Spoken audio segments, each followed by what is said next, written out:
your light matters.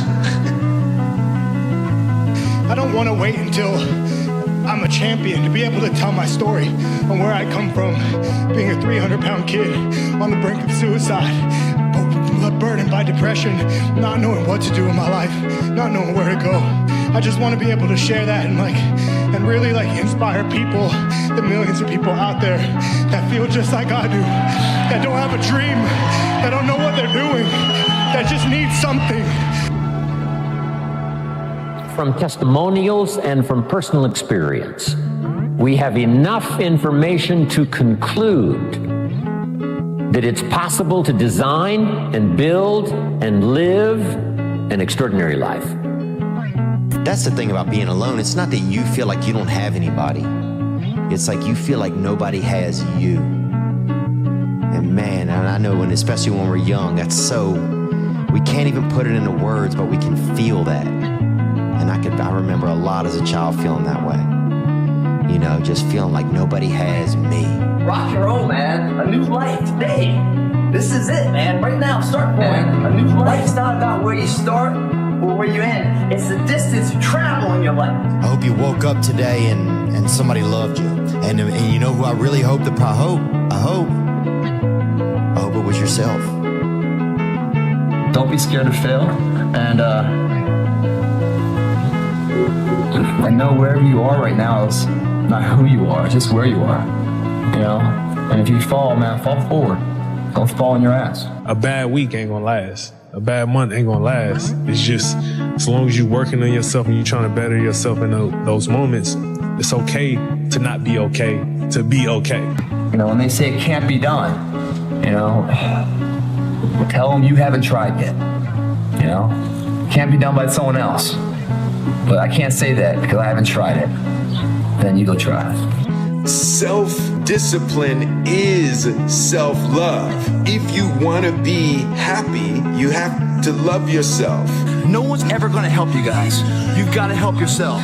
Don't let what you can't do in the moment interfere with what you know you can do. When you're headstrong and you believe in yourself, that blossoms desire into action. Path less taken. One that leads to character, legacy. Listen to the voice from within, the energy inside, knowing you can be more than this. Where there are no limitations, excuses, negative energy. It's just high voltage of positive energy. What will you do? Rebuild it. Just the way it was, brick for brick. The effort inside, the undying will that wants to come out and be remembered. Stay on your path. Don't allow your path to be altered by someone else's failures or successes. It's all about you guys. Dreams, drive being the key word. Destiny. The drive is up to you.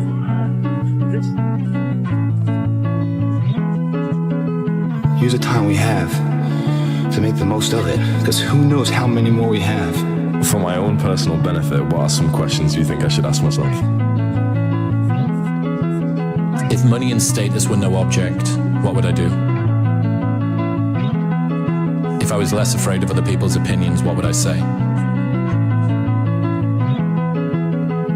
What actually makes me happy? Does success make me happy? What is my definition of success? What is my definition of success if money was taken out of the equation? What is my definition of success if money and followers were taken out of the equation? I knew that it was the right move. I just didn't trust myself, man. I didn't feel confident in who I was, no matter what decision I was making. We are what we repeatedly do every day. Therefore, excellence that we're striving for every single day. We wake up early, striving for it, pushing for it, giving it all in our workout every single day, striving for excellence. We are what we repeatedly do. Therefore, excellence is not an accident, but a habit. In order to grow, you must fail. You must have your muscles hit to the point of exhaustion and then go beyond that. That's where the growth is. Growth is failure. Success is failure. But true success is when you fail and yet fail again and yet fail again without losing the enthusiasm from failure to failure. You don't need to go to sleep and start a new day. It can begin right now. Controversial take. You really can solve a lot of male problems by getting in shape and making money. You still have problems, they're just smaller, and you have more resources to handle them. The world is there for the taking, for anyone who can learn from their mistakes, do what they say they were going to do, and stick with it, even if it's not sexy. What used to make a man acceptable now makes you extraordinary. The bar for winning has never been so low. It has never been easier to start a business, to make money, to get in shape. It's just also never been easier to do nothing. And so in a world where it's never been easier to do nothing, doing something becomes extraordinary. What's the biggest irrational fear that you have besides being unsuccessful?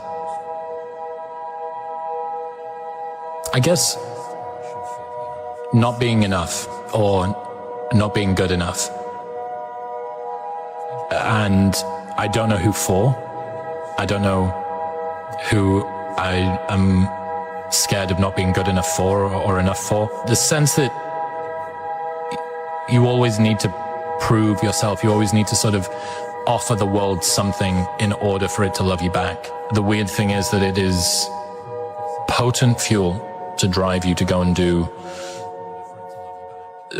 some pretty magnificent things, but it's toxic if you use it for too long. Tony, you're too young to understand this right now, so I thought I would put it on film for you. I built this for you. One day you'll figure this out. And when you do, you will change the world. What is and always will be my greatest creation is you.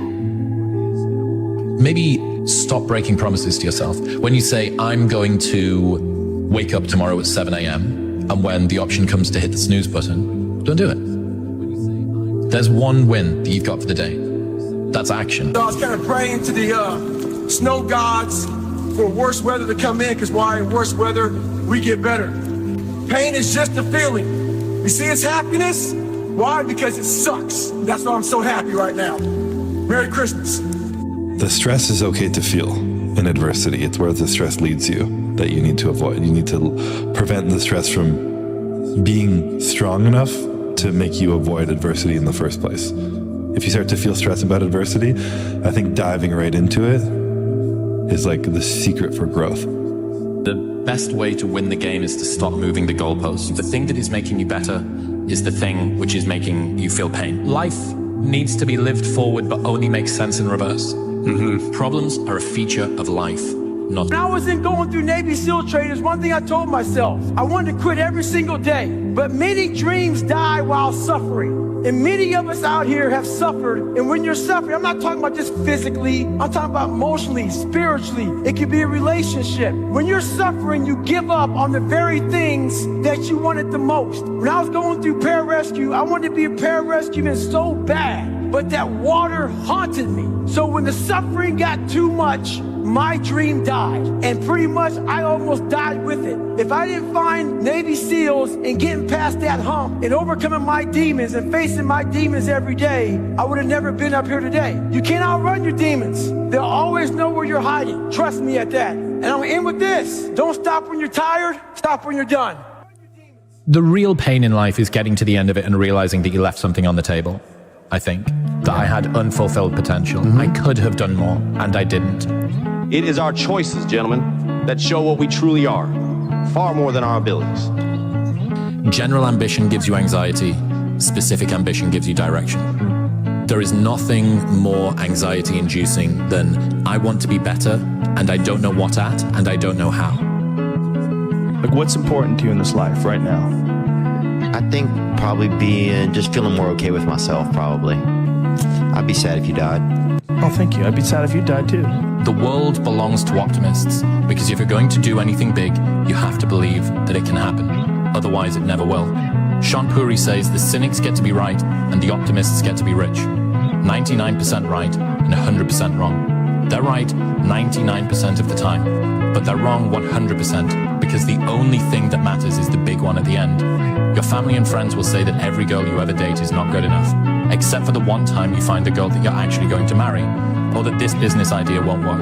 and you might have 9 failures. And it's painful as shit because the whole time everyone is telling you, I told you so. And they're right. Today, but not forever. Hey, Jamie, what would you rather be? A lion or a panda? Coach, I'm me. Why would I want to be anything else? I love me independent of anything that anybody could ever say. Has nothing to do with being arrogant or egotistical. It's just a matter of knowing and being aware of self-worth. I love you. If you make it to the end of this video, I want you to write, self-love is the cure to self-hate. Self-love is the cure to self-hate. And I hope you share this video because I want this video to spread all over the world. I'd say one of the strongest mental frames that has gotten me through my hardest times is thinking this will be the story that I will one day tell. And that means the harder it is, the bigger the dragon, the more epic the story, and by consequence, the more epic the hero.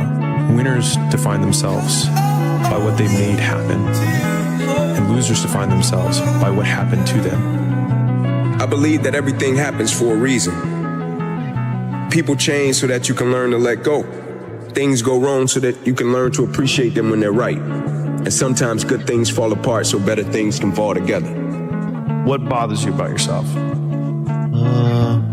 I just wish I just felt more comfortable in my own skin a lot of times, you know, because I feel like I would be able to be more effective as a person. You know, I wish I could trust my instincts, and I wish my instincts were like better calibrated so that I knew when if I was doing like okay and good stuff, then my insides like told me you're being okay, you don't have to worry. There's that quote about the ironic tragedy is that life has to be lived forward but only makes sense in reverse. Right. Yeah. There's nothing out there for me. And that's the problem. You hung up your cape and your cow, but you didn't move on. You never went to find a life, to find someone. I did find someone. I know, and you lost them. But that's all part of living, sir. But you're not living, you're just waiting. I'm amazing when you don't think I'm amazing. I love me even if you stop loving me. You can say the nastiest, meanest, evilest that you could ever conjure up. It will never change the way I feel about myself. Sometimes when you're in a dark place, you think you've been buried, but actually, you've been planted. One day somebody asks your P, what's the component for success? Is it the way you think, the way that you talk, how you dress? Is it the people you meet, the shit that you learn, who you impress? Is it your line of work and what or how much you invest? I guess to succeed, you gotta overcome your fears, battle your own greed, conquer your own demons, become unsure, second guess everything you believe in, survive through the suffering to figure out the meaning, and go hard to the moment you bring the cream in. You might lose sleep, but it's gonna feel like you're dreaming. Keep your circle tight, always bring your team in. You need them to hold you down when niggas start scheming. Cause you live in life, and while you posting what you purchasing, it's wolves on the horizon, vultures already circling. Get caught lacking, then you the clown, bring the circus in. Want your respect back? Go on, put some work in it. Violence is getting money off, see? I don't work for them. Big corporations like to treat you like you work for them. You ain't really a boss until you boss some workers, and if you don't do business to get rich, what's your purpose then? One of my wealthy friends says, Mr. Rohn, I will not insult you by telling you what to think, but I want to help you by showing you how to think. Because the answers are going to come from your own experience. They're going to come from your own brain power. But if we can have some guidelines that'll help us to find the answers for the future, see, that can then become a very valuable weekend. See, once you start dreaming about what you can become, the effect you can have, the joy it's going to give you, the return that's going to come, you just start designing this incredible purpose for your life. And make sure that you include family and friends. Because many times what we do for others pulls greater than even what we want for ourselves. Providing things for people they never dreamed they could have. Helping them to accomplish things they never dreamed they could accomplish.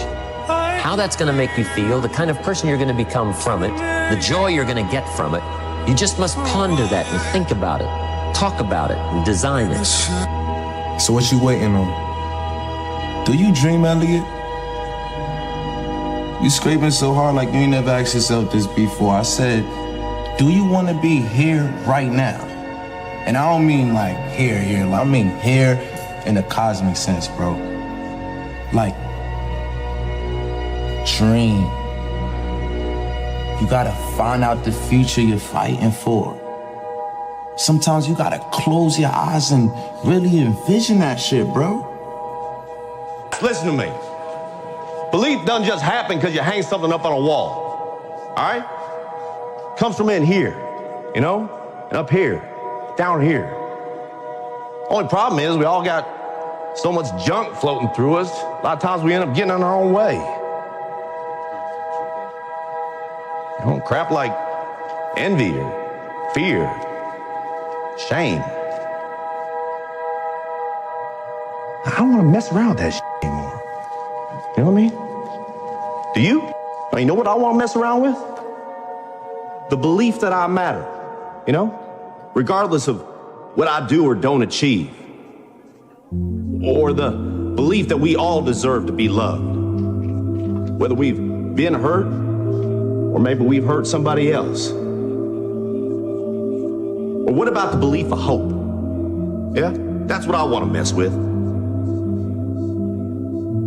Believing that things can get better, that I can get better, that we will get better. Do you imagine if you had the same motivation when you were 17 as you had when you were like 40? So if you're listening to this, get out there.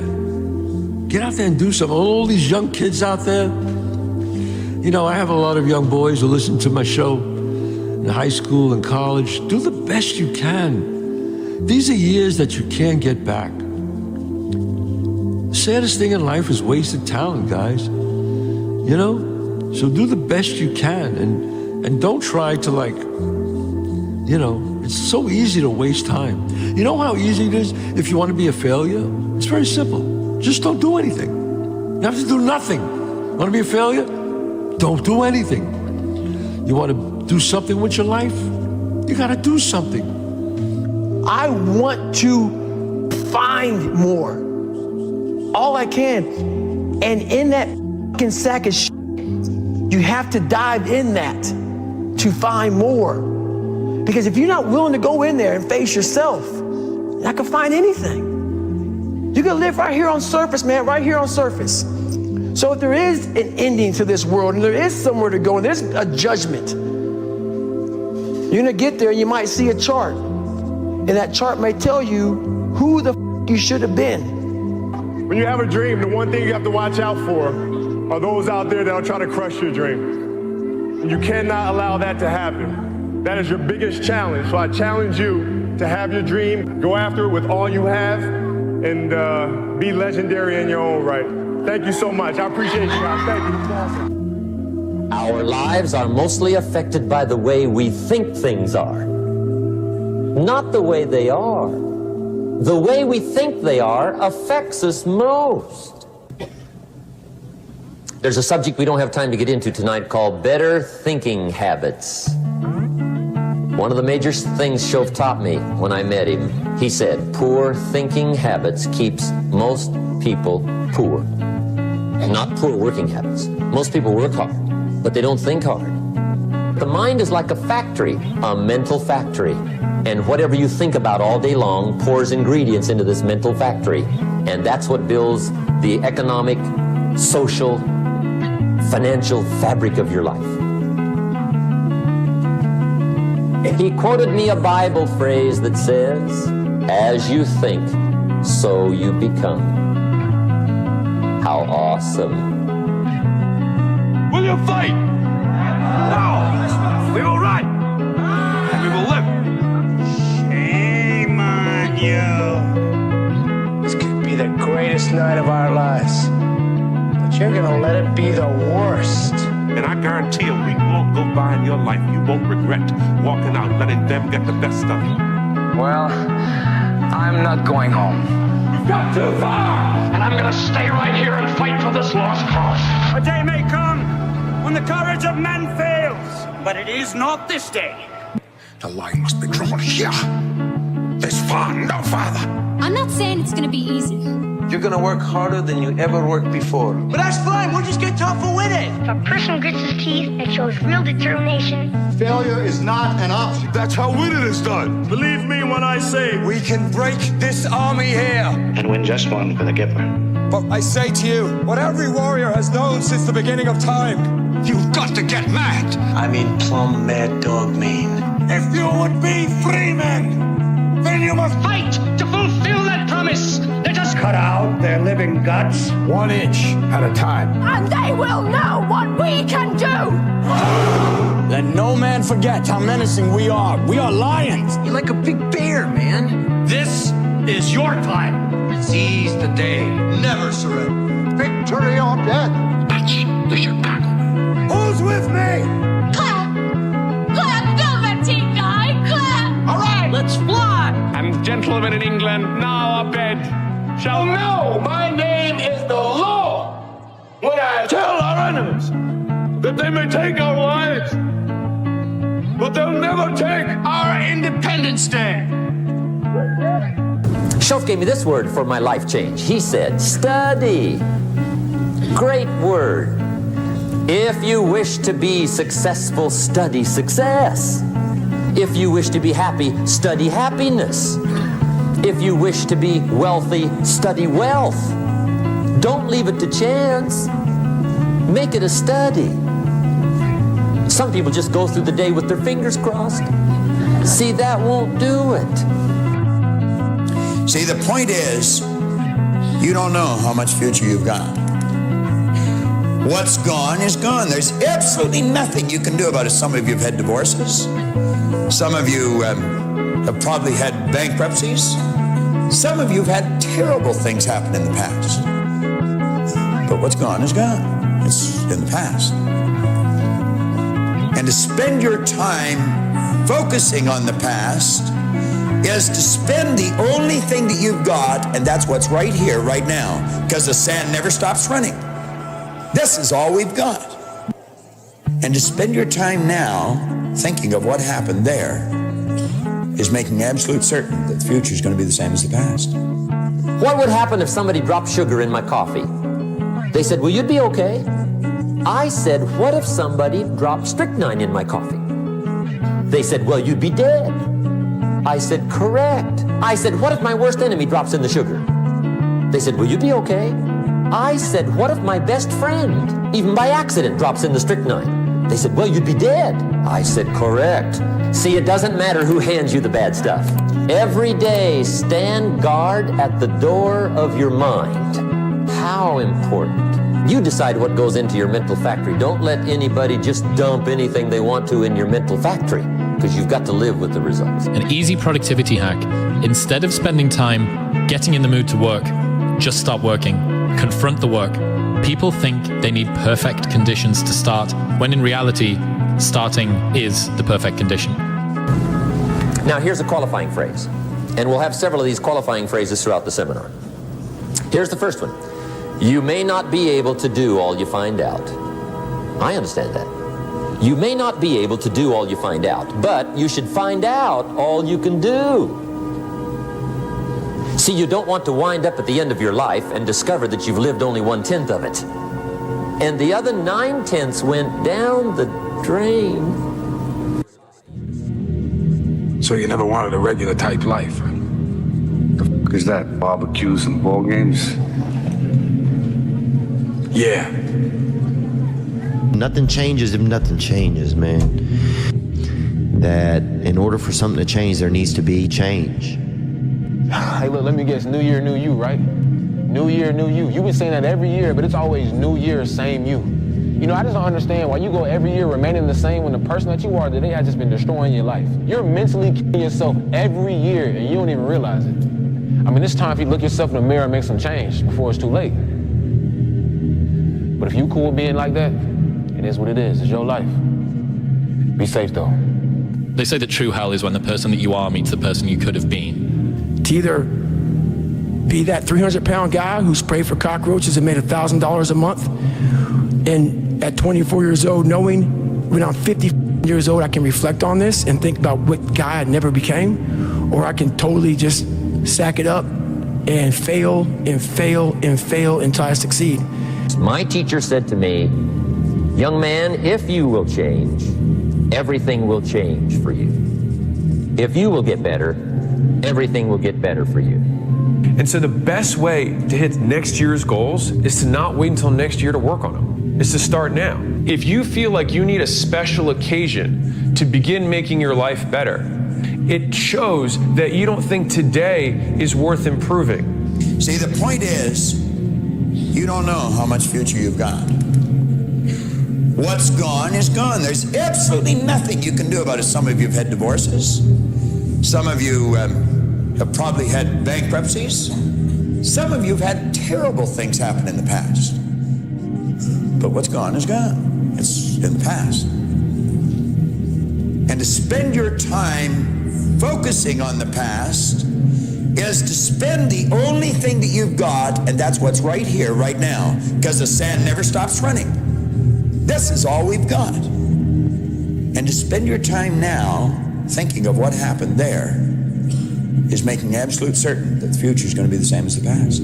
If you'll change your philosophy, if you'll change your habits, if you'll refine your thinking, if you'll change and accept some new disciplines, if you'll turn the corner where you've been in the past, go for a new life for the future, he said all kinds of remarkable things will happen for you if you will change. What one great thing would you dare to dream if you knew you could not fail? If you knew beyond a shadow of a doubt that you could not fail, what one thing would you set as a goal for yourself? Because sometimes answering that question will tell you the one thing that you've been put on this earth to accomplish. To alleviate fear, you do not alleviate what causes fear. You help alleviate the reaction to what causes fear. Life's not a spectator sport. If watching is all you're gonna do, then you're gonna watch your life go by without you. 75 years. That's how much time you get if you're lucky. 75 years. 75 winters, 75 springtimes, 75 summers, and 75 autumns. When you look at it like that, it's not a lot of time, is don't waste them. Get your head out of the rat race and forget about the superficial things that preoccupy your existence and get back to what's important now. Right now, this very second. Thought that maybe settling for mediocrity was a good idea because it was safe. Don't do it. Take a chance, take a risk, find that passion, rekindle it, fall in love all over again. It's really worth it. So I know why you go on Instagram. I know why because you just have the time. You have the time because you don't want to put that time into bettering oneself. The next year is going to go by whether you're doing something about your life or not.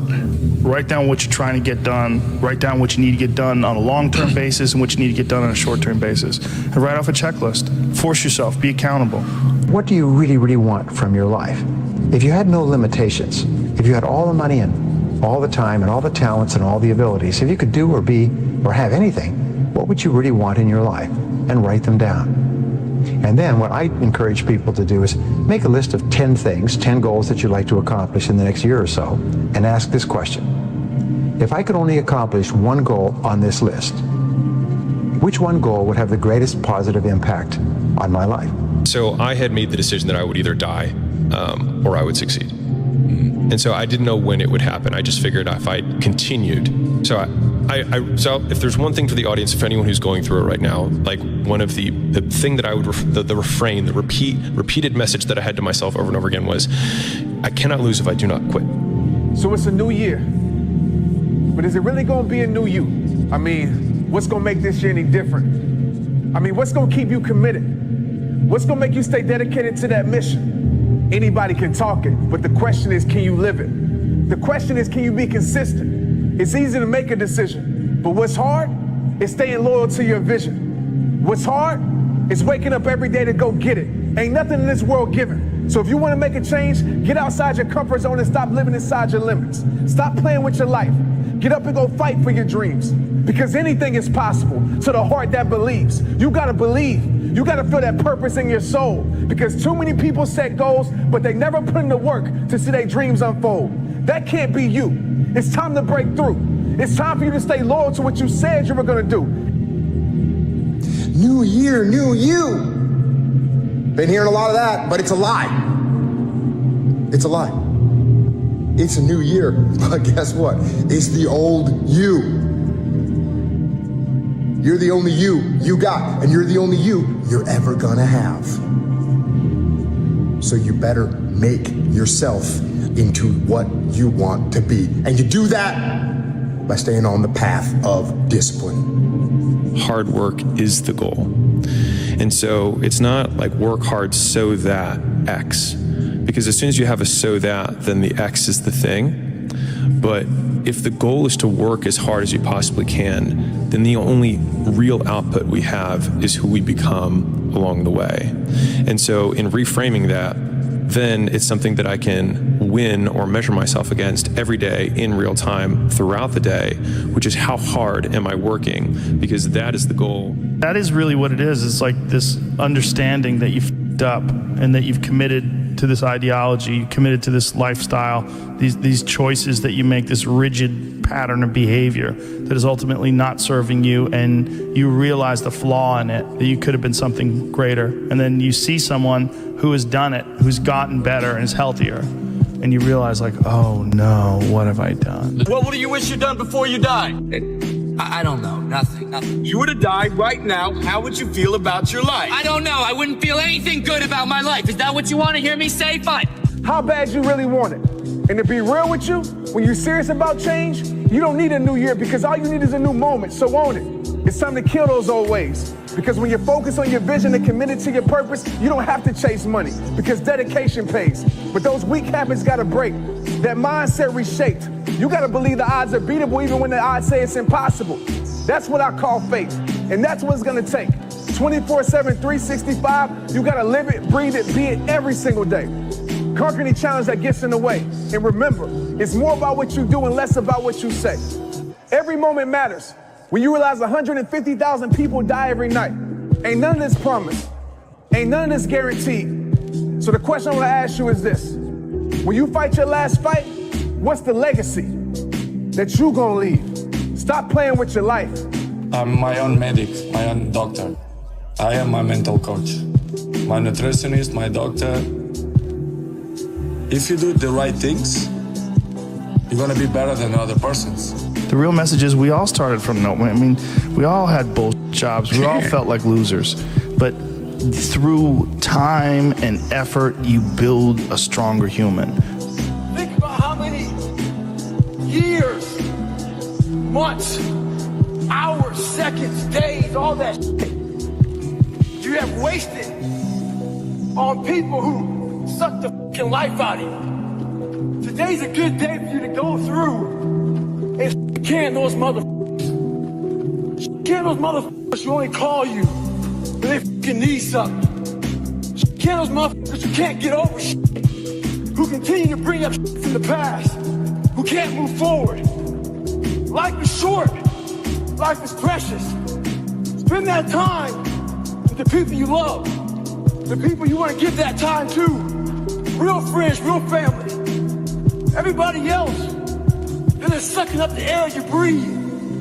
You need that motherfucker to be hard. In order to be in a master, you have to be the fool. If you're not a fool, you're not learning. You can't be a master and become a master. You have to make the mistakes to become a master. 100%. You have to be a fool to even think you want to reach that level. Yeah. You know what you need to do. You know what you need to do. It's in your mind right now.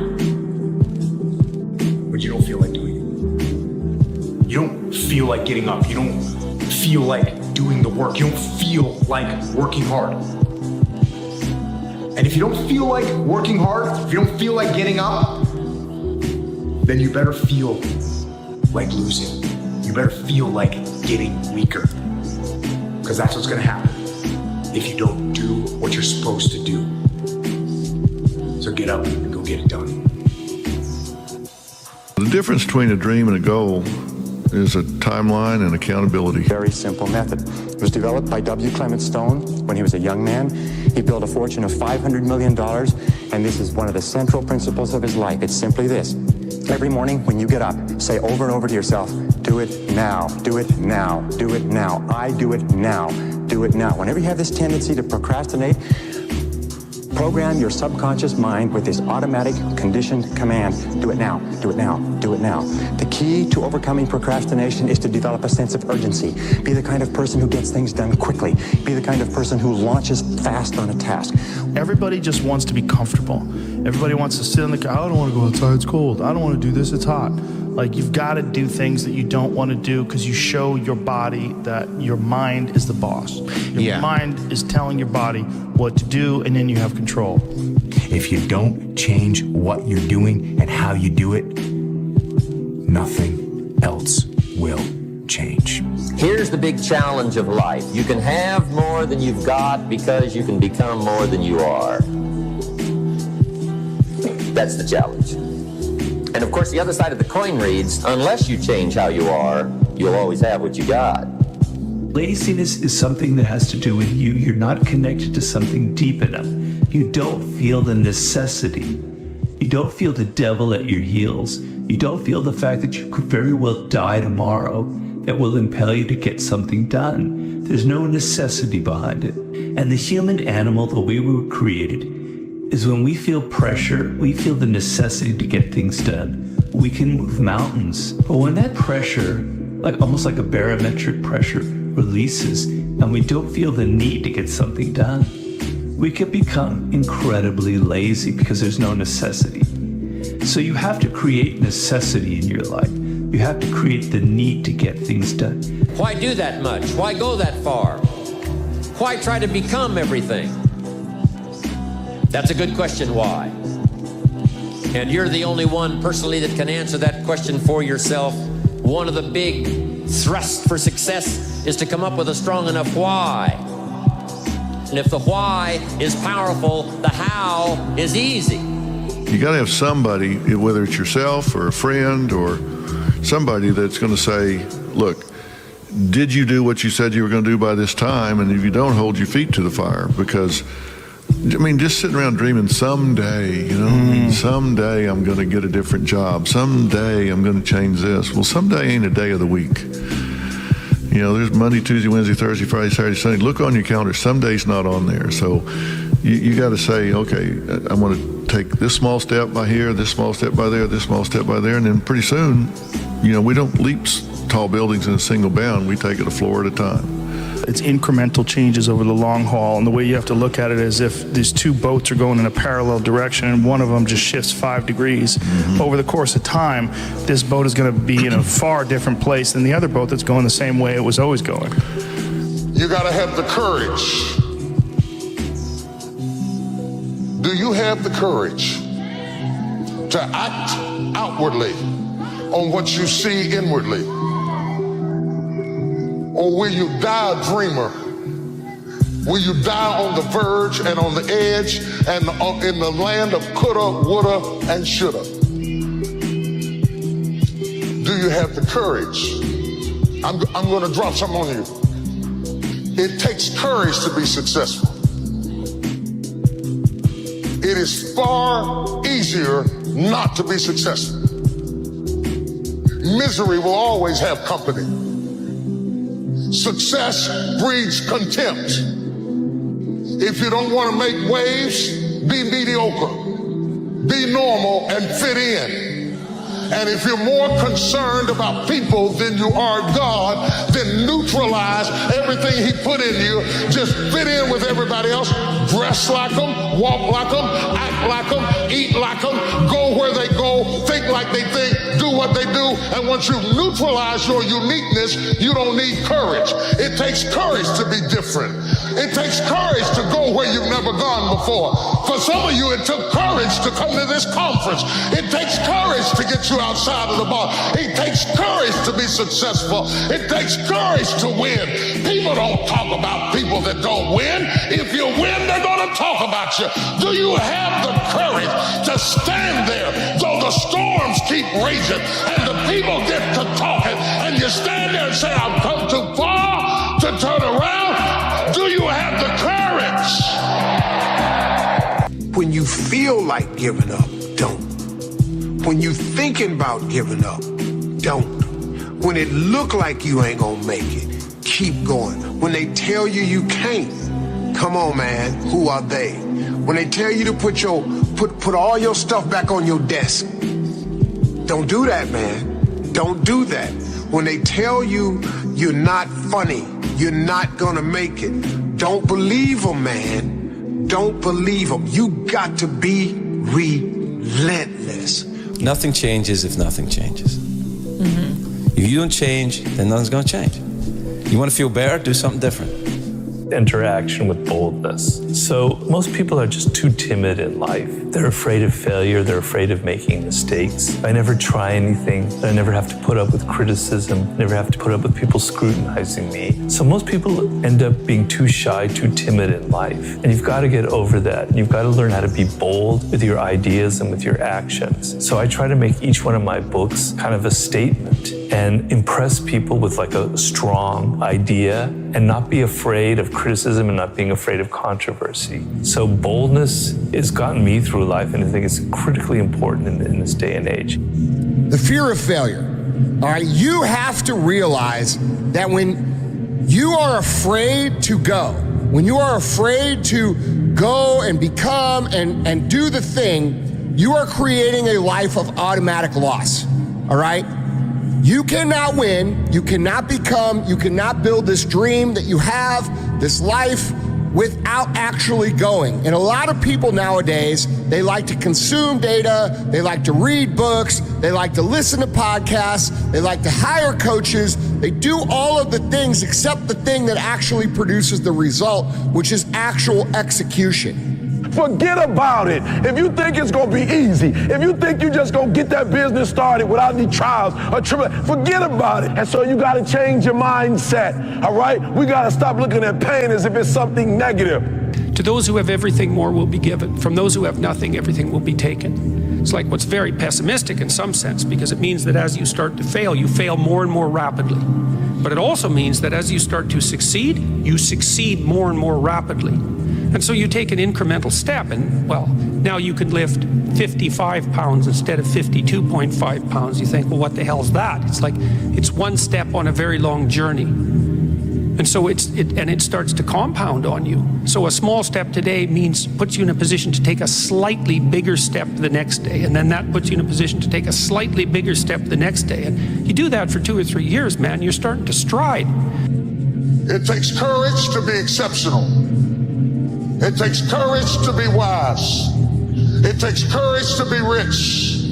It takes courage to be educated. It takes courage to be knowledgeable. Because the moment you do, but you don't talk like you don't forgot where you came from. Look at you, it takes courage.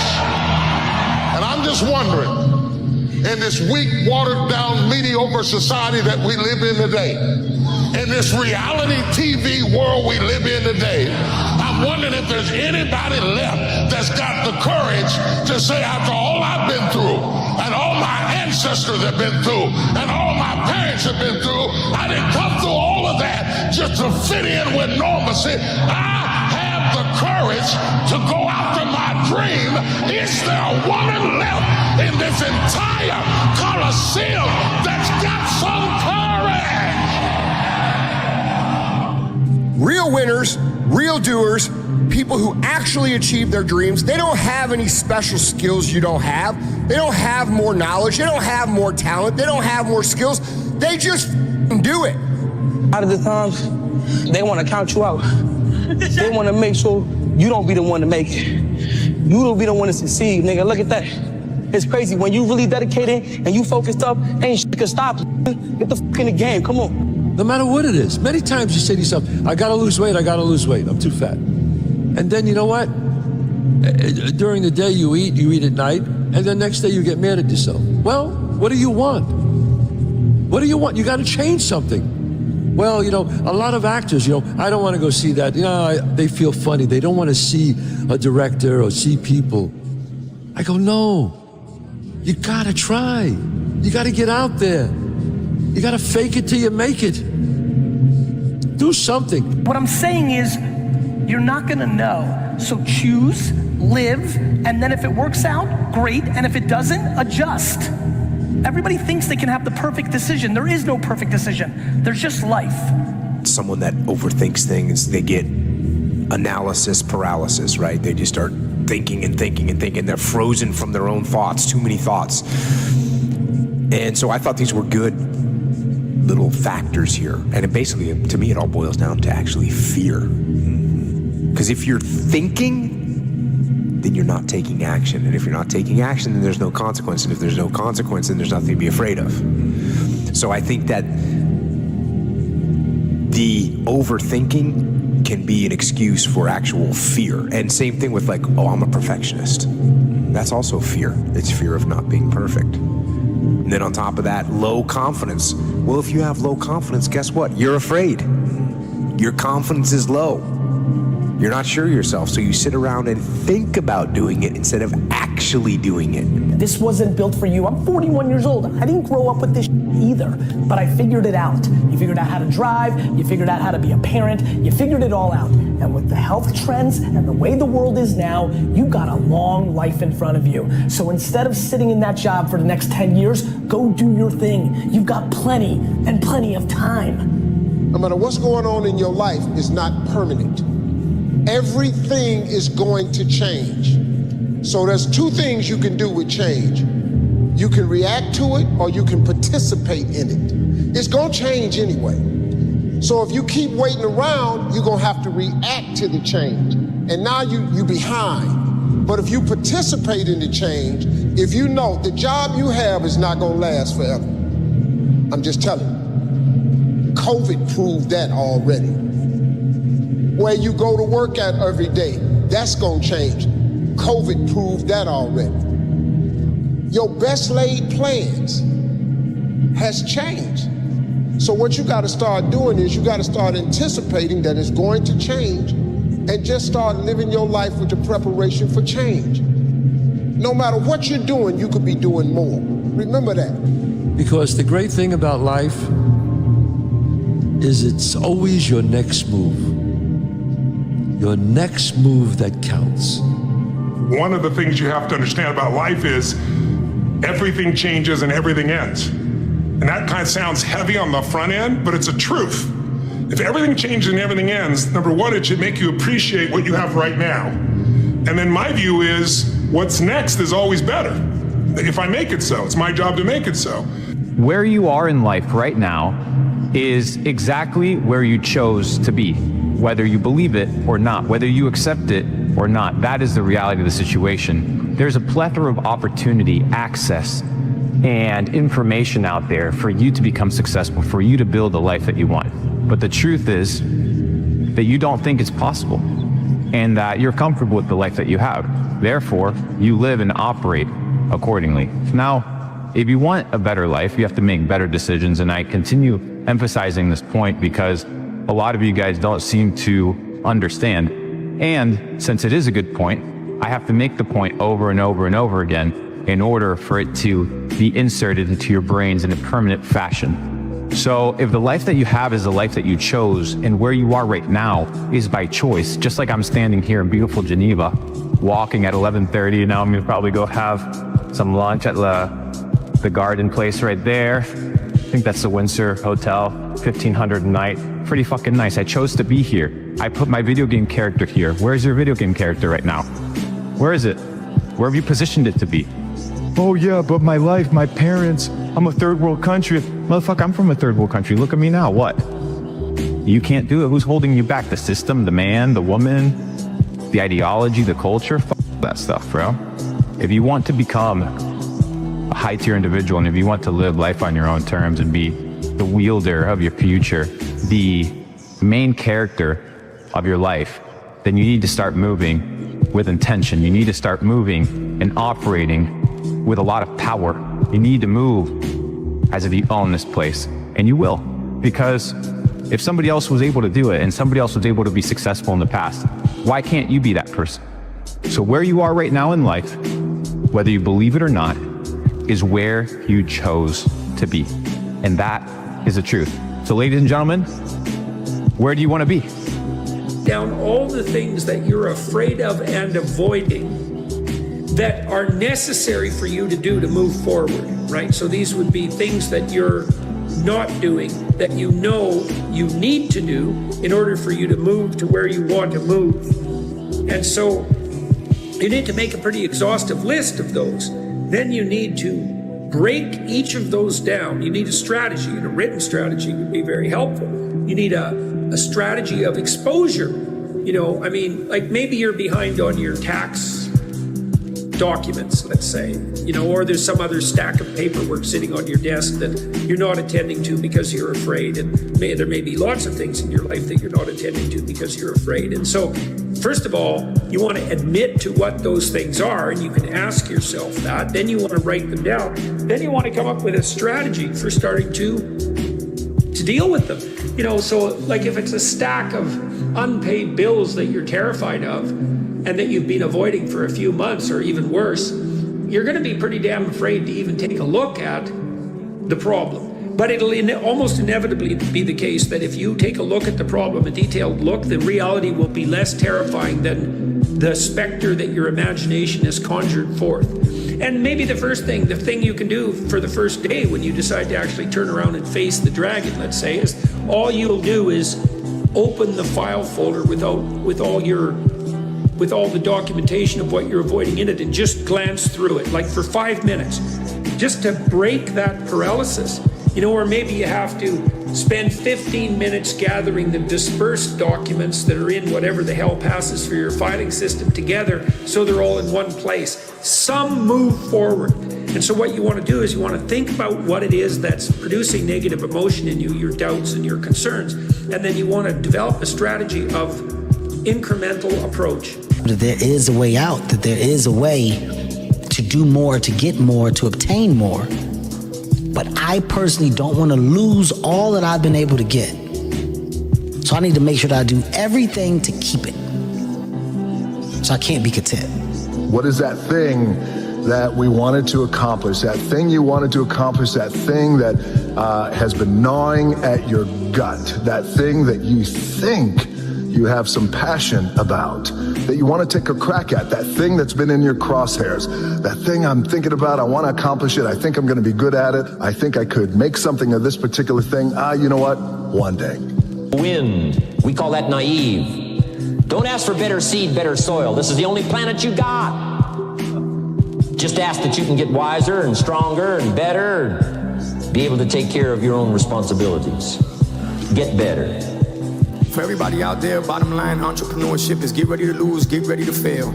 Enjoy the win. Why? Because then you appreciate it. If you win all the time, then you don't know what loss feels like. But when you know what loss feels like and failure feels like, then you work really, really, really hard when you get a W, when you get a win, to protect it. Anytime y'all are having this little voice, they call it the big voice. Anytime you having this voice in your head, turn on a camera and say that shit to the camera. Oh, I don't feel like going to the gym today. Maybe I should just call off of work. Say that shit to the camera. Now, David Goggins said that shit, but I got one better for y'all. Say that shit to y'all kids. Say that shit to your little brother. Say that shit to your wife.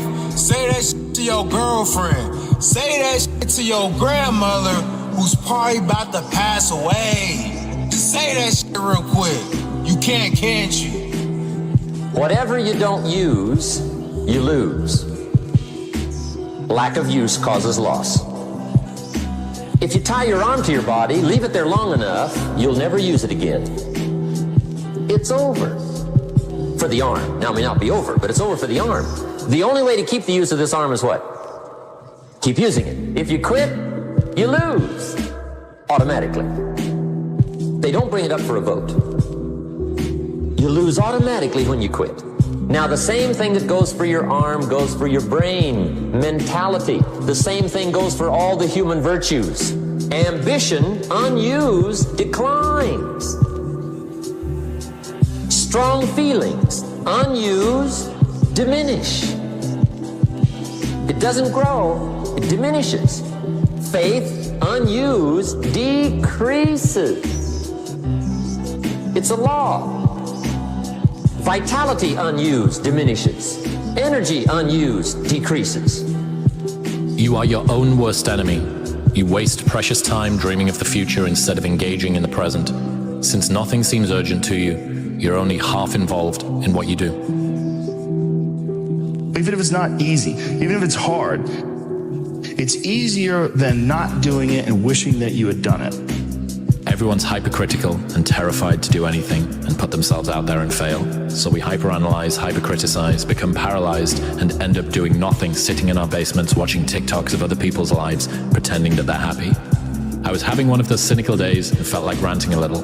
But honestly, there's optimism here for some low barrier of entry personal growth. Stop analyzing, stop criticizing both yourself and others, and go fail at some shit. Go give someone a good job for sucking at something, because at least they're trying. Maybe it will even give yourself permission to do the same. We find meaning in trying difficult things, not just in succeeding at them.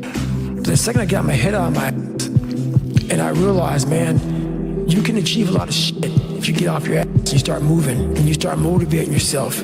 Back, we saw clearly that without the lessons that we had learned from our mistakes, we would have surely died in the desert. And when you look back on any achievement, you will find it was preceded by many difficulties and many lessons. They are the price that you pay for your success, and no success is possible without them. People are walking around, brother, and they're setting themselves up for failure. They wake up, they're on their phones till 12 in the bed scrolling. They don't study, they don't learn, they don't self-develop. People are just trying to make it win, win, win. No, just get rid of your deficits and the rest will just flourish. People that win long-term are the people that make it so hard to lose that it becomes easy to win. Imagine you just set yourself up for success. You open up your calendar, it's set up for success. You open up your YouTube, it's set up for success. You open up your phone book, it's set up for success. Your relationship, it's set up for success. Winning was just kind of like inevitable. So set up the systems in your life. When you see what men can do when pushed beyond the limit of human capacity, when you see that, when you hear about it, when you read about it, well then remember to push yourself. Push yourself every day, every moment. Get out there and get after it. But you know what I discovered?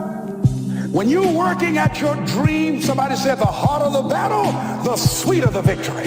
Oh, it's good to you. Why? See, when it's hard and there's a struggle, see, what you become in the process is more important than the dream.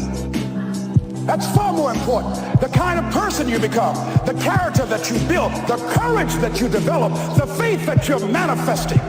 Oh, it's something that you get up in the morning, you look yourself in the mirror, you're a different kind of person. You walk with a different kind of spirit. And people know that you know what life is, that you have embraced life. You knew it was hard, but you did it hard.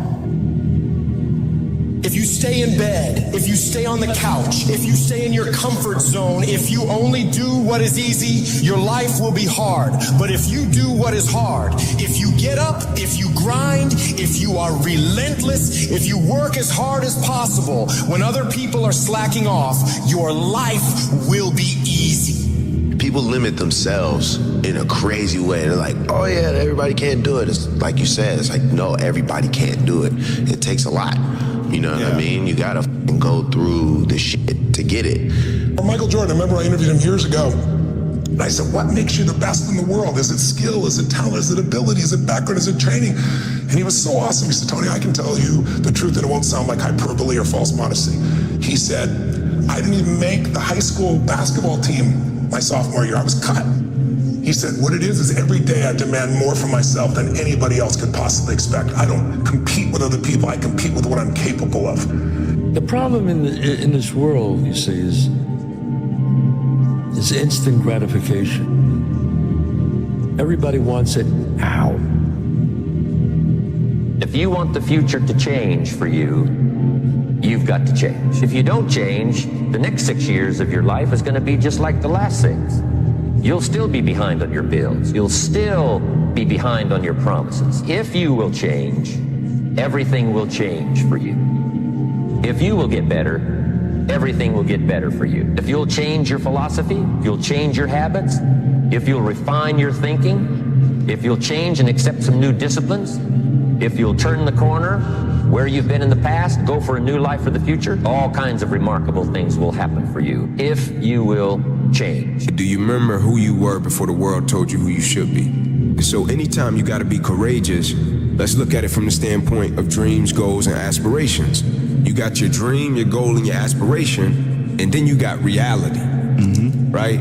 And oftentimes reality doesn't reflect the goal, the dream, and the aspiration. And so when you think courage, like being courageous and following your heart because it somehow knows what you want to do anyway, like it's almost like instinct, right? It's almost like when you feel something that you should do, and for some strange reason, like your mind or your spirit tells you, nah, I don't want to do it, because it takes you outside of your comfort zone and it puts you in a space and place that may be unknown, or puts you in a space and place of uncharted territory, but you know you should do it. You could feel it, right? And then you go against it.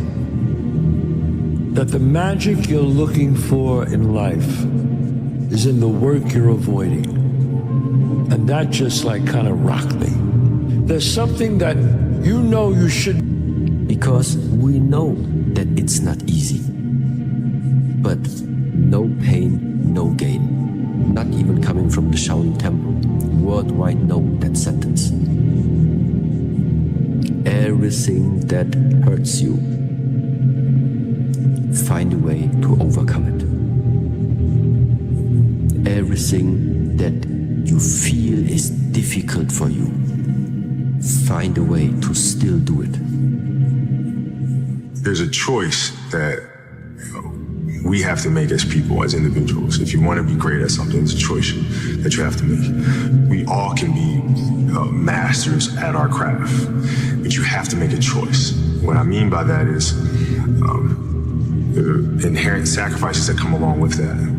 I knew that I was not going to be stopped. You know, so at the age of 18, this was my life, right? So you can't possibly become better than me because you're not spending the time on it that I do. Even if you want to spend the time on it, you can't, because you have other things, you have other responsibilities that are taking you away from it. So I already won.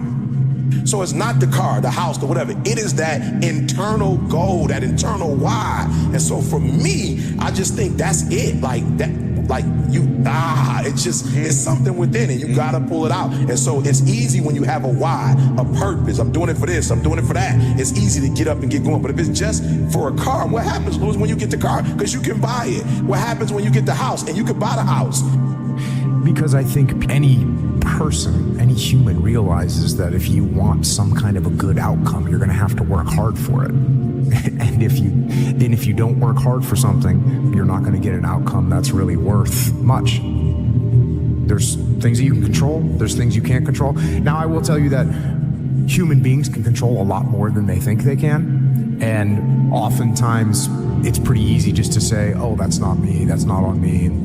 I think that's the whole genesis of the idea of extreme ownership, is most of the time, or much of the time, people say that's not my fault, there's nothing I can do about that, and more often than people think, there is something you can do about it, and it is your fault. It's normal to not know what you're doing. If you did, it wouldn't be called growth. High five your fear, uncertainty, and doubt, and carry on. Do you get tired, stressed, sad, hungry, frustrated, unfocused? Do you feel misunderstood? Great. You're human. You don't need medication. It is hard. It's hard when you're young to wake up in the off season at 6 a.m. to go train and work out, knowing that all your friends are sleeping in and eating pancakes. It's hard when you're on your way to practice, weighed down with all your gear, and it's 90 degrees out and all the other kids are at the pool or at the beach, and your body is already completely exhausted from workouts in 2-a-days. It's hard to throw, catch, block, and tackle, and hit kids when they're way bigger and way more developed than you, only to go home that night bruised and battered and strained, but knowing you have to show up again the next day for just the chance to try again. But understand this, life is hard. You're not good enough. If you quit, you're gonna quit everything hard in your life. And that's a big problem for you. People delay doing things they don't like for longer than it takes to do them. Yeah, we need to be reminded more than we need to be taught. Bad things don't come in threes. Bad things happen, people don't know how to cope, and they allow one bad thing to snowball into more. Bad stuff sucks. The only thing worse is letting one bad thing ruin many good things. So when I was growing up for like 3 years, so from the time I was 8 to the time I was like 12, we lived in a $7 a month place. And what I call it is I'm always paying rent in that $7 a month home. Every day of my life. I go back and revisit that place, because that place made me this good animal. That place made me this hard man. And then from that place, so that place is hard work. That place is going back to the fundamentals of life. The fundamentals of what made David Goggins, going back in there, going back to the library of David Goggins, studying even more than what I know, taking that out, going back to where I'm at now, and then moving forward. Difficult things make regular life less difficult, because regular life can be confusing, and little things that go wrong and little problems that arise are exacerbated by the fact that you're not accustomed to dealing with hardship. But I was still a kid with a dream and a belief in himself. And for many times I was laughed at and not believed in. But you know what? Nothing external can defeat the internal. The only thing that can take someone down or break you down is internal. Nothing external is strong enough. It's just about making sure your internal dialogue and your internal belief in yourself is strong enough that it can withstand the external. The external is there. You've got to accept it. You've got to embrace it. You've got to understand it and be aware of it. But don't let it seep into your internal dialogue. I think the more, at least for me, the more I've tried to create space between how I feel and what I do, the more consistent my outcomes have been. Embrace the process. You say, Dwayne, what process? Life. Life. Embrace the journey and the process of life. You only get stronger hiking by going uphill. Nobody gets stronger hiking by just going downhill. Because you're probably in the bed right now. You're probably an underachiever. You're probably somebody who doesn't want to do anything with your life. People should stop complaining. Right. People should figure out who the they are. Good call. People should not listen to America propaganda of fixing the shit they suck at. They should be tripling down at what they're good at. They should be competent in certain areas, but you're not gonna become Beyonce or, like your bone structure is a certain way. Like you're not gonna solve everything. Your IQ can get a little bit better, but don't worry about the incremental. Figure out what puts you on fire and you're halfway decent at. If you're lucky enough right now to be listening and you're good at what you like, become tunnel vision. Because there's way too many voices telling you what and how. The reason most people who are listening right now are not doing that thing is they're worried about the opinion of somebody. And the reality is we have to get to a place where you're doing you, because the number one thing that scares the fuck out of me is regret. The Lonely Chapter describes a time in which you're growing, you're changing as a person, and you're now so different that you can no longer resonate with your old set of friends, but you're not sufficiently developed that you've got the new set of friends that you're going to grow into. And this is the Lonely Chapter. And the problem with it is that you're always, the desire to sort of regress back to where you were is always going to be there. And you're going to have uncertainty. There's not even the promise of glory or success or triumph when you get through the other side. What am I pushing toward? You're telling me that I'm not going to go out on this night out with my friends, which I've done for the last 5 years or 10 years in the town that I grew up in or went to university in or whatever. Are you telling me that I'm not going to do that because I'm going to get up and I'm going to meditate or read? Who even knows if meditation works, right? Like, you've got all of these questions in your mind, and all of your friends and all of the dynamics and the temptations pull you back toward that. It pulls you back toward the old version of life. Just lock on me for 6 months, bro. Please. I really want you to be great. You got me, I got you. We all we got. See what happens. It's so easy to quit, bro. That's what everyone's doing. And we're not trying to be like everybody else. You can't progress in life without progressing. Let me go over your head. You can't progress in the grand scheme of life if you don't progress in your everyday life. If you don't try to take a step to be better, your overall life won't be better. If you put your head down and lock in on the vision, how could you not win? The only thing that's gonna cause you to lose is your mentality. Why I hate being around negative people. Being an asshole is a weak person's idea of strength. Complaining is their connection. Never let yourself be held back by other people's fears. People criticize what they were afraid to do themselves because bold action reminds them of their own inaction. If you're afraid to be criticized, why do you care about the opinions of those who are too timid to do it themselves? If you are the criticizer, does tearing down someone who has the courage you lack make you better? You have a whole life in front of you. You have years to take part in this life and to do stuff, to accomplish stuff, and to enjoy stuff. I think about that. If I was 22 again, and God said, hey. Alone anymore. You want to be around noise and people, and you can't think. People go, I don't know what I want to do in my life because it's too loud.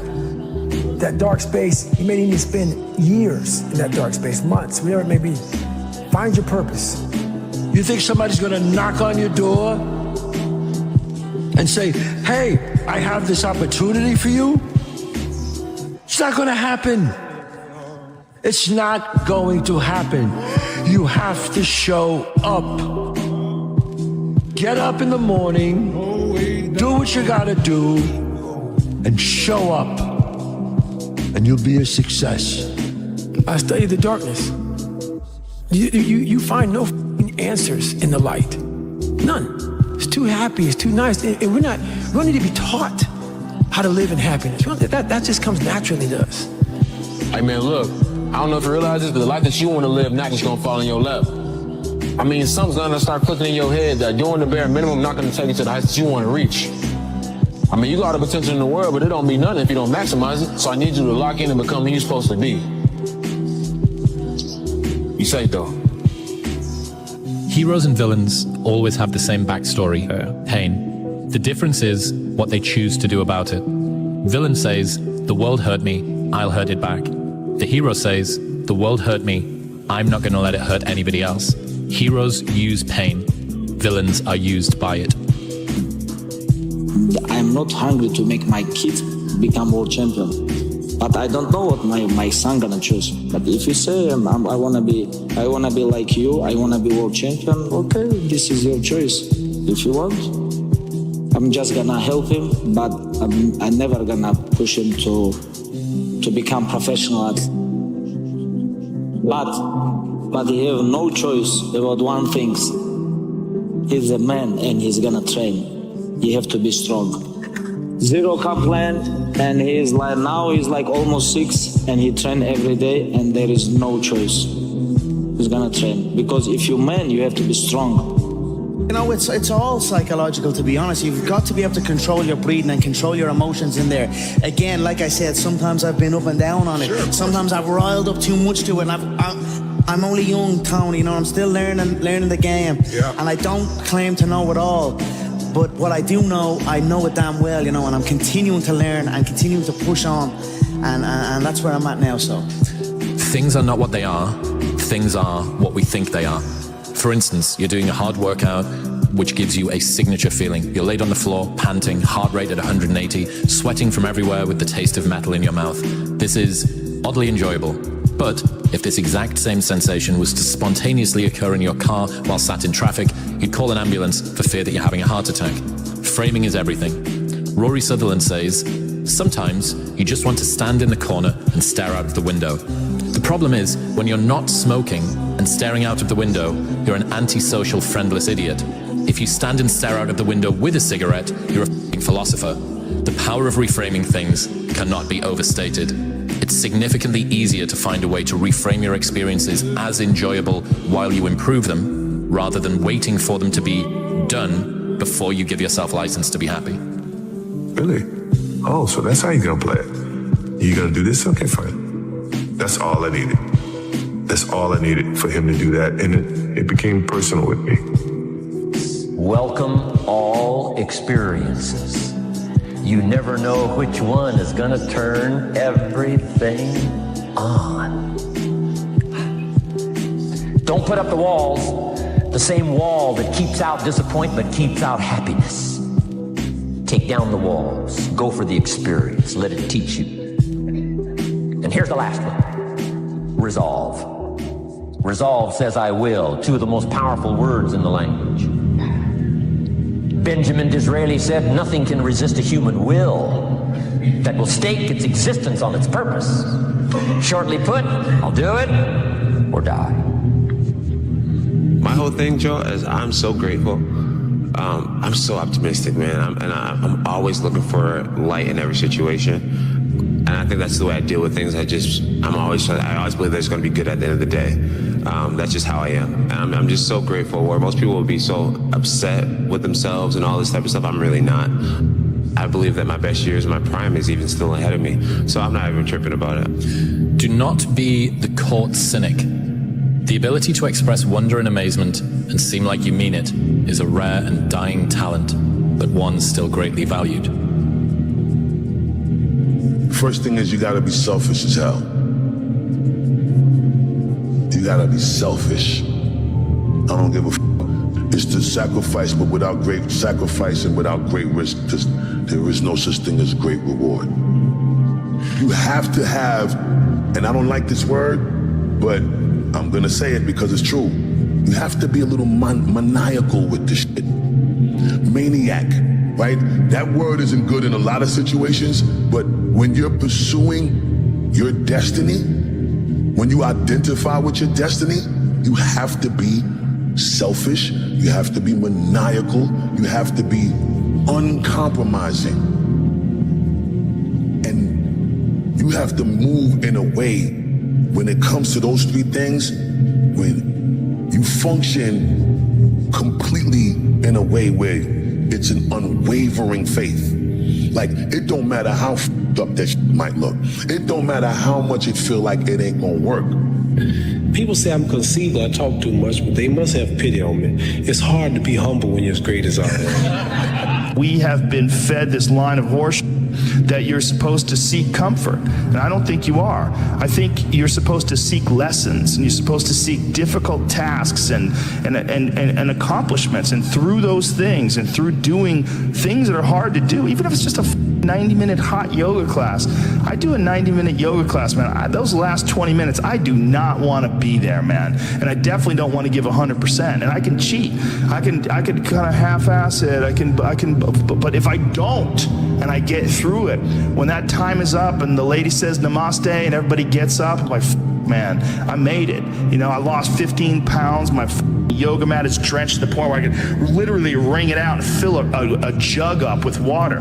But through that struggle, I will now have a better day, and I better do it again tomorrow. Why you need to go all in. The main reason you need to go all in is because you have nothing to lose, bro. When you think about it, guys, you're already broke, okay? And we know that you're not gonna save yourself rich. Okay, and we know that if somebody else is all in and you only have half of your foot in to the water and you're not ready to jump, that guy's gonna beat you every single time. If your job is to try to be the best basketball player you can be, right? To do that, you have to practice, you have to train, right? You want to train as much as you can, as often as you can. So if you get up at 10 in the morning, train at 11, right? 12, say 12, train at 12, train for 2 hours, 12 to 2. You have to let your body recover. So you eat, recover, whatever. You get back out, you train, start training again at 6.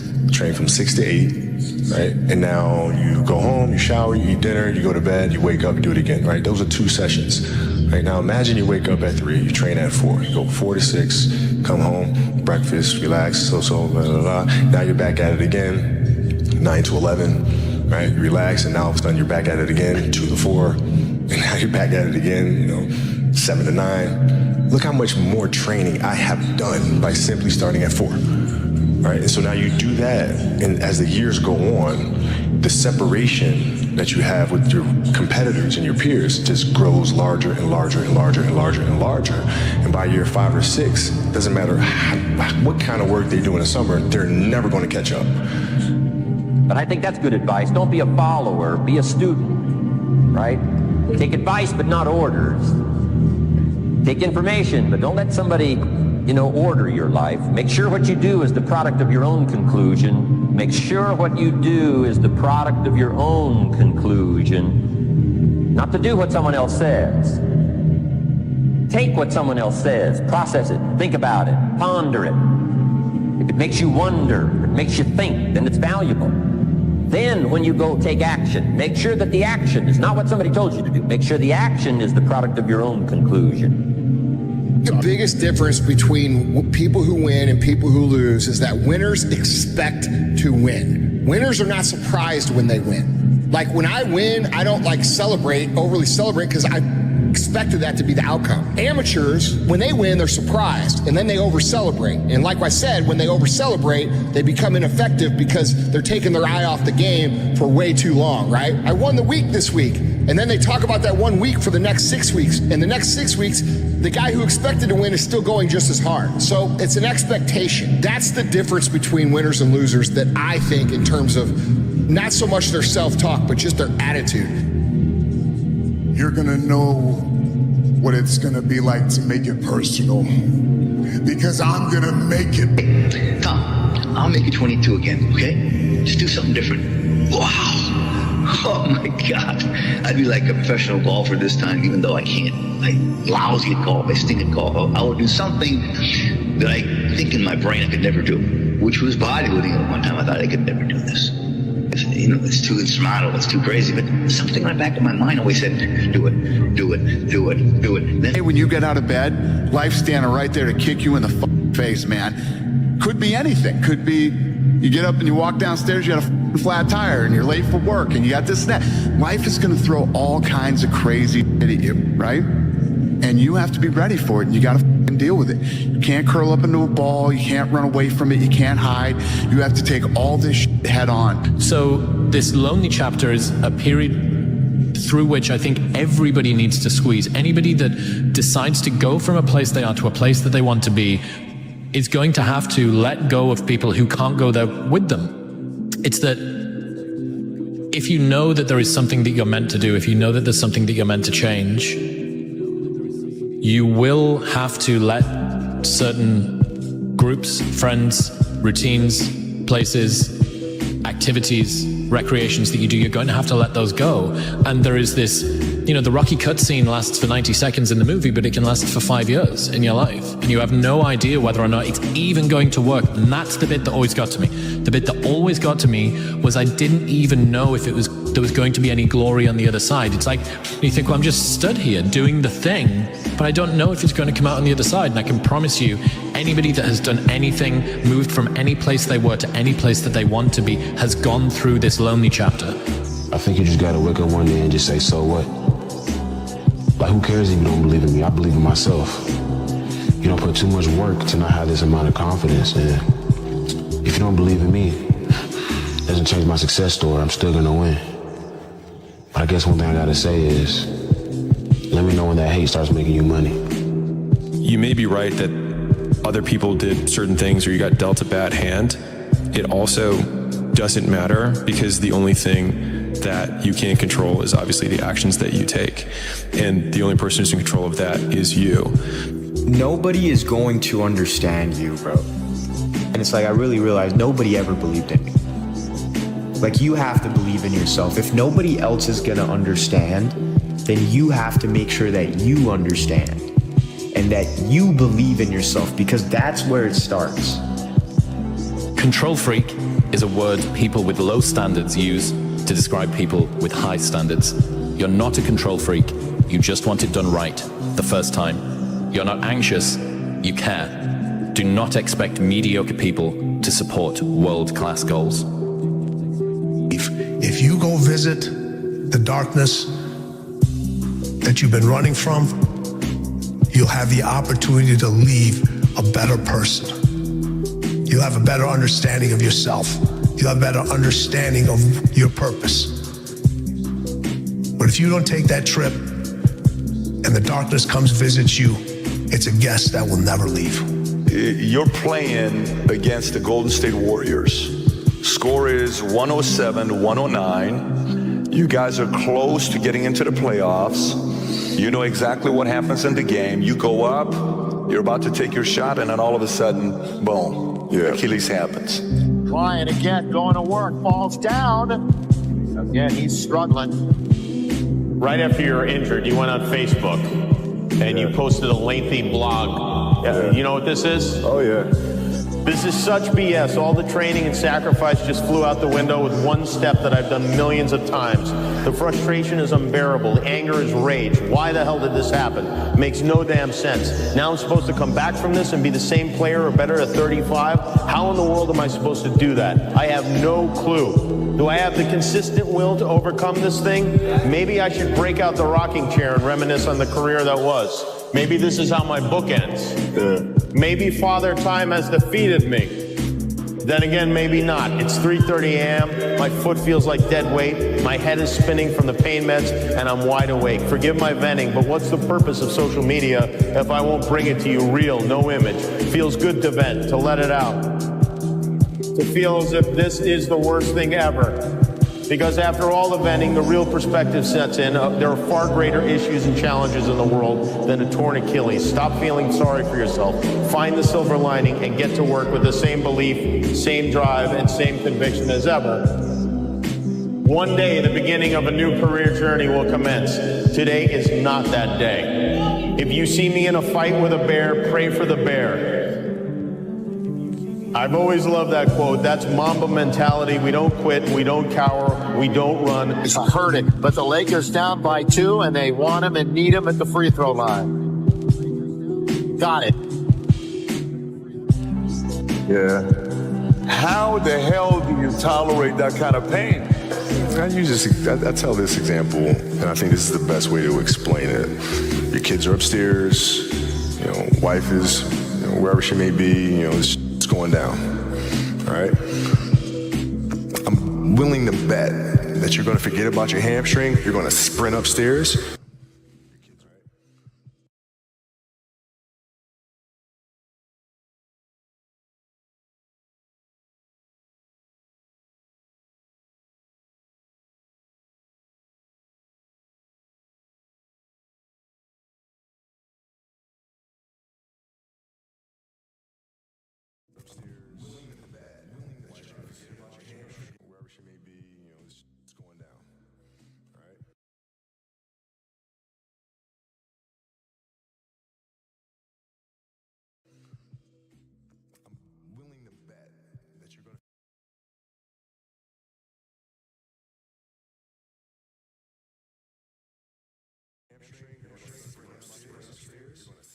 You're gonna grab your kids, you're gonna make sure your wife's good, you're getting out of that house, right?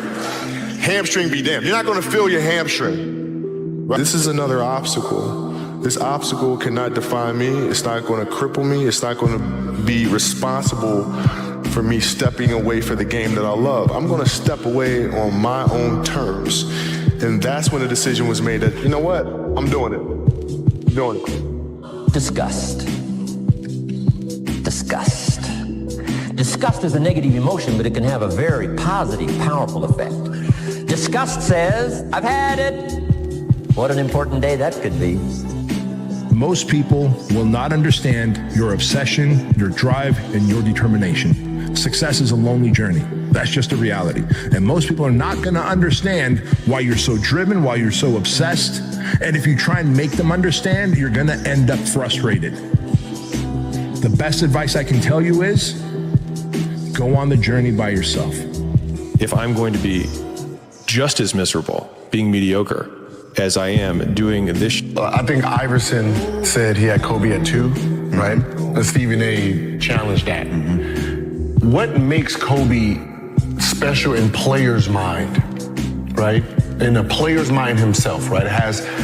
We don't go by your stats. We don't go by the accolades. We go by how the person played, what was his attributes, right? So when you think about the greatest players of all time, 90-80% of them have God gift of natural talent, ability, body, right? So Jordan, 48-inch vertical, right? You got the big hands, right? You got LeBron, right? You have Shaquille O'Neal, right? And Magic, 6'9" point guard with vision. Kobe, standard. If I give you 6'6", and then took every 6'6" guard in the NBA and NBA history, you would never find him. You would see Jordan because there he is, right? You would never find Kobe because he didn't have big hands, right? He wasn't quick, he wasn't fast. 38-inch vertical, that's standard. Like if you don't have a 38-inch vertical, you're not even a shooting guard in today's game, right? And what he did with that body, it's like you took a S500 and he was pushing it like a Bugatti. That's what we look at. We look at the normal person fighting gods. Yes. That's going to amount to something, then I might as well do the shit that's going to amount to something and be miserable there and at least have something to show for it. This happens to everybody that's tried to do something, and you're gonna get shit on, bro. You're gonna get hated on. Nobody's gonna get what the you're doing, but that's what makes it worth doing. Don't be so worried about people who imitate your work. They only know the what, but not the why. If you stopped being creative, so would they. A photocopier isn't an artist, even if it can recreate the Mona Lisa. You gotta shut off technology. Go here. So go to that dark place. I call it the dark room, where you're alone. No cell phones, no music, no TVs, no computers. You by yourself. Very few people want to be alone. Then I said, well, I don't have to go to work on the economy. And the answer was no. You only have to go to work on yourself. To make yourself more valuable. Because it doesn't take but a few ideas to make a great difference in your income, personal life, social life, and all the rest. The margins, guys, in life, that dictates a champion. Someone that's remembered, not forgotten. The legacies of life, the role models, the one that stands those tests of time I always talk about. Don't know terms like good enough. It's too hard. And they failed over and over and over again so many times that they've learned what it takes to succeed. With failure comes success, and with success comes blueprints of fundamental principles that lead to success. It just takes work, shitloads and shitloads of work. Every time I try and dress it up or cut a corner, I get brutally reminded the work just needs doing. The work doesn't care who you are. It just cares that it gets done. I'm actually going to reverse quote David Goggins on this one. I love this quote that he has, which he says, "There's no shortcuts for you, David." Or I heard him say that. And I just love that as a refrain, which is that a lot of people look for a shortcut. But the idea that you say, like, they're not for you, you don't get to use them. You are immune to shortcuts. I just love it because then it just further shortcuts the path to the work that needs to get done. You should push yourself beyond your limits of tolerance to find out where it is. How much can you work? How disciplined can you become? Like, can you work 12 hours a day? Can you work 8 hours a day? Can you work 3 hours a day? Like, flat out. Where's your limit? And how much work can you do, and how much socialization? You should find out. Push yourself past and then back off to that point where it's optimally sustainable. You have the opportunity to prevent catastrophe in your own life, but in order to do that, once again, you have to stand up. You have to do the right thing. You have to be uncomfortable. You have to impose the discipline on your own life. Stop listening to the normality of life. Everyone's saying the way it is the way it's going to be for you. The way it is for you is blood, sweat, and tears today to create a foundation of strength of tomorrow. Those days combined into whatever dream you want to be a reality. We're always fighting for that edge, always fighting for that opportunity. So it's not past, it's not missed, but lived. We're not going to cry about those opportunities. We're going to smile, remember them, and thank God they came, because we were ready when they came. You won't be ready if today isn't pushed with the strenuous nature and the pressure of the moment in the future that everything rides on. There's several days I don't want to do shit. I procrastinate like a mother. This is one of those days, man. I put my shoes and my socks and my shorts on every day. Woke up this morning and just stared at them. Didn't want to do shit. Didn't know why I was doing this shit. So we have to always remember Our purpose will always be there. I have nothing in front of me right now. No race, no nothing. But the purpose is myself. Your mind has to be stronger than your feelings. On those bad days, when you think that you're alone, you just might be. Because you know why? No one else wants to do it. So you be the motherfucker that always gets it done. You can't go back. Once you've started this damn journey, you can only go forward. So, you got two choices. One, you get scared, you give up. And the second one,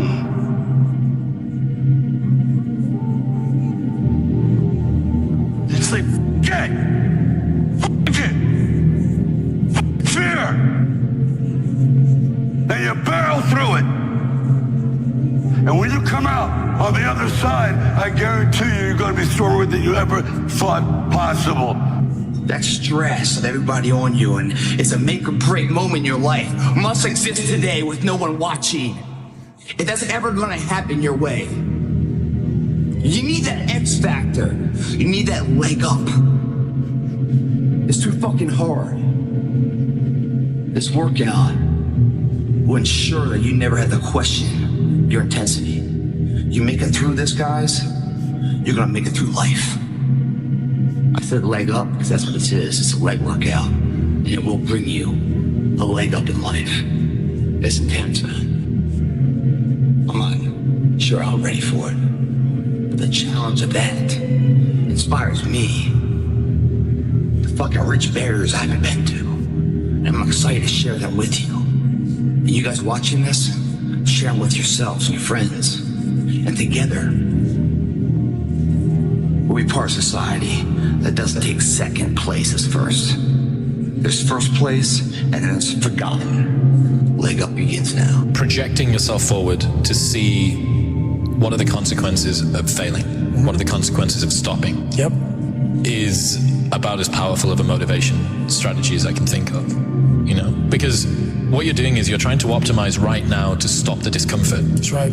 But what you're going to pay for that in is shame and guilt and regret long term. That's right. So what you need to be able to do is bundle all of that up that is as yet unfelt, but will last for way, way, way longer. You know, the future is much longer than now. That's right. The future is going to extend out up until the day that you die, and the now is just for now. And even 130 hours is just 130 hours. That's right. And you get to look back, and do you look back with pride and glory, or do you look back with shame and guilt? One way to increase the probability that things will unfold for you properly is to not lie. It's just stop lying. Period. Stop saying things you believe to be untrue. Stop doing things you know to be wrong. Just start with that. You'll get closer and closer to the truth, and the truth is the adventure of life. That's the advantage to the truth. You have the world on your side. But obviously, because if you're lying about things, you're opposing reality. Who are you? Who are you to oppose reality? Good luck. Come here, Brock.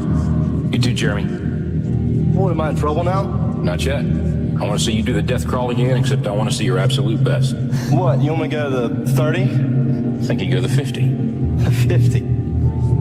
I can go to the 50 if nobody's on my back. I think you can do it with Jeremy on your back, but even if you can, I want you to promise me you're going to do your best. All right.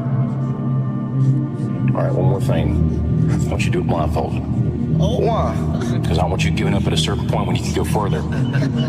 Get down. Jeremy, get on his back. Let's go, Brock. Keep your knees off the ground, just your hands and feet. There you go. A little bit left. Keep moving, Brock. That's it. That's it. And keep going. Be doing, whether it be working on yourself, losing weight, writing something, working on your career. The magic you're looking for in life is in the work you're avoiding. Everybody wants to be a star. Everybody wants success. Everybody wants to have money. You got to work at it. If you really want to be successful, you have to work at it. Nothing is achieved without some perspiration. Nothing. Anything that's is worth anything, you have to work at it. One more time. And even if you're not where you want to be in life and you're grinding and you're on that hustle, keep grinding, but also appreciate it. Appreciate that hustle. Appreciate this thing. Appreciate this fucking beautiful, chaotic, unknown existence you're in. The thing we call life. I love me. So the day that you decide to stop loving me, I'm not gonna love myself any less. I believe in me. If you stop believing in me, I'm not gonna believe in myself any less. If you believe that I'm irrelevant, that no one is checking for me, and that I don't mean anything to the world, because you think or believe that about me, it doesn't mean that I'm gonna believe it about myself. Refine your goals. I don't know what ambitions you've had up until now, but this weekend would be a good time to start the process. Here's the next one, believe in yourself. And you've got to believe in the possibilities. You've got to believe in the economy. You've got to believe that tomorrow can be better than today. But here's the big one, believe in yourself. There isn't a skill you can't learn. There isn't a discipline you can't try. There isn't a class you couldn't take. There isn't a book you couldn't read. Ask for wisdom. This is communication of the highest source. Ask for wisdom that creates answers. Ask for the wisdom that creates faith to believe things are possible. To live life, you need problems. If you get everything you want the minute you want it, what's the point of living? Hey man, look, I don't know if you realize this, but the life that you want to live not just gonna fall in your lap. I mean, something's gonna start clicking in your head that doing the bare minimum not gonna take it to the heights that you want to reach. I mean, you got all the potential in the world, but it don't mean nothing if you don't maximize it. So I need you to lock in and become who you're supposed to be. Sure thing. It says, try not to resist the changes that come your way. Instead, let life live through you. And do not worry that your life is turning upside down or not going the way that you want it to. How do you know that the side you are used to is better than the one that's to come? I don't negotiate with myself. I tell my brain, I don't go, oh, wait, I'm not ready, or let me count to 10, or maybe I'll do it tomorrow. That pattern of thinking is what destroys most people's lives and their dreams. You can settle for a life like most people have, or you can create your dreams, but to do it, you need to be able to push yourself. So you need to train yourself in little ways.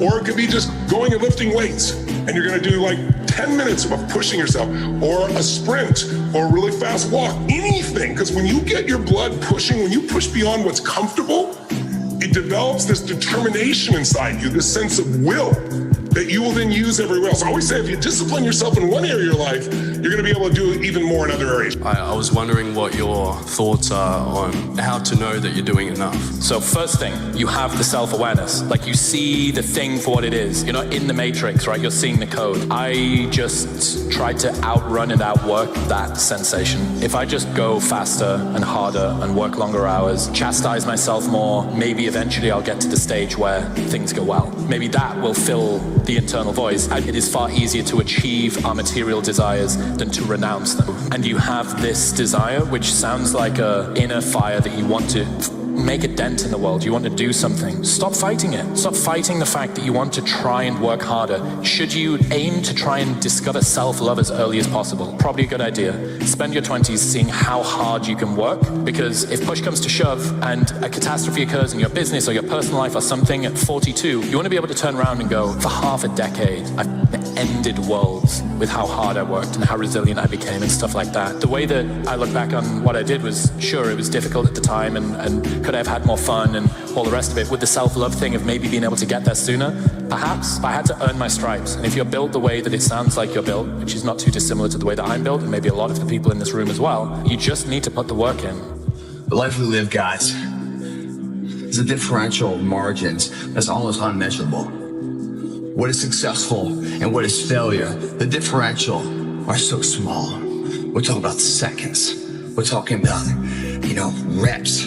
We're talking about the finest echelon of measurement that will make or break someone's life to be successful at that moment. And once at that moment successful, that gives a birth of a lifestyle that's unbeatable, second to none. But in order to have that first success, you must ensure yourself that you're giving it all you can today. Because the future we don't know, do we? We're training for that. And when I hear people say terms like good enough, it bothers me to an nth degree, because they are saying something that is justified at the moment, but not quantitative until a future endeavor of life. So therefore, they are passing judgment on now for a future event that they know nothing about. A confident person was not born confident. A confident person is built brick by brick by brick. And all of those bricks are just different results that they got in their life. So your brain needs pressure. It needs constant pressure. And stress and pressure is not a bad thing. We have this thing where we feel like stress is bad. It's bad for you. Bad. You know, you need to relax, man. You need to chill. Stress will kill you. No, being bored will kill you. Not having anything to do will kill you. Is much more dangerous than stress. Yes, you can work too hard. You can work where there's no soul involved. I work like a fiend because I'm writing a book. And it's a very hard process for me. And I'm working far too much, but man, I love it. Good enough, if you think about it. Good is a positive, enough's a negative. That's an oxymoron right there. It's hypocritical in its own sense. There is nothing that's ever good enough. The only thing that's enough is at the end of the day, the nth hour, the final hour, whatever you're going for, that your hand is raised victoriously. That's when you know it's enough. And you're in the gym right now to ensure that that event goes your way. It will never go your way, guys, if you're saying today is good enough. If you never say good enough today, I promise you tomorrow will always be enough. Whenever good enough isn't enough, you can bet tomorrow you'll have enough. Each person's income is determined primarily by their philosophy, not by the economy. Once I understood that, personal. Because it's always been personal to me. You identify with this gift. We all got the gift. This is something that we've all been blessed with. At some point, if we listen to that little thing that speaks to us inside, some people call it instinct. Some people call it a vibe. Some people call it an energy. Whatever the fuck you call it. Some people call it a voice. Whatever that thing is, bro. If it sparks the thought that changes the whole trajectory to what your life can evolve into because you took a second to listen to that shit, you are identifying with your blessing. You are identifying with your gift. And at that point, you learn what the fuck it is and become one with it and walk in your purpose, bro. the key is time is precious. Now let me give you Bill Bailey's description of time. Life is not just the passing of time. Life is not just the passing of time.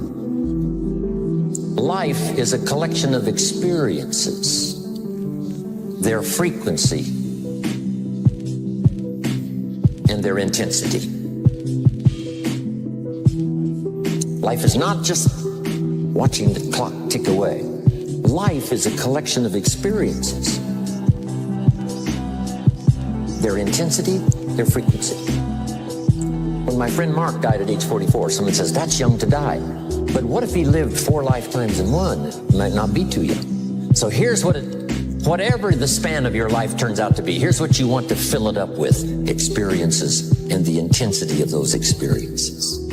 And if you lose that, not only are you not going to be successful in life, you will also lose yourself, and you will be unhappy, you'll be alienated from who you are. And you can get away with that when you're young because you're happy, you look good, you've got energy, things are going right. You get into your 30s and you're like everybody else. You don't know who you are and you don't know what you like anymore. And you're just following the trends. You start to get depressed and you start going down this rabbit hole, and things can turn really ugly. So you need a bit of courage in life. You need to go, okay, I am weird. I am strange. You know, lean into it. So when I had the 48 Laws of Power, when I first wrote the book, without it being published yet, it was a very strange looking book, and it reflects my own strangeness. Things on the margins, stories, everything broken up, images, quotes here and there. And what a time now for us to take this dream and not let it die. Take this dream and give it life. Take this dream and breathe into it your own personal spirit until finally it becomes a flame that burns around the whole world. Let's go do it now. Well, Mix, I think the greatest fear that we face is ourselves, actually.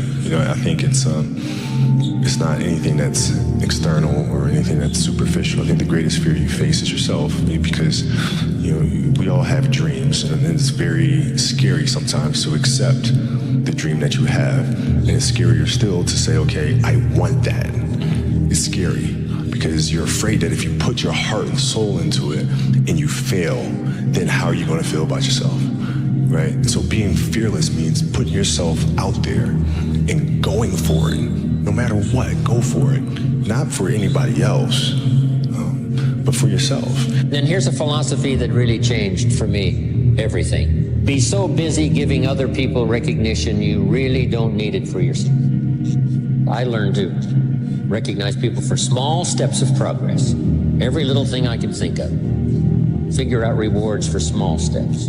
And what works is, if you dedicate your time and your focus, like realistically, with a professional, disciplined effort to creativity, you show up every day like a professional, but you show up to be creative. If you just do it on a regular basis, ideas will come to you. Where are these ideas coming from? Well, his concept was to think of it as you're a professional and you're getting these ideas from the muse. And this is what you do. You show up and you do the work, you focus on it, and these ideas will come to you. And that little voice becomes completely drowned out. And so you don't know who you are anymore. And you're afraid, particularly young people today. I mean, maybe it's always been that way, are so afraid of being different.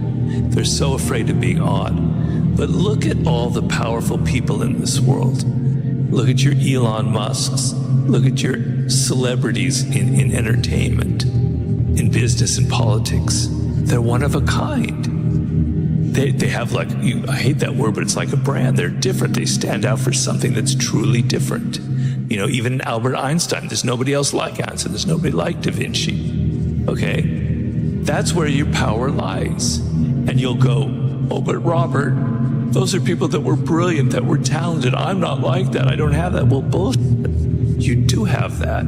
It's just you're forgetting about it. You don't want to put the effort into it. And there's no one more narcissistic than someone who's smart. And if you are smart, that's a real temptation. It's a real temptation. It can make you bitter as hell.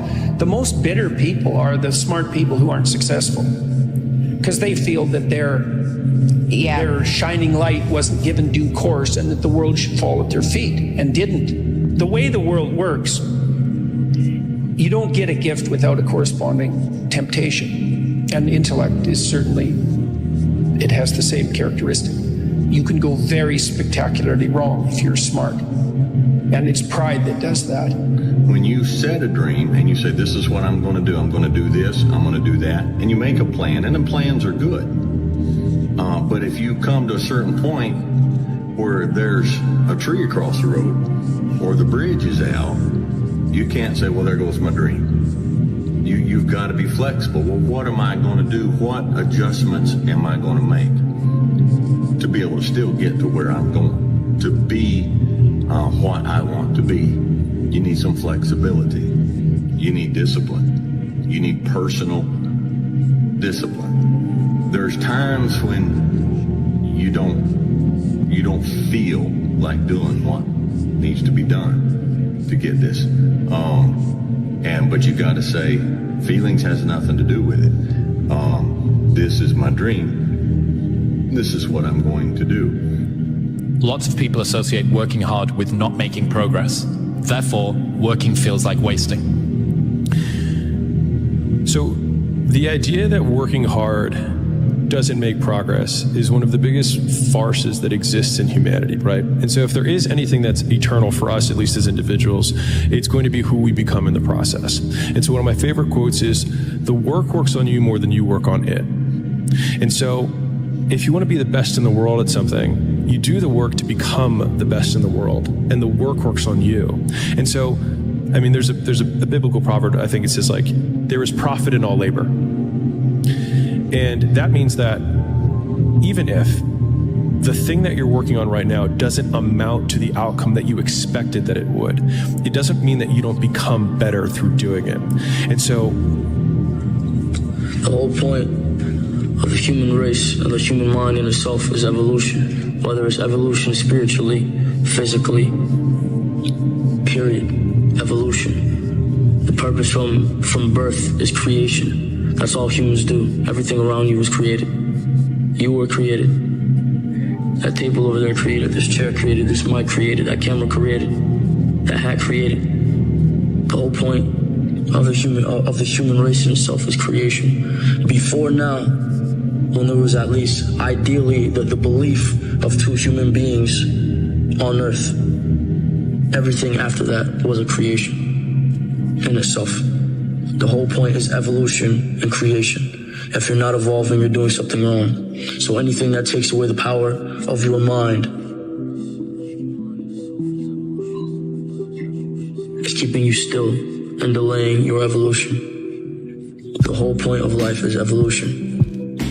Study your laws of the universe. The law of attraction, the law of abundance, the law of equivalent exchange. Study your laws, the laws of cause and effect, the karmic cycle. Study your laws. Dwell into your mind, meditate. Understand that you can alter your realms by your train of thought. Talking about that balance between good times and bad times, the lessons that we take from each. Every man knows reflection and introspection when he's at his lowest. A lot of mornings I wake up and say, F your feelings. Sometimes you have to go beyond what you're feeling. You know, okay, this hurts, that hurts. We can just sit down and do nothing. Or we can see how far we can push the human body. So on that journey, as I started getting more and more into my mind, I started realizing that what I'm capable of doing, my mind got stronger. So the pain in my knees, while it sucked, I've been doing it for so long. It was like it became my new norm. I think monk mode is a very good excuse for people that are introverted to feel noble in their introversion. And it turns something which is like an aversion to going out into the world, an aversion to making friends or putting yourself in uncomfortable social situations. It turns that from something which is a flaw to something which is a virtue. And you begin to get prestige for actually not doing that thing. And so many people, there's this idea called the inner citadel by Isaiah Berlin, and it basically says that if you can't get what you want, you must teach yourself to want what you can get. 30 more steps! You keep going, Brock! Come on! Look up, Brock. You're in the end zone. You know, I don't know what challenges you might have in going over the stuff we've been going over in terms of amending your philosophy or going back and, redoing some stuff that you might have messed up. But face all your fears. That's how you conquer them. Don't dismiss them. Just face them. Say, here's what I'm afraid of. I wonder what I could do to change that. Here's the next one. Exercise your willpower to change direction. You don't have to keep doing what you've done the last 6 years if it's not yielding you the benefits you want. My mentor helped me to review the last 6 years so I wouldn't repeat those errors the next 6. See, if you're a goose, you have no choice to do the next 6 like you did the last 6.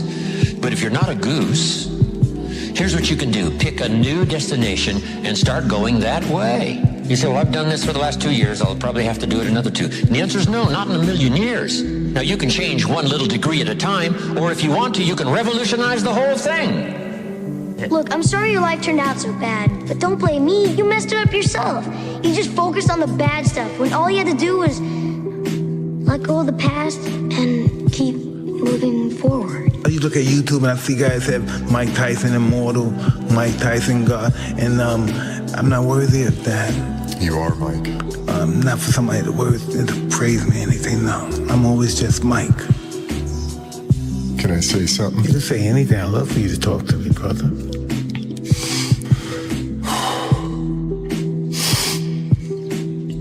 You had to go through all of that so that you could change the world, dude. Really, I don't see that. I don't know. You don't realize how many lives you're changing, saving, because of who you are and what you've been through and how you're willing to speak about it now. It was the beginning of this thing. Or I caught that red light and therefore made me 60 seconds later to get to that cafe where I met that movie producer or that woman who became my wife or whatever that is. It don't make sense at the time, but boy, looking back, it's all a science. Is that quote about the ironic tragedy is that life has to be lived forward but only makes sense in reverse? Right. Yeah. You know what happens? Most of you guys won't do the damn work. You know why? You're not disciplined. You're distracted. In this room, we will recreate you tomorrow. I will tell you this, it's not a one-day deal. It's the rest of your life deal. You make the decision to level up every single day for the rest of your life. Do you hear me? How many of you are prepared to die for what you want? How many of you are really prepared to go all in? Not care about getting embarrassed. Don't care what anyone else thinks about you. Other people are running your life. It's time for you to take back control of your life. How to go from average to fortune. There's 5 simple steps. You might like to make a note of them. Here's the first one. Get serious. You don't have to be grim, but you must be serious. I know a guy that's got a half a dozen jokes keeping him from becoming wealthy. He's not known as rich. He's known as a joker, which I guess is okay if that's the kind of life you want to live. But it really isn't the best way to live. To go from average to fortune, you must get serious. And you must get serious about 2 very important things. Number 1 is setting your goals and where you want to go. Designing the next 5, the next 10 years is so vitally important. Then you have to get serious about another important subject. And that important subject is called personal development. Personal development is striving hard to become the kind of person that you want to be. 10 years from now, you will surely become someone. The big question is, who? You have to fail. Failure is a part of the process to becoming successful. I tell people this all the time. Michael Jordan, the greatest basketball player in the world, he took 946 game-winning shots. 946 times since he was in high school, the ball has been in his hand to take the game-winning shot with no time on the clock. He has only made 146 of those. He has missed over 700 times, but he has made 146. You know what they write about? When you make it. They write about when you make it. So guess what? When you get through failing, all you gotta do is make one. All you gotta do is make one.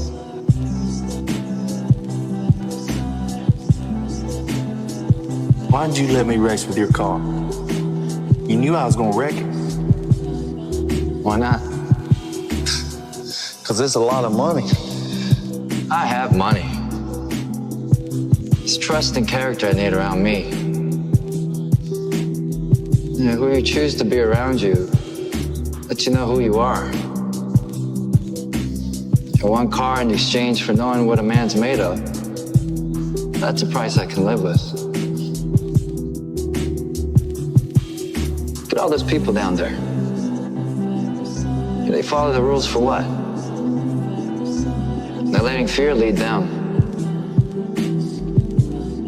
What happens if I don't? Life's simple. You make choices and you don't look back. I always knew I only need one chance. I always felt I was better than everybody. All I needed was to get in there once. Just give me one shot and I'll take it home. I'll steal it every time. I felt I was ready.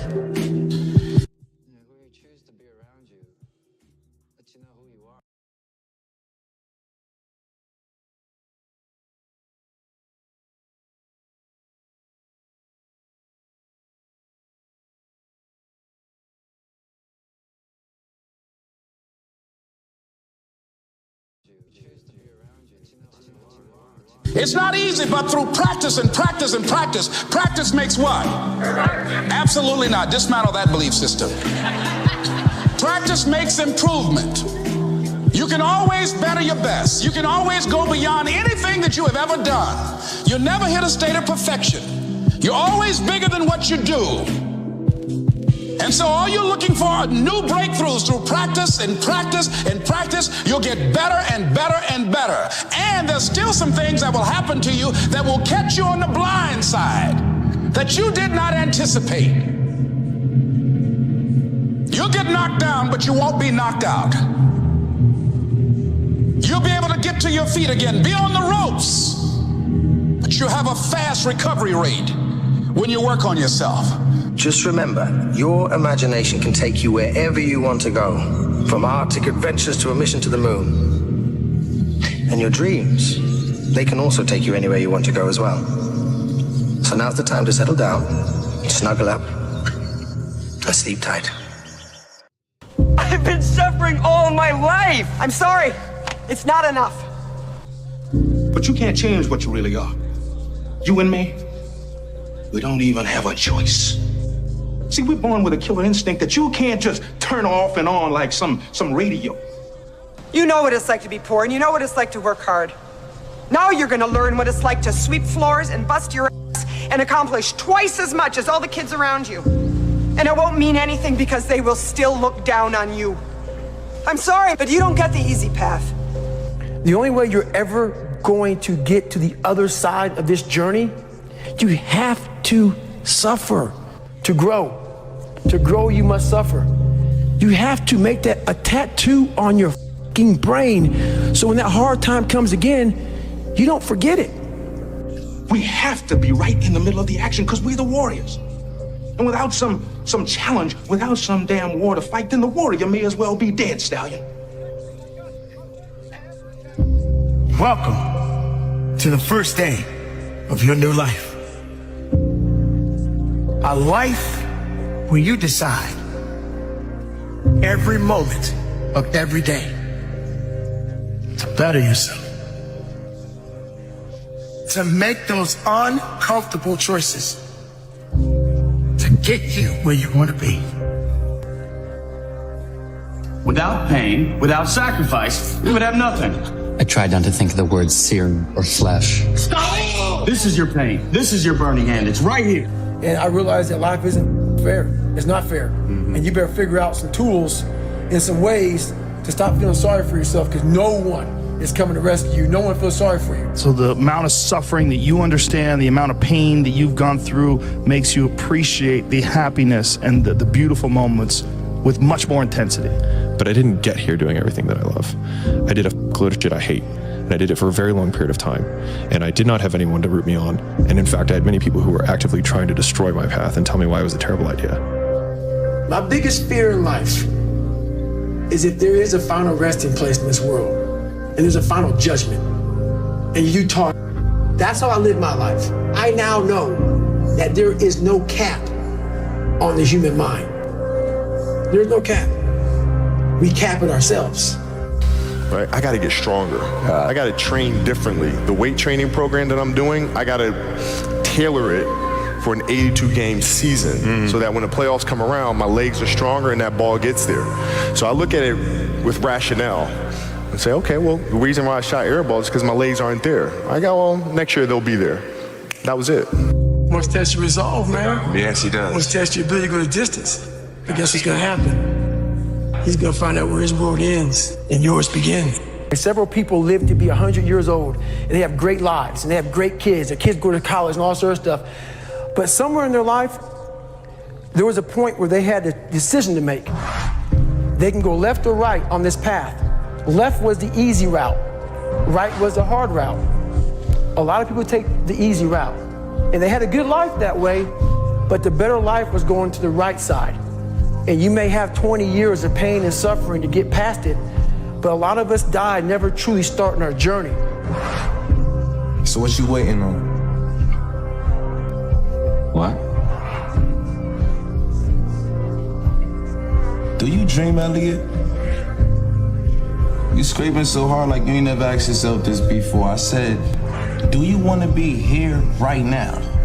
And I don't mean like here, like, I mean here in the cosmic sense, bro. Like, existence could be beautiful or it could be ugly. But that's on you. Dream.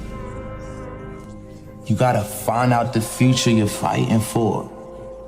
Sometimes you gotta close your eyes and really envision that shit, bro. How can I deal with the fact that this is painful for me? And the answer is, the fact that it is painful is the reason that it's working. Yeah. Like, if it wasn't you stepping out, everybody else that has to try and step out into this new life faces this same thing too. Every single person does. That's why most people don't do it. Yeah. Like, this is what hard feels like, and this is why most people don't win. So continuing to push through and almost seeing that level of discomfort as a signal, it's like a way marker that's been planted in the ground. Yes, more this way. Because if it was all just super easy, well, how are you going to get anything different to what everybody else has got if you do the same thing that everybody else does? And one of the best selectors for people not doing a thing is discomfort. So the route that has a lot of discomfort down it, usually on the other side of that, ends up with something which is valuable. And you see this guy just fighting. I love the fucking guy who just fucking fights. And so I put these things in as reminders that you're gonna have to fucking suffer, man. Man, you're gonna have to fucking suffer to go from this fat, insecure motherfucker to one of the best guys on the planet Earth. This journey is gonna take something that is gonna be incomprehensible to most people. That's why losing in life is so important. Whether it's getting dumped, getting fired, losing a game, loss, those feelings where things didn't work out your way, that's important because it lets you know this is the bad feeling that comes when it goes wrong, and you improve, and then it makes the good feelings of victory all the better. Those feelings of failure are really critical for your motivation. A lot of us speak in hollow words. I used to speak in hollow words. I don't do it anymore. Everything that comes out of my mouth has substance. It's real. And we all have these feelings in our bodies, in our minds, in our souls. I act on mine. A lot of us who are afraid of something, we allow our minds to choose the path of least resistance, so we go a different route. And I'm afraid of something, it's telling me you must conquer that. You must do that. Yeah. You have to go that way. And most of us don't understand that mentality. Wake up! Stop sleeping on yourself. The biggest problem that you have had is not that you don't have resources. It's not that you don't have supporters. It's not that somebody doesn't believe in you. It's that you have not believed in you. Stop sleeping on yourself. Step into your authenticity. Step into your intelligence and your brilliance. Release your gift. God has given you something great. Release it. People don't get it. There's great joy in the grind. Great joy in the suffer. It totally cleanses your body out, man, of any kind of hate. Makes you grow up. And so, like, if you want to do something that most people can't do, literally just extend the time horizon on the things that most people can't weather. Like, there's so much opportunity on the other side of being willing to persist for an extended period of time on the correct path without getting positive reinforcement from your environment. And the longer you can stick with something without that positive feedback loop in terms of the big external thing, the easier the opportunities are because so few people can pursue them. And the only way to see who the baddest motherfucker is to suffer. Because why? What I found out through my life was I thought of myself as some weak little kid. Once you change one thing, your mindset, you can attack everything. Your brain is the only thing you have when you're going through depression, when you're going through hard times, when you're going through death, real life shit. You can't Google that shit, man. But there's 24 hours in the day where you're alone in this brain, and your brain is talking to you in all kind of ways, and it wants to control you and pull you in these different pockets. If you can't control your own brain and your brain controls you, you're fucked. You got to tell your brain where you want to go and how you want to go and how you want to get there. You got to control it. If not, it's over. You need discipline. You need personal discipline. There's times when you don't feel like doing what needs to be done to get this. But you got to say, feelings has nothing to do with it. This is my dream. This is what I'm going to do. And I'm going to do the things that I don't feel like doing. I'm going to do the things I don't want to do. I'm going to do the things that don't come easy to me, that do not come natural to me. I'm going to get up and do it. You can't live your life on feelings. You cannot let your feelings dictate what you are or are not going to do. I want to see that guy who immersed himself in f***ing hell. And he thought about quitting and leaving and his wife and his kids. And why am I here? Is it worth it? All this crazy shit. And still said and found out a way to get through it. We all want to read about how we can quickly get somewhere. That's why the 6-minute abs and all this other shit so powerful. You may get some results from it, but they're not permanent. Imagine if you could use pain as a fuel. Imagine if you could use the pain as a passport. Imagine if you could use the pain to push you, to condition you, to prepare you for the stages and the rooms you got to walk into and the tables you got to sit at and the stages you have to stand on. What if the pain could make you better? What if the pain could build muscle? What if the pain could cause you to reach higher, to leap farther, to run faster? What if the pain could help you? What if all pain isn't hurt, but it's help? My name is David Goggins. I created Goggins. Goggins is the guy that can take anything you put in front of him. You want to break my motherfucking legs? So be it. I wanted you to go home that night after you beat the living shit out of me and I smiled in your face. I wanted you to think about me knowing that I'm comfortable being very unfucking comfortable. You can't just go through life just showing up, eating, sleeping, and going to sleep. You're gonna get depressed. Like your organism, the human organism, needs problem solving. It needs complex problems. It needs stress. It needs some sort of difficult thing that you have to overcome. And through that, you relax. You can't just have happiness all day. You have these tools. Your life was basically the perfect grounds for training for where you need to go in your life. All the beatings, all the bullying, all the, you going through learning disabilities, all the struggles. It was the absolute perfect training ground for you to go to where you need to go. And that's how I started looking at my life. If you have a sufficiently noble purpose, the suffering will justify itself. And I think that's empirically testable. And I do believe it's the case because I've watched people do very difficult things. And what that shows is that if you turn around and you confront the suffering voluntarily, you find out that you are way tougher than you think. It's not that life is better than you think. Life is as harsh as you think. It might even be worse, but you are way tougher than you think if you turn around and confront it. And so then what you discover is that there's a spirit within you that can pursue something meaningful, that has the resilience and the strength to contend properly with the catastrophe of existence without becoming bitter. This life is relentless. You better keep coming back from all your failures, all your doubts, all your shit. You better keep fighting, keep getting up. Never lay down for shit. That's one thing we should all agree on. If you've been broken once, you know how that shit feels. That means try and break me again. One thing in life, suffering has no expiration date. It don't give a if you're black, white, poor, rich, where you come from, how you were raised. It will keep coming after you. That we need adversity, we need difficulty, we need struggle. You need a weight to carry.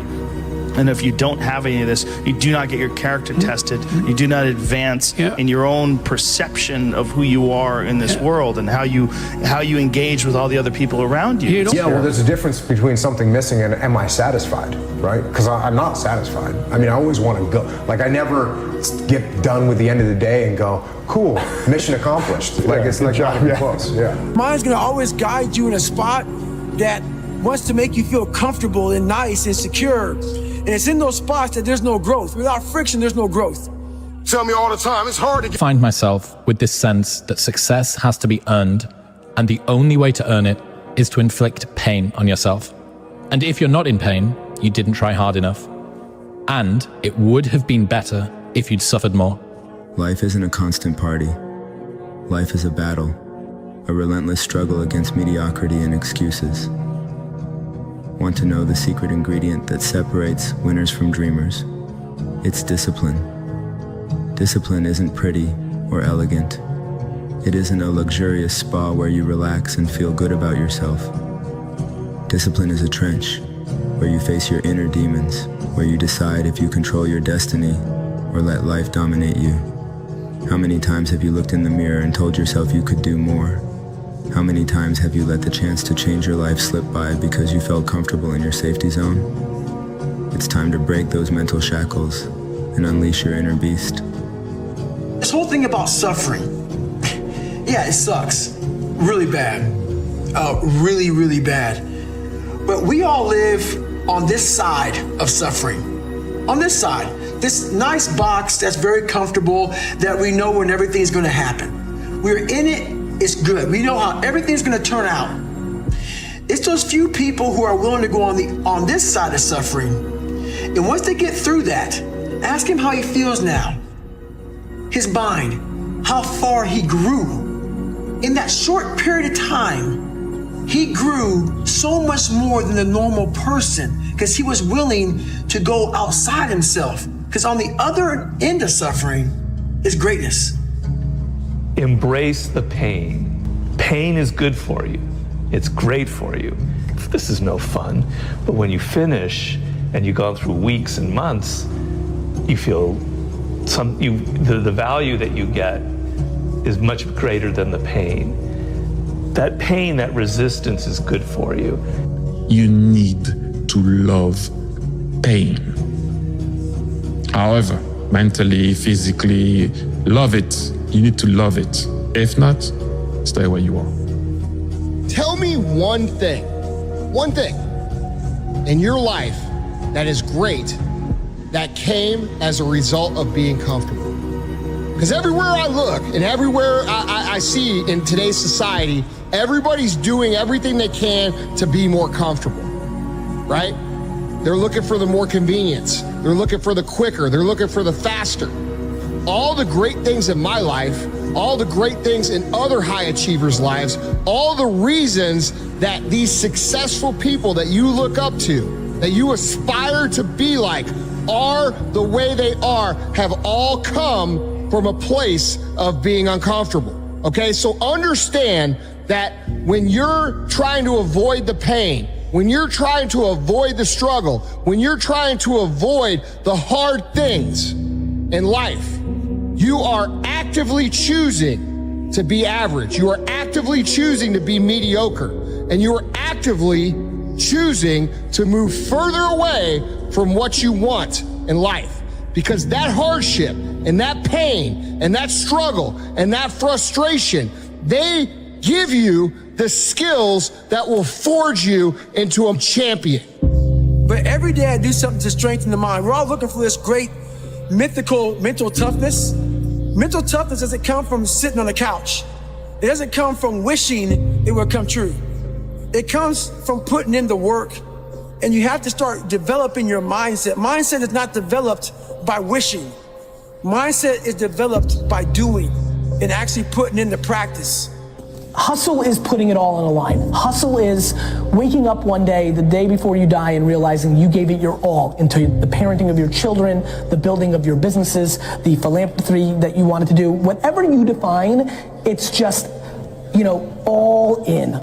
Every single person who has ever done anything worthwhile or exceptional or difficult or extraordinary, anyone, whether it's great artists or authors or mathematicians or whatever it is, everyone encounters difficulties. There is no easy road. It does not exist. It is impossible. Everyone has issues. Do the thing that your heart is asking you to do, regardless of the external circumstances. You just fucking do it. And the reason why I say that is not because of what you might get by taking action in the direction of your dreams. Because the goal, the prize on the other end of it, is not nearly as powerful It's who you become when you do the damn thing. So what I want to invite you to do, what I want you to consider, is that every single time you go and do something hard, a lot of people, their excuses are, it's easier said than done. It's too hard, right? This is really basically what your story is. That's the story you've told yourself, that it's easier said than done. You know, it's kind of hard to do that. Well, it's supposed to be hard. Look, if growing stronger and building muscle were easy, there would be no growth if there was no challenge. And that's my invitation to you, is to realize that it's supposed to be hard. It's supposed to be difficult. If it wasn't difficult, there would be no resistance. There'd be nothing to force you to grow stronger with. And that's why I say the most important reason, the most important thing, the most important gift that you receive by taking action in the direction of your dreams is not attaining your dream. It's you growing stronger and becoming a stronger version of yourself through the challenges, through the resistance, and because it's hard. The most important question to ask is, what pain do you want in your life? What are you willing to struggle for? Anything worthwhile is going to require some degree of pain and struggle. So, if you're oriented toward the pain and the struggle, you're probably going to be more aligned with what you're capable of accomplishing rather than if you just orient toward the pleasures. The amount of pleasure that you will eventually experience is directly related, to how much pain you experience. A good life, we could say, is a progressive expansion of the things that bring you pleasure. And even better, a good life is a progressive expansion of the things that bring you pleasure and includes pleasure through motivation and hard work. And understanding this pain-pleasure balance, whereby if you experience pain and you can continue to be in that friction and exert effort, the rewards are that much greater when they arrive. It's like a knife driving through it. It's painful as shit, guys. But you know, in a weird way, maybe I'm sick in the head. But when I know that knife's coming in there, then I know my muscles are going to a point down a path that's not beaten. They're going down a path that no one's been on, especially them, pushing their means of what they're used to. That knife represents growth. Every success in life, guys, is masked by temporary pain. Everything in life that's worthwhile, every prison you want to unwrap, that you want to get in the inside of that present to get it, because you want that present so bad. Every present that's worthwhile to you in life is wrapped in pain. Welcome to pain. Unwrap the pain. Find life. What I found is that winning doesn't happen on show day. It happens in the early mornings, painful workouts, long cardio sessions, and hungry nights. It happens in those moments of fear we all have when faced with a difficult goal, and in more so in what you make of that fear. It happens in every second of every day before you win. If you can take every opportunity you have to bring yourself closer to your goal, win every one of those opportunities, all while becoming more resilient in the process, how can you lose? That is an exciting opportunity. How bad do you want it? There's two options. To continue forward, pushing upward. And if you do, that dream is given birth, and forever you will live in the reality of it. If you stop, quit, throw in the towel, I promise you there's no distance you can travel far enough to find that dream again. For it is dead. And in its death, it's replaced by regret. And literally, I started feeling victory just by putting myself in the battle. It wasn't about going to Navy SEAL training. It wasn't about being the 23rd guy in that chair. I started realizing, man, just by going to war with myself every day and putting these challenges and these goals and these obstacles, these insurmountable obstacles. So it wasn't about losing 106 pounds. Me losing 5 pounds was an accomplishment. The more I did this, the more I gained confidence. When the excuses all go away and people can actually confront the fact that this is all because of me, and it hurts, but is also unbelievably empowering, because if these problems are because of me, then I'm capable of fixing these problems. So even though extreme ownership hurts and is painful, it's also liberating because now you have control over your fate and over your destiny. Pain is temporary. It may last for a minute, or an hour, or a day, or even a year. But eventually, it will subside, and something else will take its place. If I quit, however, it will last forever. Behind that pain is a understanding that I don't have this skill. Yes. Or is an understanding of I didn't try hard. Would you still be an example to the world if I went through your closet, if I went through your basement, if I went through your attic, if I went through your center console, if I went through your house? How personal is your purpose? You are able to get up every morning, have no passion, no drive, no motivation, no shit, and still get up with that kind of fire. You will be successful in life. I guarantee you that. You don't have to feel good about it. You just have to keep going. The feeling will pass, but you will remain. You are greater than your feelings. Going to bed late and waking up early to work for a few days won't kill you. You're not going to burn out. You're doing what it takes. If you're one of those people that push work-life balance, just remember, the people who like working a lot don't care. I've never regretted trying harder at anything ever. Hard times last long, but an epic story feels like a lifetime. Your motivation. You need discipline. Because motivation's not there every day. I'm missing motivation most days. Through discipline, through self-discipline, through repetition, through tons of repetition of the same thing that you don't want to do. And that's the key thing. Through repetition of things you don't want to do, you develop like an armor for your mind. You start to armor your mind, because your mind's like, okay, we suffer every day. It's what we do. We do stuff that sucks every day. So then when the suck stuff comes, you're ready for it. It's because that's part of the unforgiving part, is the losing part. That part is unforgiving. It's what's really inside of them. So what they're seeing when they look in the mirror, they're just trying to see what's on the surface. But winning and losing wants to know what's inside of you. It wants to know what makes you tick. It wants to know what your desires are. It wants to know what your ego is. It wants to know what your limitations are. It wants to know what your mindset is. It wants to know everything about you, because winning does not lie. When you look in the mirror,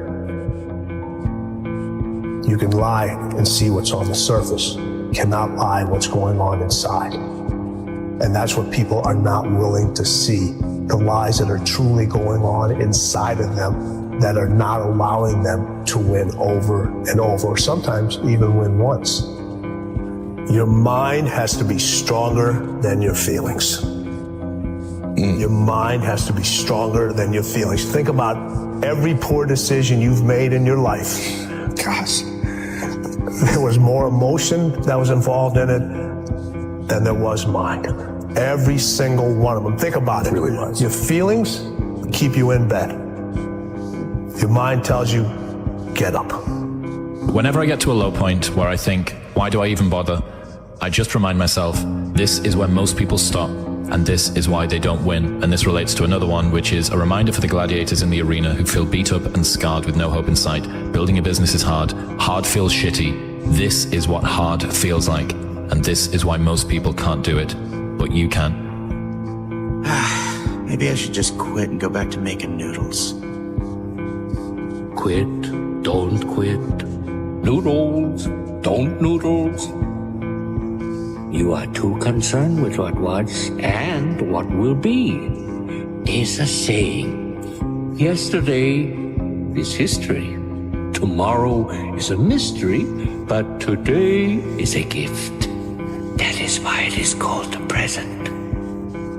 Because if I just think, well, tomorrow I'm just gonna coast and eat Twinkies and watch TV.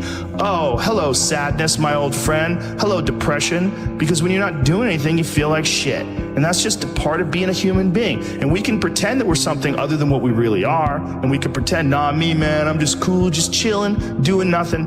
Bullshit. You're a fucking human. You're a human being. You evolved from the In hundreds of thousands of years of hunters and gatherers and people that were struggling, those human reward systems are carved deeply into your DNA. And if you don't respect that, if you don't respect the mechanism of happiness and fulfillment and what you really need to do in order to feel satisfied in life, camaraderie, struggle, testing yourself, learning, all those things are imperative. They're all a giant part of being a person. What's the biggest mistake that you've made in your life that you can share, with people? Same mistake that all four of us made. Trust. It's a fact. Trust. Every morning I get up in the mirror and I say to myself, and I'm brushing my teeth, and I say, you know what? The only person I can trust, that person right there. Because we all know we can trust ourselves. But we all always know somebody else is always gonna let us down. It's 1 a.m., I'm going for my third workout. Or do I wanna go to the gym? Absolutely not. I'd rather, lay in my house and sit in the movie theater and watch movies. But, to be the best, you got to work overtime. To be the best, you got to work overtime. Looks like the winds are changing. Change is good. Yeah, but it's not easy. I know what I have to do, but going back means I'll have to face my past. I've been running from it for so long. Ow! Jeez, what was that for? It doesn't matter. It's in the past. Yeah, but it still hurts. Oh, yes, the past can hurt. But the way I see it, you can either run from it or learn from it. You see? At some point in your life, after many breakups, after you realize we all pay taxes, after you realize you're not always going to be the one chosen for a promotion, you're going to be passed up on promotion sometime. A guy that's lazier just because they're related to the mother of the business or the CEO of the business is going to get the promotion over you, and that pisses you off because you stayed up every night till 10 o'clock and that schmuck gets the promotion over you just because his last name is Johnson and yours is not. And you can never compete with that kid. Then you start realizing, saying, listen, man, this fashion stuff, I'm sorry. I work a lot harder than the other guy. Why does he deserve it? You start kind of getting a little bit of this. And about 30 to 40 years old, you sit there and say, maybe I need to start making some logical decisions as well. I think to myself, man, I'm afraid of doing this. And I'm like, no, I'm not. I'm afraid of what this person's going to think about me. Because if I were to be able to fail in quiet, in complete isolation, then I wouldn't care. And then I think, well, what if I don't succeed in public? What do they think then?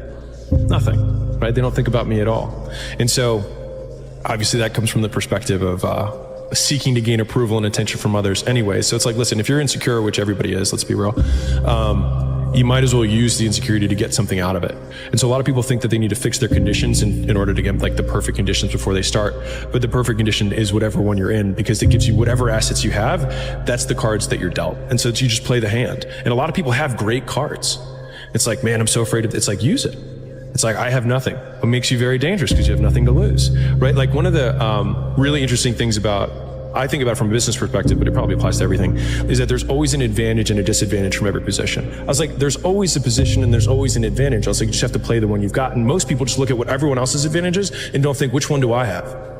When my body was breaking down, it was just how it was going on. I said, you know what? This is my new norm. So my mind said, it's like going to work. Like you go to work, you put your suit and tie on, I go into suffering every day. Every day, suffering, being broken, duct taping my feet up, stress fractures, shin splints, being broken. This is my new norm. And your mind says, if we're not broken, this ain't normal. We gotta be broken. So then your mind starts to get tougher and tougher and more callous. People, how did you run on broken feet? Broken shins.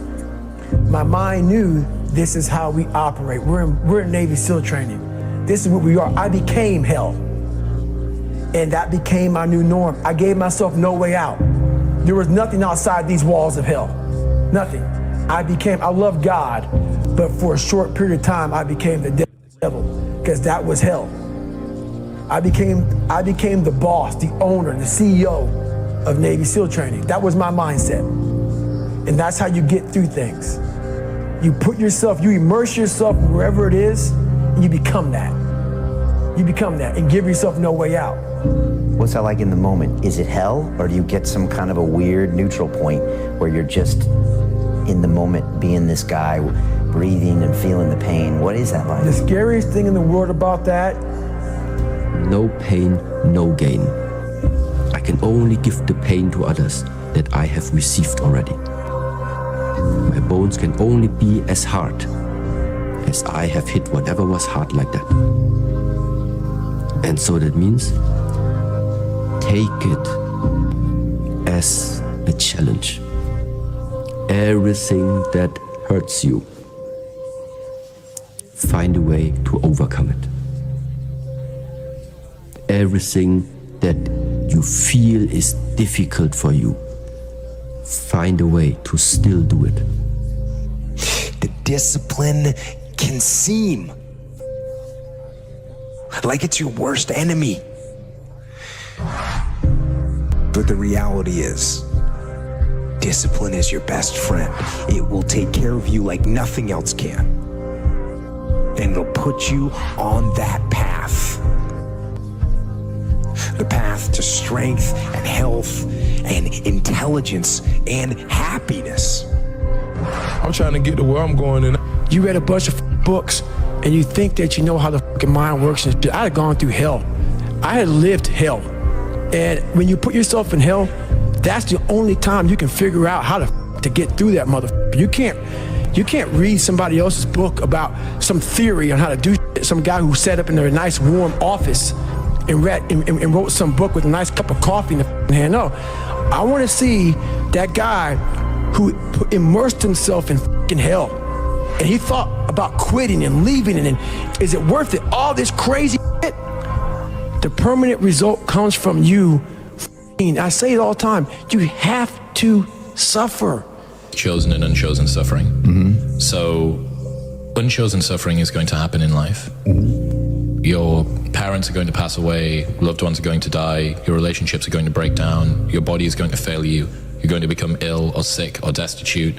Things are going to happen that you have no control over. Mm-hmm. And the only way that you can prepare yourself for unchosen suffering is with chosen suffering. Right. You can elect to put yourself into a position to become a stronger alloy of whatever the metal is that you're made of. And by purposefully choosing difficult things, you will armor yourself against that situation. Mm-hmm. It's still going to suck. Mm-hmm. But think about how much more fragile you would be if you hadn't overcome all of this stuff. I've been in 3 hell weeks, Ranger School, overcome so many obstacles in my life. This last 30 miles of this race is when I realized a human being is not so human anymore. We have the ability to go in such a space if you're willing to suffer, and I mean suffer. Your brain and your body, once connected together, can do anything. And this 30 miles was the life-changing moment. I was out of it. I was in the worst pain of my entire life. I was, to me, on the brink of death. Ain't nobody gonna stop me, or whatever going on, the talking and the captions or whatever the memes. It can't stop me because it's a vision that I have and it's goals that I have that set out for myself that I gotta get there no matter what. The suffering before your mind starts saying we need self-talk. So what I tell myself is I go back to the months and years of preparation to get to that day. And I'm telling myself, the 3:30 in the morning, and I'm looking at my shoes and I want to go out there and run 30 miles. I have to, in that second, in that moment of this self-talk, my mind saying, you gotta find more, you gotta find more. I once again calm down, go back into my mind, in my cookie jar, I call it, and I have to reflect back on the shit I did to get here. And that becomes my self-talk. Self-talk does not work unless it is real. Most of us lie to ourselves in the self-talk. It doesn't work. It has to be real. It has to be something that you've done to make it really work. I'm doing something I don't want to do. Every time I start doing things I don't want to do, I grow. And if you earn it, you'll keep it. That's the thing about it, man. Like, we like to take these very quick fixes in life. We want the 6-minute abs approach to life. Yeah. Nah, man. There's no permanent in that. Yeah. There's no permanent in that, man. There's no scarring. There must be scarring. Well, people are terrified of this thing that you're... I was homeless for 2.5 years. And the problem with most of you, you never felt no pain before. Y'all spoiled. Y'all spoiled. Some of y'all spoiled. Just bottom line. Your parents have done everything for you. You never had to do nothing for yourself. You're spoiled. We're going to keep it real tonight. Some of you are spoiled brats. Every time you ever got in trouble, somebody in your house got you out of it. Every time you've done something you're not supposed to do, people say, Eric, your mother's a tyrant. You're right. She kicked me out. You're right. She's mean, but she developed a man because she put me out there and said, you're going to have to grow up. And some of you have never learned to grow up. And so every time something get hard, you quit, you call mama. I dare you to take a little pain. You ain't gonna die. At the end of pain is success. I want to be uncommon amongst uncommon people. I wanted to be the guy. I don't care if you fucking like me. I don't care if you don't understand me. I didn't give a once I went through this journey, this path of life, you ain't got there's a whole bunch of guys that don't like me. I don't give a fuck. I'm a warrior. A warrior is a motherfucker who says, hey, I'm here again today. I'm here again tomorrow. I'm gonna be here the next day. I'm 50 years old, I'm still getting after it. It's a person that puts no fucking limit on what's possible. Every day I wake up and I don't want to do some fucking shit. I'm like, okay, man, do you want to be a bitch today? Do you want to feel like a little bitch? Do you want to walk around all day knowing that you could, but you didn't? Life is one big tug of war, and you don't win that tug of war by pushing the rope. You have to pull that motherfucker. And a lot of times you have to pull yourself through life. This morning, I did not want to get up, so I had to pull my out of bed. But guess what? The more and more I got into that run, each step into that run, I started gaining more and more confidence. But to gain that confidence, you have to be willing to pull yourself out of bed, pull yourself out of a funk, pull yourself out of whatever the life is throwing at you to gain that confidence. By the time the run was over, I was like, you motherfucker, I once again beat your ass. You gotta be willing to find the confidence. Stay in the fight, stay in the war, stay in the battle, armor your mind. You are eliminating another form of discomfort. I torture myself physically. I'm always working out. I'm always exhausted. I'm always taking ice baths. I was in the sauna before I got here today. I'm always doing something. Always. I never have a day where there's not some kind of struggle. If I have a day where I just lay around, I'm like, this is weird. Like, it's one of the things that I have to do on vacation. When I get up in the morning, whenever I'm on vacation, the first thing I do is work out. I'm like, I gotta do this, otherwise I'm not gonna be able to enjoy this time off with my family. I gotta get up before everybody else, and I gotta work out hard. You know, it's like when someone says, well, today I just need to sleep in. It's that bullshit. Yeah. You don't need to sleep in. This country was not built on sleeping in. So let's get up in the morning and let's get on that bike and let's do some exercise and don't even think about it. Don't look at your email or anything like this. Let's just get going. Boom, boom, boom. Let's get going. And let's start building. And so that's the idea, is just not to be overly soft and overly kind of like sensitive and everyone is in the victim kind of a thing. I just don't buy into that. A lot of this me. So when you're waking up every morning by yourself and you're fucking getting after it by yourself and it's the hidden work. People see 1 minute video of me running and shit and like these fighters, they see during the fight or after the fight. They don't see these motherfuckers, man, what they deal with every fucking day. I'm not good enough. I'm not good enough. I shouldn't be here. Because every day, even though they're fucking the best in the world, that little motherfucker 7 or 8 years old is still in there saying, oh man, we don't have something, man, we're not good enough. It's not even real. All those mornings that you don't want to fucking get up, and I look at it as like a fucking, like a rock, and you find this rock, and that rock is you.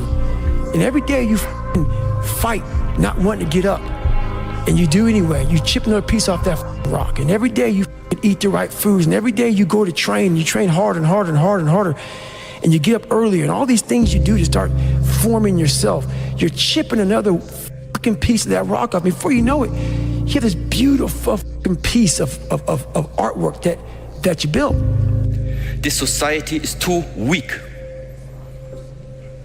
And why?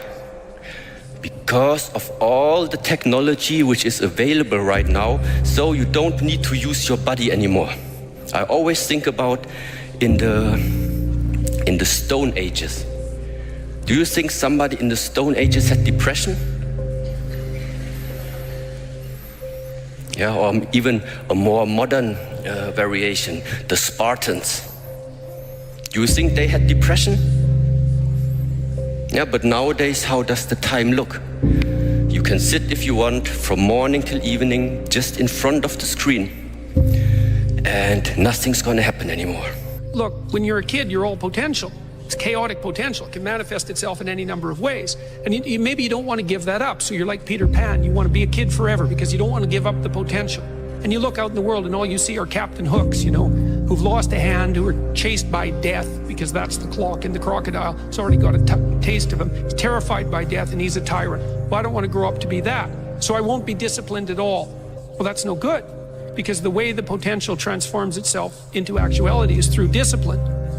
And I think psychologically, the advantage that gives me over a lot of people that I have been in competition with in different situations is it's difficult to take the first step when you look how big the task is. The task is never huge to me. It's always one brick. I believe, and I learned very young, that you don't try to build a wall. You don't set out to build a wall. You don't say, I'm going to build the biggest, baddest, greatest wall that's ever been built.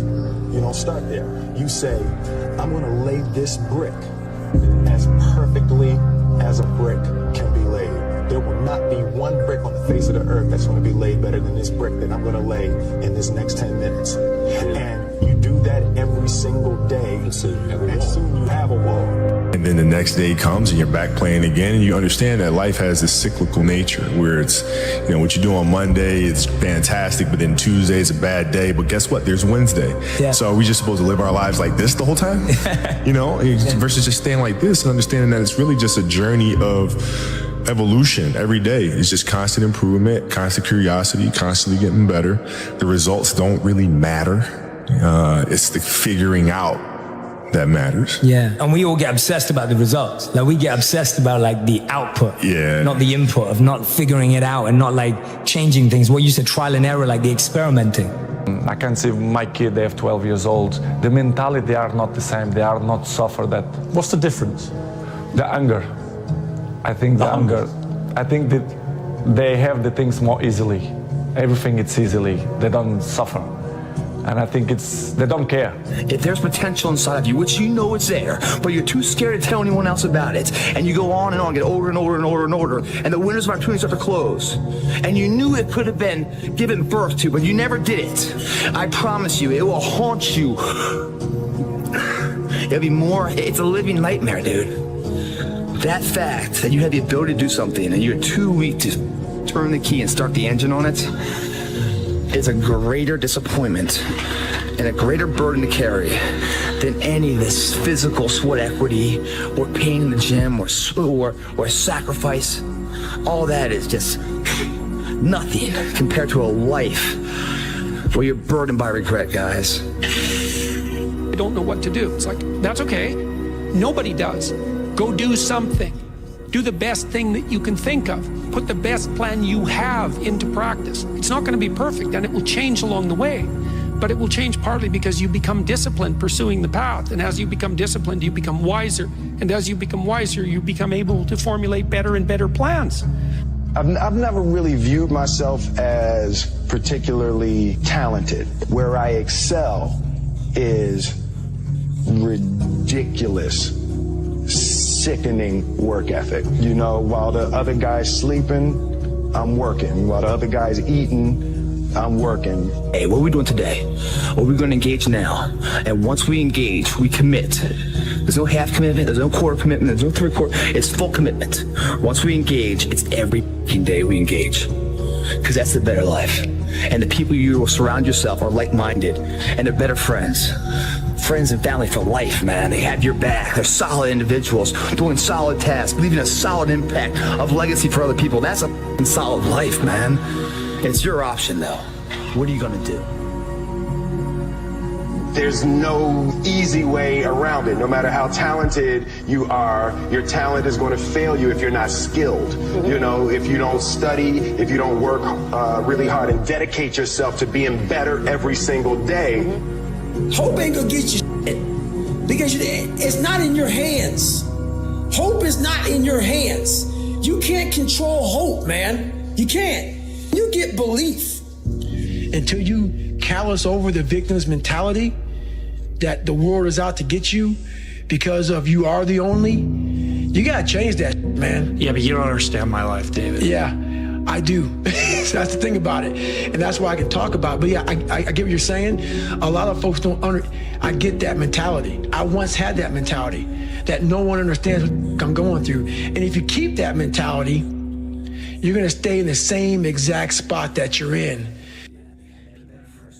It might be April where you are, and you're expecting nice weather, but it's 20 degrees. So, you might be somewhere where it's too fucking hot. So, you might have sore legs, sore back, sore shoulder. So, the struggle is real. It never gets any easier. You gotta get harder. I was out yesterday, getting after it. Had one of the best runs I've had in a long time. PR'd that bitch. So, no one cares what you did yesterday. It only matters what you're doing today. Those who take me literally, so I'm a cheerleader for those who want to be better, not for those who want to stay the same. Stay hard. What does losing feel like to you? It's exciting. Why is it exciting? Because it means you have different ways to get better. There's certain things that you can figure out that you can take advantage of, right? Certain weaknesses that were exposed that you need to shore up, right? So it was exciting. I mean, it sucks to lose, right? But at the same time, there are answers there. Because we forget we are in control of our mind. We believe it's the other way around. No, we put in our minds what we should do, but we believe our mind is telling us, it's giving us all this feedback. We have to reprogram it and tell us, no, we're good. We're good, this sucks, but it's okay. The easiest thing in the world to do is to complain, blame, and quit and settle. That's the easiest thing in the world to do.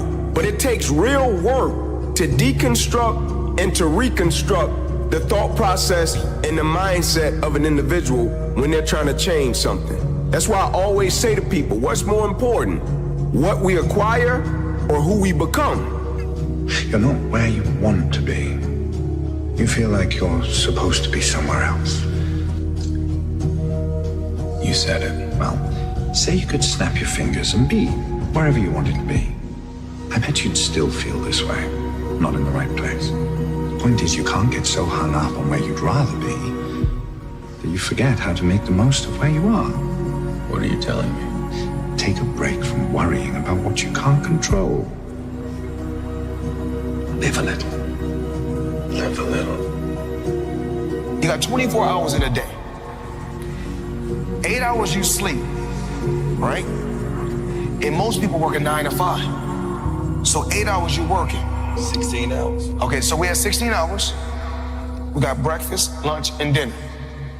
So we had night, that's 19. It take you an hour to get ready. So we had 20 hours. So I cannot spend, you guys cannot spend 4 hours going talking about, oh, they lying, oh, I like this photo. Oh, they faking, sending photos to other people. Y'all got to get focused. I'm where I'm at because I'm focused. Tunnel vision, I'm focused on what I got to do.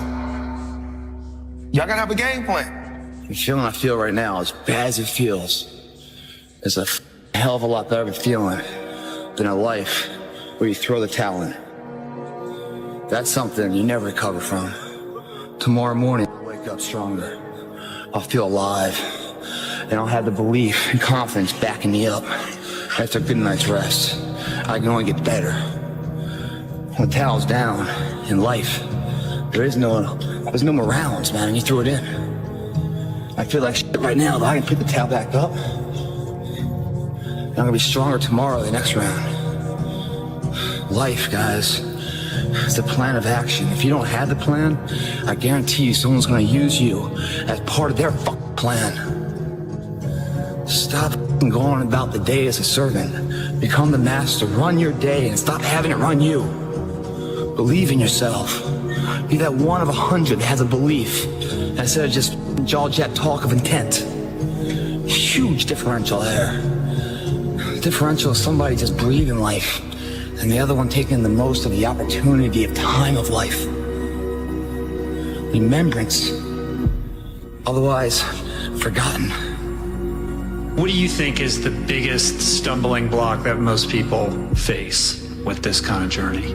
Honestly, is they have the woe is me mentality. It's too hard. Life isn't fair. These things in life are not easy for me. You look to your left, you look to your right, and you start to judge yourself off other people. Like, if you're a female, well, she's skinny and she doesn't work out as hard as I do, and everything starts to corrupt your mind. You start to look around too much at other people and what they're doing, and that starts to corrupt your own dialogue. We are judging ourselves against too many people. You have to judge yourself against yourself. And that's the one thing I started learning, man. This is a race against David Goggins and David Goggins alone. And once you can silence all that bullshit, all the outside interference and things that are attracting your mind to everything, you can then start to grow and realizing, I'm stressed out for no reason. This is my own little race. This is my own timeline, and this is how I'm gonna run it. It's all in your mind. Whatever you hold in your mind will tend to occur in your life. If you continue to believe as you have always believed, you will continue to act as you have always acted. You will continue to get what you have always gotten. If you want different results in your life or your work, all you have to do is change your mind. You ever had a gut feeling that maybe you were meant for more, but you weren't really sure what the next best steps were to achieve it? Me too. So what's your more? What's your destination? And I'm not talking about just more money or more things. I'm also talking about more love, more joy, more choice, more balance, more trust. What's your more? It would line up to be perfect for them. And because they're waiting for this and because it's never coming, they never go. And when they never go, they never become anything. And that's what leads to a wasted life. So you have to realize conditions are never going to be perfect. Things are always going to be hard. So he's like, I gained 20 pounds. I can't find my why. I can't find my purpose. I can't find motivation. Can't find a gym. He went on and on. So I said, hey, okay, relax. Just relax. Can you find your balls? Once you locate those, I need you to grab them. After you grab them, I need you to go find some shoes. If you got some shoes, you can go walk. You can go run. As far as the gym you can't find, do you have a floor where you live? Do some fucking push-ups. Do some sit-ups. We're waiting to find purpose. We're waiting to find why. We're waiting to find all this shit before we start. The thing about it is this. Start now. So when you find your purpose, you find your why, you can get after it. Stay hard. Seneca famously said that the mind focused on future events is miserable. I see so many people focusing on the things that they cannot control. They want to make $1 million, but obviously you can't dictate the specific day that you're going to become a millionaire. They want to develop a better physique, but you can't specifically dictate the day where you'll be proud of the body that you have if you're overweight or if you're too skinny. You need to understand that you can't be focused on the future. What you need to be focused is on the present moment. What you can control today, the habits that you input today, the amount of work ethic and good attitude that you portray today. These are the things that matter. The Stoics used to speak about these things because it is so easy to either reminisce in the past or to be conjuring imaginary scenarios of the future, oftentimes negative, that lead a present moment of stress and a state of being miserable. So if you want to be in a life that is full of equanimity. Equanimity means the calmness of the soul. And a life that is full of peace, you need to be here now, focusing on what you can control. If you want to make more money, perfect, clock in. If you want to become more financially literate, you're gonna have to pick up the books and get educated. If you want a better physique, you're gonna have to eat healthier food and you're gonna have to exercise. Not focused on the future, but focused on what you can do today. And by natural law, for every action, there's an equal and opposite reaction. The universe will give you exactly what you deserve. Don't live a life of misery by living in the past or living in the future, but live a life of peace and equanimity by being here, right now. What was really your work ethic like, and for how long did you stay disciplined? Well, I mean, every day. I mean, since 20 years. It was an everyday process, and trying to figure out strengths and weaknesses. For example, jumping ability. Man, my vertical was a 40, it wasn't a 46 or a 45. My hands are big, but they're not massive. Right, so you got to figure out ways to strengthen them so your hands are strong enough to be able to palm a ball and do the things that you need to do. Quickness, I was quick, but not insanely quick. I was fast, but not ridiculously fast. Right, so I had to rely on skill a lot more. I had to rely on angles a lot more. I had to study the game a lot more, and it just never changed. The struggle is real. It never gets any easier. You got to get harder. I have to ask this guy. I have to understand, like, why he works like that. Right. So after the games, I'm like, hey, Kobe, like, why were you in the gym for so long? He's like, because I saw you come in, and I wanted you to know that it doesn't matter how hard you work, that I'm willing to work harder than you. Because I know every mother ain't gonna do what I'm gonna do. That's how you level up. For me, I was more miserable trying to make everyone else happy than I am now with everyone else unhappy with me. Because when nobody's looking, that's the time that really counts. That's the time that really matters. The working out at 5, 6 a.m. and then all the practices and all the extra conditioning, like that work that you do every single day is key, because that's what you're gonna be able to fall back on. And that's what you're gonna be able to like rely on when push comes to shove. A life without pain is a life without challenge. And a life without challenge is a life without growth. We're built for struggle. We're built to contend with the world. We're built to contend with reality. You want a challenge, and the best way that you can take on a challenge, because a challenge fortifies you. So you don't want to be secure, you want to be strong. And you get strong by taking on optimal challenges. And so you lay out your destiny in the world, and you take the slings and arrows of fate, and you make yourself stronger while you're doing so. And you might fail, and fortune might do you in, but it's your best bet. If you want to be more successful, stay hard. Getting up at 4 o'clock in the morning every day before anybody else, and grounding my thought process is in the no one will outwork me. No one. Motherfucker won't outwork me. It all starts with this. 2 hands, putting it to work. I'm already working all of the hours that I'm awake, and I've already given up Saturdays. So the only thing that I have left is like Sundays and evenings. I am no longer going to be watching any football, and I'm no longer going to have Netflix at all. That's what I'm sacrificing. And I think a lot of people create these to-do lists when in my experience, it's been so much more useful to write down all the things that I'm willing to sacrifice. Because if you sacrifice everything, there's nothing left than to do the one thing that matters. I discovered work ethic and how far I could push myself, and I discovered one immutable truth. I could get so good that people would be terrified to lose me. There you go. And in fact, Kobe has a quote that's even better, which is, "Boos don't block dunks." You can get so good people can't stop you. I can go back to that moment and just not be afraid, just recognize that look, whatever could be out there, I could have it. So what's the great divide of human beings? Who are you on those days you don't want to do things? It's easy to conquer when it's good weather, got good sleep, work's going good, the family's good, you feel great. Those are the easy days to conquer. But who are you on those fucking days when all hell's broke loose? Your body's fucked up, you're sore, you're depressed, you're miserable, you're not the favorite person at school, you might be getting bullied, you might be falling behind in life.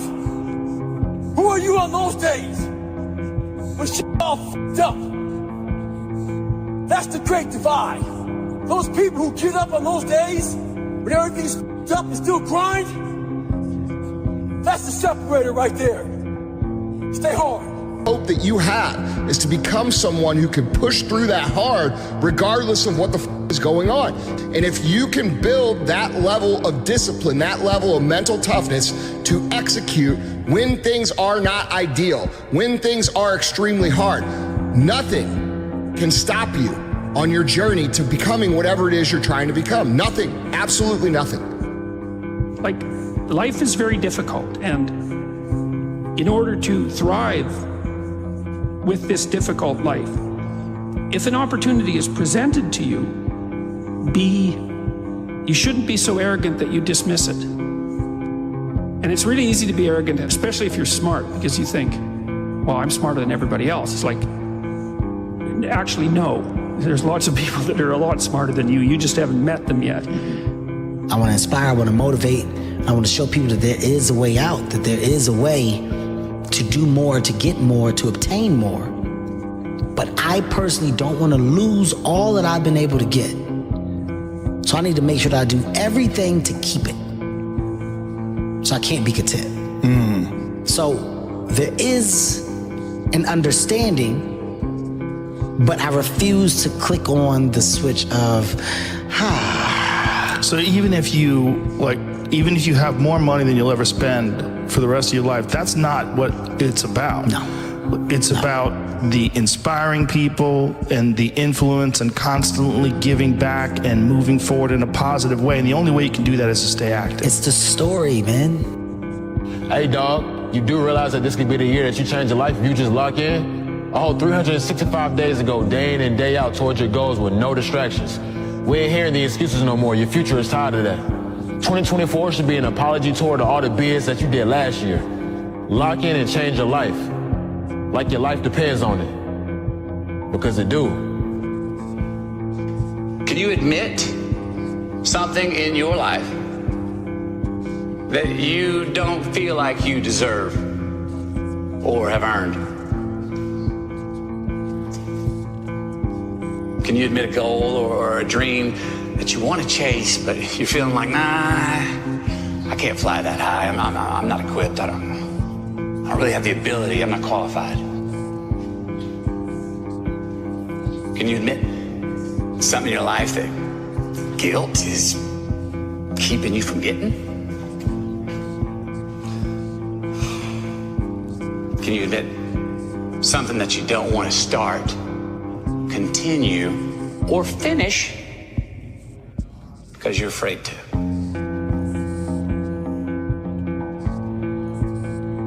Say it aloud to yourself.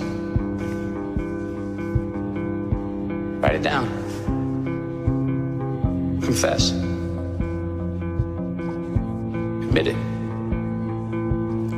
Everybody judges by success of money or business accomplishments or games you won and things like that. The true measure of success is how happy are you? If you get up every day and you're really happy and you really do enjoy and love your life and you love doing, you're surrounded by people you love doing it with, you could not be more successful.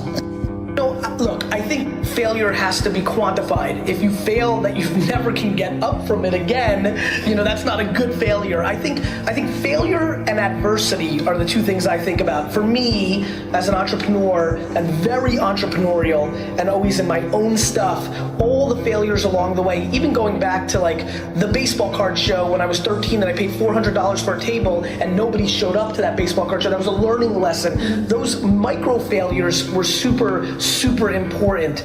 I think, it depends on your stomach, right? Like if you really fail, like go out of business, I think people take one of two ways, right? They're like just finished and they're never able to get off the mat and they go in a different direction. So to me, I think quantifying the failure is important to me. My mom is 84 years old and she's at home watching. Mom, I just want an Oscar. My journey started on a boat. I spent a year in a refugee camp. And somehow, I ended up here on Hollywood's biggest stage. They say Stories like this only happen in the movies. I cannot believe it's happening to me. This is the American dream. Dreams are something you have to believe in. I almost gave up on mine. To all of you out there, please keep your dreams alive. Will you go looking for her? She's in the past. The past is not my concern. There's this thing about people, and they talk about manifesting. It's f***ing real, man. Manifesting is real. When you figure out who you are and what you want to do, and you devote your life to it like a maniac, like you're all in on this thing, and you manifest, most of these people end up, doing what they say they're going to do and being who they say they're going to become. And there's no excuses, there's no days off, there's no, not willing to grind and, everybody's against me and this didn't happen for me because of this and that and all this whining, put-ass bullshit that a lot of people do these days.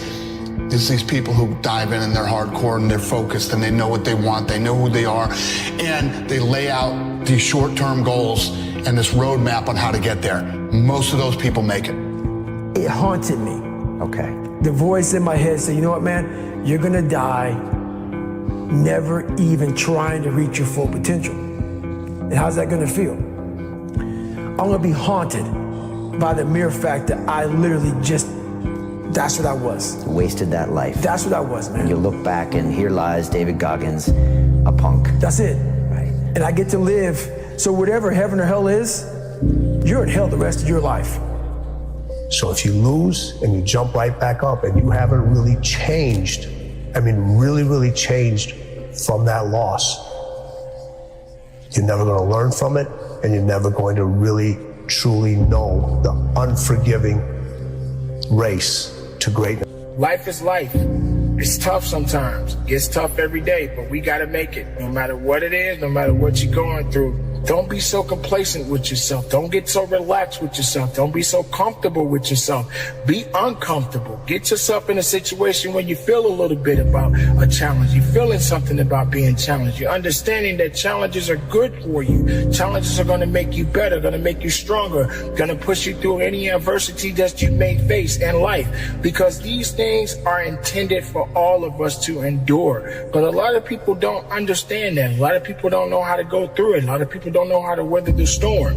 But you, my friend, can do it. You have to do it. You must do it. Just think about that for a moment. It can get worse every day for you. It can get much, much worse tomorrow for you. It doesn't matter, but as long as there's breath in your body, as long as you're breathing, as long as you're moving, you're grooving. And that's important. So don't get so relaxed. Don't get so complacent.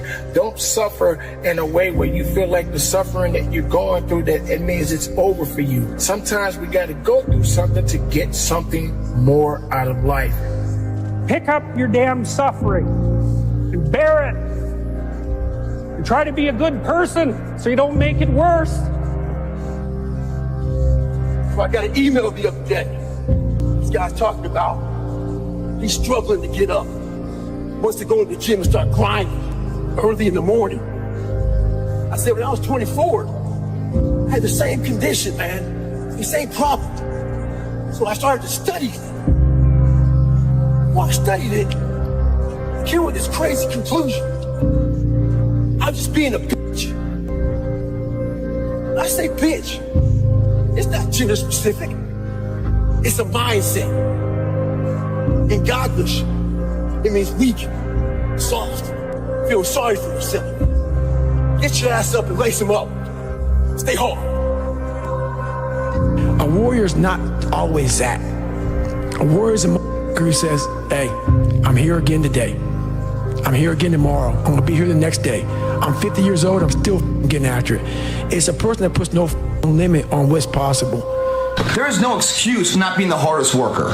Yeah, someone might be bigger, stronger, faster, quicker, younger, whatever else, but there is no excuse to not be the hardest worker there. And when you believe that you have the ability to do something, that the life that you're living right now is going down this direction, you fucking hate where it is. There is nothing else to do but to change direction. A belief that I cannot go that way anymore. I gotta go this way. And what do you have to lose? You know the outcome if you continue the same shit. Why not just commit one time in your life to something? See what happens. There are no losers in the world of passion and commitment to something. No one loses there. The losers are the people that sit the starting line and never initiate. It's the belief that supremacy exists. There's so many examples in the Olympics, and every day we see the common man with the odds against them overcoming what people thought could never happen. And probably he didn't even think it. But there he stands victorious and a role model to all of us. Like, oh my God, we want to be him. But before he was him, he was us. What got him there was an undying belief. And every drop of sweat that came out, and every pain and ache and everything else was just a telltale sign that he's getting closer and closer to that dream that we were when we were kids of being a reality. Why not believe in it? What's the other option? There is no other option. It's a life forgotten, man. Why are you out running 4:30, 5 o'clock in the morning and not later in the day? Or why do fighters do that? Because I don't want to do it. You know, you have to discipline yourself to do things that you don't want to do. I think I want to get a foreign run. I realized, man, if I want to be good, I gotta wake up in the morning and I gotta do the extra work. And I gotta show up when other guys aren't. And I've got to learn. I've got to continue to be open to learning. Focus on what you can control. Focus on what you're getting, not what anyone else is getting. Whenever you get an opportunity, you take advantage of it. You treat it like it's the Super Bowl. You treat it like it's game day. Go out there and treat practice like no one else does. You have no idea how great you really are, because you are using such minimal of what you have. So in this job, you're looking for cockroaches, looking for rodents and stuff like that. And this next morning or this next night, I went to work and I don't like cockroaches too much. I hit the mother load of cockroaches. And this restaurant got full of cockroaches and rodents and everything else. And I sat there and said, this is my life. I said, this is my life. You are exactly this is it. And I said, this ain't gonna be it for me. So in that restaurant, I quit my job, left my canister in that restaurant, my spray canister, got back in my Ecolab truck, and I went home. And I started working out like somebody. I became the most obsessed person on the planet Earth. Life is difficult. It really is. What makes life difficult for a lot of people is they don't think life should be difficult. And so therefore, they're looking for a quick way, a quick answer, an easy way. There are none. It truly is uphill all the way.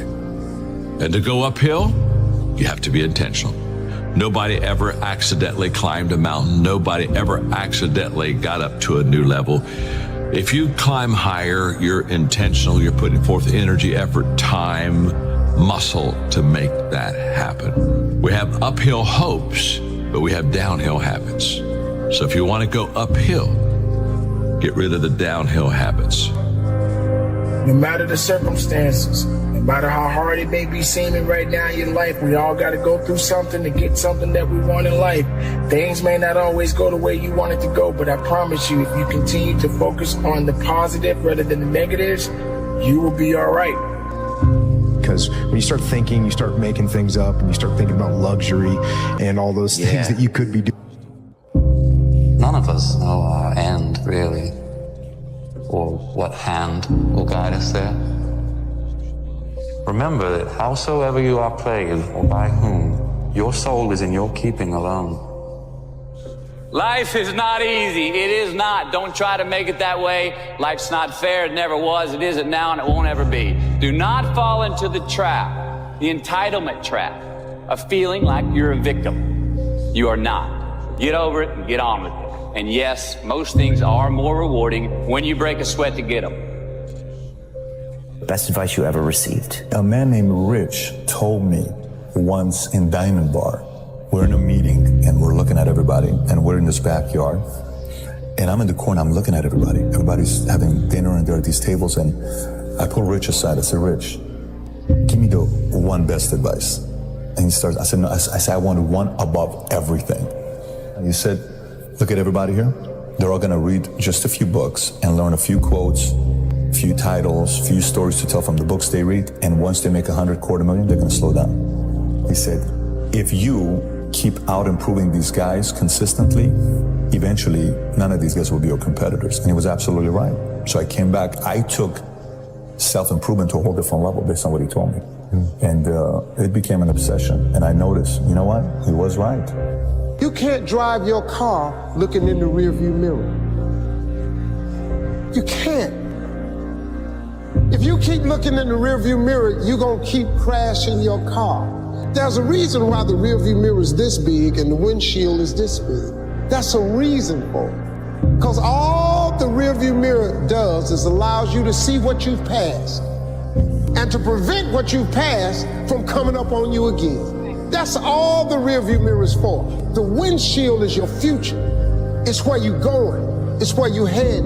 When you wake up in the morning, don't think about anything. Don't sit there and start thinking about rationalizing. Just get up and do what you're supposed to do. Just turn off your brain and go and execute and just don't think. You will have good days and you'll have bad days, but you will always learn something more or something new, and you will learn more overall on bad days than good days. You will learn more about yourself, you'll learn more about relationships, you'll learn about life and principles, and it'll build your character. You ain't going to grow in patience until you're put in a place to wait. If you didn't go what you've gone through, you wouldn't be who you are today. Challenge yourself. You know your strengths. You know your dreams. You know your heart. So why don't you sit down and reflect for a moment and ask yourself, what do I really want to accomplish that I haven't accomplished yet? I mean, get on your agenda. Get in your area, in your space, and say, I need to challenge me. When you challenge yourself, you're challenging yourself in an area that is close to your heart, and it's who you are. I'd rather you hate me and get better than like me and stay the same. A lot of us are full of shit. I was one of those people back in the fucking day, and sometimes I'm still full of shit. We think that we're working our ass off, working hard. You know, we've been working out hard in the gym for a month, but we haven't seen any results. So we get all down in poopy pants and shit. You study for 30 minutes for a test, and you didn't do as well as you thought. What the do you expect? You're not putting in the work. You have to do more. You gotta stop telling yourself that you're doing enough. In life, it's never enough until you feel this overwhelming feeling of shit, man. I'm outworking the crowd. I'm outworking everybody. I'm doing more. It's not until then, once you get there, that's when you know you've done enough. Stay hard. So what's the great divide of human beings? Who are you on those days you don't want to do things? It's easy to conquer when it's good weather. You got good sleep. Work's going good. The family's good. You feel great. Your body's not injured. Those are the easy days to conquer. But who are you on those fucking days when all hell's broke loose? Your body's up. You're sore. You're depressed. You're miserable. You're not the favorite person at school. You might be getting bullied. You might be falling behind in life. Who are you on those days when it's all up? That's the great divide. Those people who get up on those days when everything's up and still grind, that's the separator right there. Stay hard. We're here to get stronger. In order to get stronger, we must fail. Accept that. Know that who we are right now is not who we are, but where we are. And we're going forward with the belief. Our belief, guys, drives this workout. Believe in the difference you can be. Stop being average when your potential is crying to come outside and be more than that. Two forms of pain. Pain that breaks you and the pain that changes you. That's the pain of a change right there. That's the pain of progress. The pain that destroys you isn't this. It's later in life knowing you could have been more. And all that's left is you and the mirror in tears of a possibility left that you allowed to die. Own your life, guys. You get every opportunity. There's no excuse not to be the hardest worker in the room. In all your endeavors, schoolwork, the gym, your career, your relationship, your needs attached to it. It's gotta mean more than anything. Worked on my gift. I realized that all of us are born with a gift, but you gotta hone it. You know, it's just not, you're not gonna become great. You know, greatness is upon you. And I realized that my gift wasn't going to create itself. My gift wasn't going to nurture itself. My gift wasn't going to perfect itself. That was something I had to do. You know, very few people bet on the underdog. But if you would have, you would have won big. And that happened to be us. We bet on ourselves. Sometimes you have to let other people's dreams for your life die, for yours to live. And for me, it was like when I continued to every day not want to wake up, that was my wake up call, where I was like, either I continue to live this way and not want to be alive, or I just risk the fact that I'll die to everybody else. And I think that like, it was the hardest decision of my entire life, by far. All the hard stuff we went through, still the hardest decision of my life. If you make all the right decisions, but you have, like, you absolutely think that it's impossible for you, but you still do the right things, you will win. So what keeps me going? I've quit several things. I know what's on the back end of quitting. It's a lifetime of thinking about why the did I do that? And I ain't doing that no more. You made it through, because you're here. You made it through. And the things that you made it through is preparing you for what's meant for you. Everything that you went through, it made it through. I'm sure you can think right now, all the times when you felt like, man, my life is over, my story is done. But you made it through it. Everything that you went through and made it through is preparing you, was preparing you for what's meant for you. I know you might be in a bad chapter, you might be in a bad season, you might be in a hard time, but your story is not done. I know you might be in the biggest storm of your life, but your story is not done. I know you might be in the biggest struggle of your life. Your story is not done. Your dreams, I don't care how old you are, they are far from finished. And I know sometimes seasons can be tough, but always remember this, my friends, seasons change. Everything that you're going through is preparing you for what's meant for you. Pain is a beautiful thing. Challenge is what life is about. A life without challenge, a life without pain is a life without growth. And where there is no growth, there's stale, stagnant energy. And that's where most people live, because most people's lives are designed around treading a path that is void of challenge. The minute they recognize challenge or pain, they move the other way. This is a primal instinct and normal and natural, but a weak perspective. Your aliveness is found in your pain. Embrace it, love it, and grow from it. Nothing lasts forever except quitting. Nothing lasts forever except giving up. Nothing lasts forever except throwing in the towel in your life.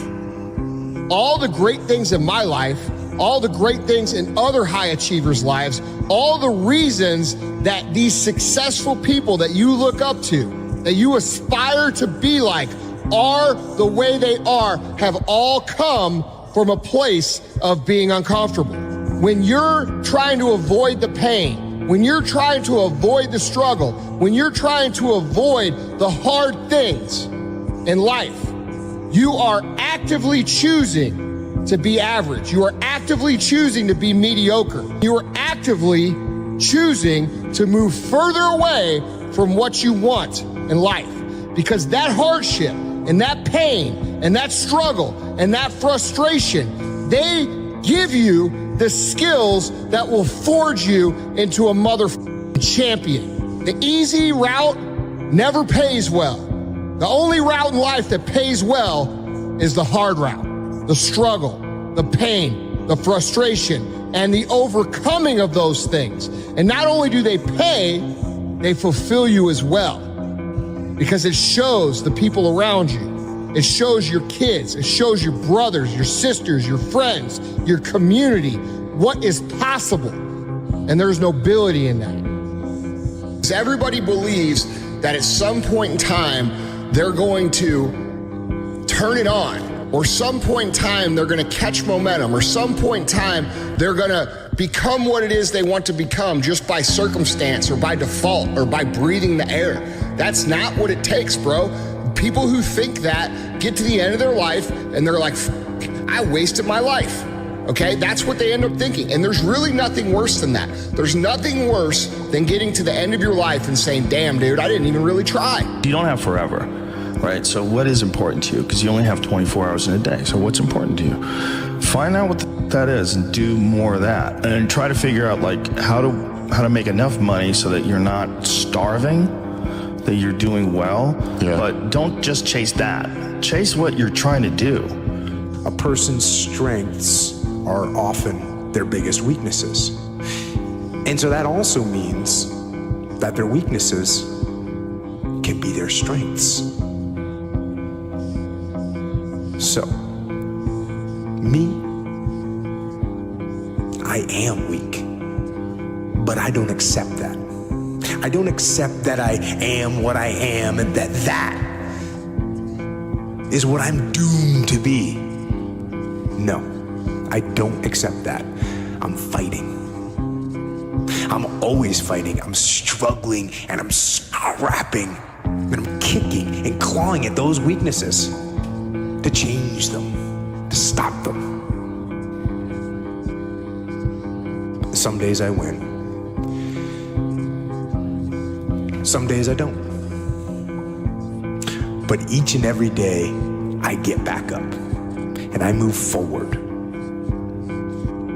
with my fists clenched toward the battle, toward the struggle. And I fight with everything I've got to overcome those weaknesses and those shortfalls and those flaws, as I strive to be just a little bit better today than I was yesterday. Where is the wealthiest place in the world? Do you know? It's not China, it's not Dubai, it's the graveyard. Because in the graveyard, you will find inventions never invented, businesses never erected, songs never sung, books never written, ideas never nurtured, people never realized, because they were scared to take a risk. Scared like you. But you wanna know something else? You're not in the graveyard yet. That's the thing. Success and failure are generally slow processes. Either slowly building things up or gradually tearing them down. And that's why I say you've got to pay attention. You have to watch. You have to watch every single second. Because those seconds, they turn into minutes. And minutes turn into hours, and hours turn into days, and days turn into years. And so, that second that just went by, that counted. And so did that second. And so did that one. And in those precious seconds, now is the time. Working across teams is tough, but Asana helps you handle it. That's because Asana is where humans and AI coordinate work together. AI can spot roadblocks and assign work in a snap, so everything and everyone stays on track. That's how work gets handled. That's Asana. Visit us at asana.com. That's ASANA.com.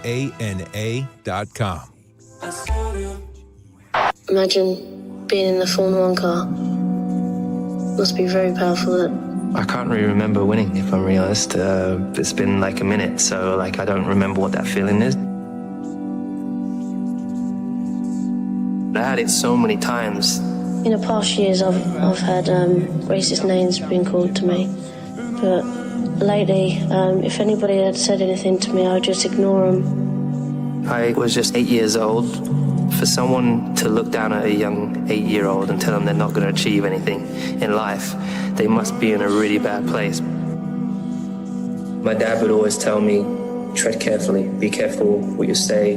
We don't get involved with people who have problems about whether we win or what color we are. You know, we go out on the track and we do our best. But I've been built for this.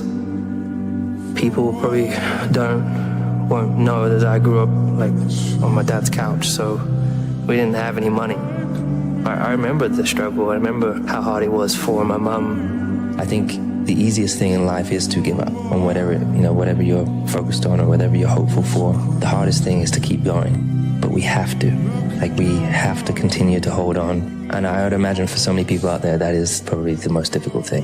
He is the man who raises the bar, who raises the stats, who takes things to stratospheric levels, and he's only got 3 corners now. He can see the crowd standing and giving him that round of applause. He is ready to kickstart the celebrations. 8 times we've said it before. Here's a 9th for you. Lewis Hamilton wins the British Grand Prix. What a victory! Hamilton is back. That's for all the kids out there who dream the impossible. You can do it too, man. I believe in you guys. I think in order to do what you love, you gotta get through the obstacles of the things that you don't love. Getting over those hurdles, and then eventually they lead you to the thing where you're like, okay, now I'm ready to pursue said thing that I want to do. Even if you hate your job, you're supposed to be using that job for something to get to something. It's not about you, man. Like, oh, okay, you feel embarrassed. You're not that important. Like, get over yourself. That's where you go. Get over yourself, right? Like, you're worried about how people may perceive you, and like you're walking around and it's embarrassing because you shot 5 air balls. Get over yourself, right? It's pushing the water in. There's a jogger, actually. Look at this. Wow. The Florida man right there for you, Blake, jogging in the hurricane. Pressure changes everything, pressure. Some people, you squeeze them, they focus. Others fold. Can you summon your talent at will? Can you deliver on a deadline? Can you sleep at night? If a bird lands on the branch, does the bird trust the branch or does it trust its wings? And the clue, I've seen many birds land on branches, but what I've never seen is a branch break and the bird fall and die. Trust your wings. Partying is weakness for the soul, my friend, so I try and avoid it. Dr. Carter said to me, and Dr. Carter had a tear in his eye. I could tell he felt for me. And he said, son, I'm sorry to say you're not going to box again. And I looked at him. I said, no, Dr. Carter, you're wrong. I am going to box again. I said, you don't understand what kind of man I am. Let's do a what if. What if what? What if you lose? I don't even see, I can't, my consciousness don't even elevate that thought. Therefore, if it happens, you'd be distraught, crazed, what? It's not my nature to allow that to happen. So you don't think the negative? No, the negative, you always have doubt. You know, there's always a doubt. And the doubt that you have allows you to perform at a higher level. You better make sure in the next season of your life that the person who walked away from you know what they're missing. Did you look at me? You better do something so strong and so big with your life that they have to sit on the couch and say, that's the one that got by. Man, I should have just stayed in there a little bit longer. I should have been a little more patient. I should have prayed a little bit harder. Do something with your life that makes them regret turning you away and turning you over. That means getting better and not bitter. And George Foreman admits that he gave Muhammad Ali everything he had. And Muhammad Ali grabbed him and pulled him to him. Old man hadn't fought in years, hurt. And Muhammad Ali pulled him to him and said, is that all you got? And George Foreman said when he heard the words, is that all you got? It penetrated his spirit. And said, I done gave my man everything I got. I can't see him to knock him down. And Muhammad Ali said when he said that to him, he looked into the pupils of his eyes and he said at that point he knew George Foreman had lost. You know, basketball for me was the most important thing. So everything I saw, whether it was TV shows, whether it was books I read, people I talked to, Everything was done to try to learn how to become a better basketball player. Everything. And so when you have that point of view, then literally the world becomes your library to help you to become better at your craft. So because you know what you want, the world's giving you exactly the information, 100%, you become better at it. Because you know what you're looking for. But sometimes you have to go beyond what you're feeling. And my knees were, but guess what? I wanted to run. So I had a choice to make. And the choice was, growing up, okay, this hurts, that hurts. We can just sit down and do nothing. Or we can see how far we can push the human body. The highest level winners do what? Your mind has to be stronger than your feelings. Your mind has to be stronger than your feelings. Think about every poor decision you've made in your life. Gosh. There was more emotion that was involved in it than there was mind. Every single one of them. Think about it. Really was. Your feelings keep you in bed. Your mind tells you, get up. Think about it. Every single day, your mind is one that tells you, get up. And your feelings like, an extra 30 minutes, just roll this. Don't worry about it.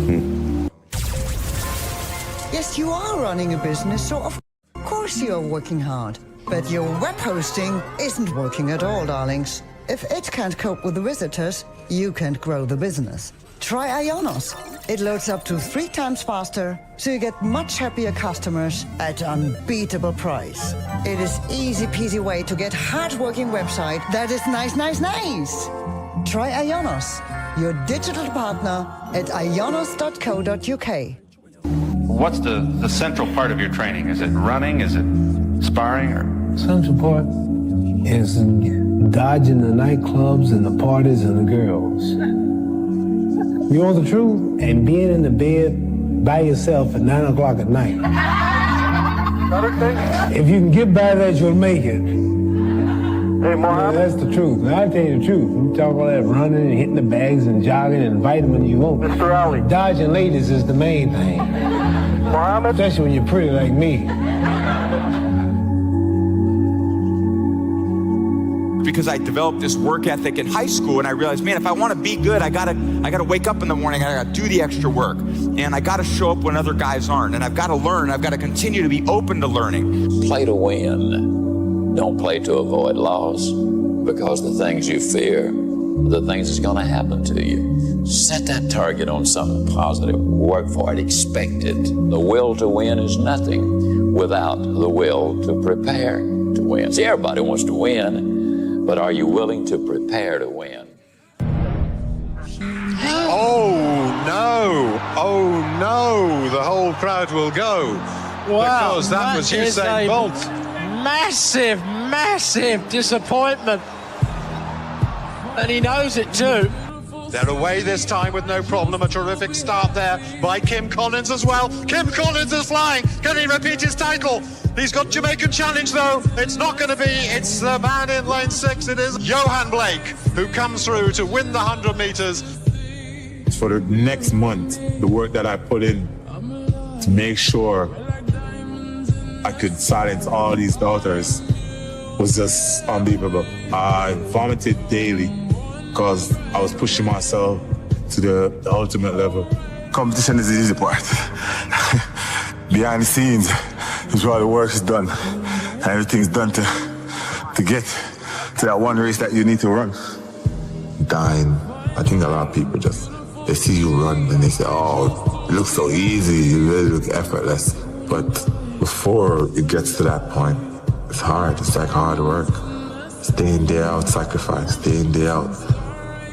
Just dying. This time when you run and you just want to stop, you just want to give up, like to hell with this, I just want to go home.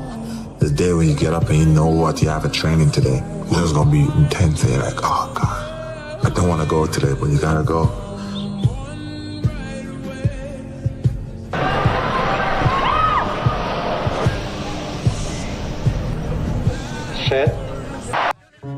When you make a choice and say, come hell or high water, I'm going to be this, then you should not be surprised when you are that. Man, I gave my soul to this game. There's nothing more I could give. Nothing. But I'm telling you, it goes by fast. And if you don't give it your all, you're going to regret it. I don't quit. You know, I may not make it the first time, but I'll come back. I got to call an audible. I gotta fucking get my head back in the game. I gotta figure this shit out. It doesn't mean you leave. It means you study it more. It means you study it more. And whenever I fail at something, people always say, man, how do you handle failure, man? I fail a lot, dude. I fail all the time. But I don't look at failure as failure. I look at failure as your first, second, third, fourth, fifth attempt. I look at them as attempts. I don't look at anything as failure. Because when you're willing to try to do something, not trying is failure. At the end of every day, you look yourself in the mirror and you ask yourself, did I get better today? If the answer is yes, and you do that for 5 years, 10 years, 15 years, how much better are you going to be? Are you getting better every single day? That's the question. And it's just taking small steps. You don't try to get it all done in one day, in 1 week, in 1 year. It's the process of getting better every day and doing that for a period of years that then create the masterpiece. You know, anything in life that you put your mind to, you can do. The world is your oyster. That's all I tell people. And I really have a grasp of that, being that I nearly died. Only thing promised is death.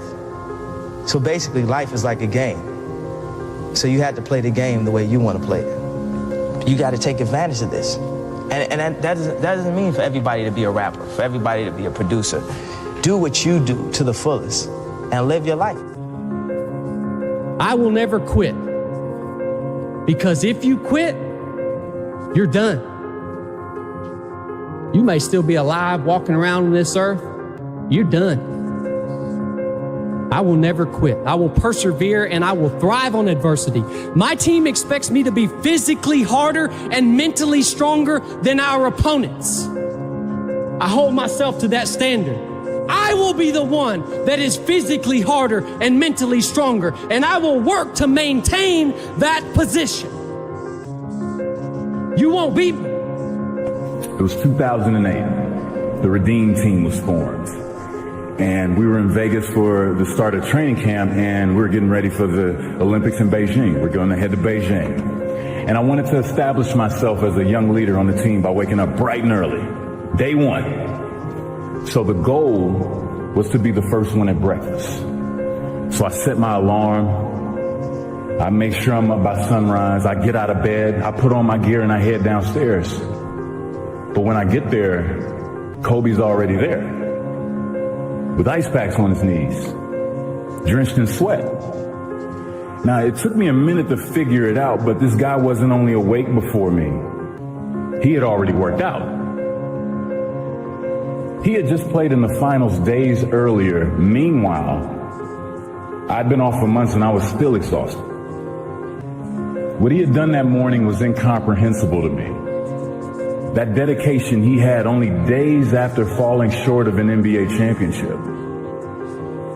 That taught me something I've never forgotten. Legends aren't defined by their successes. They're defined by how they bounce back from their failures. Let me leave you with some words from Muhammad Ali. Impossible is just a big word thrown around by small men who find it easier to live in a world they've been given than to explore the power they have to change it. Impossible is not a fact, it's an opinion.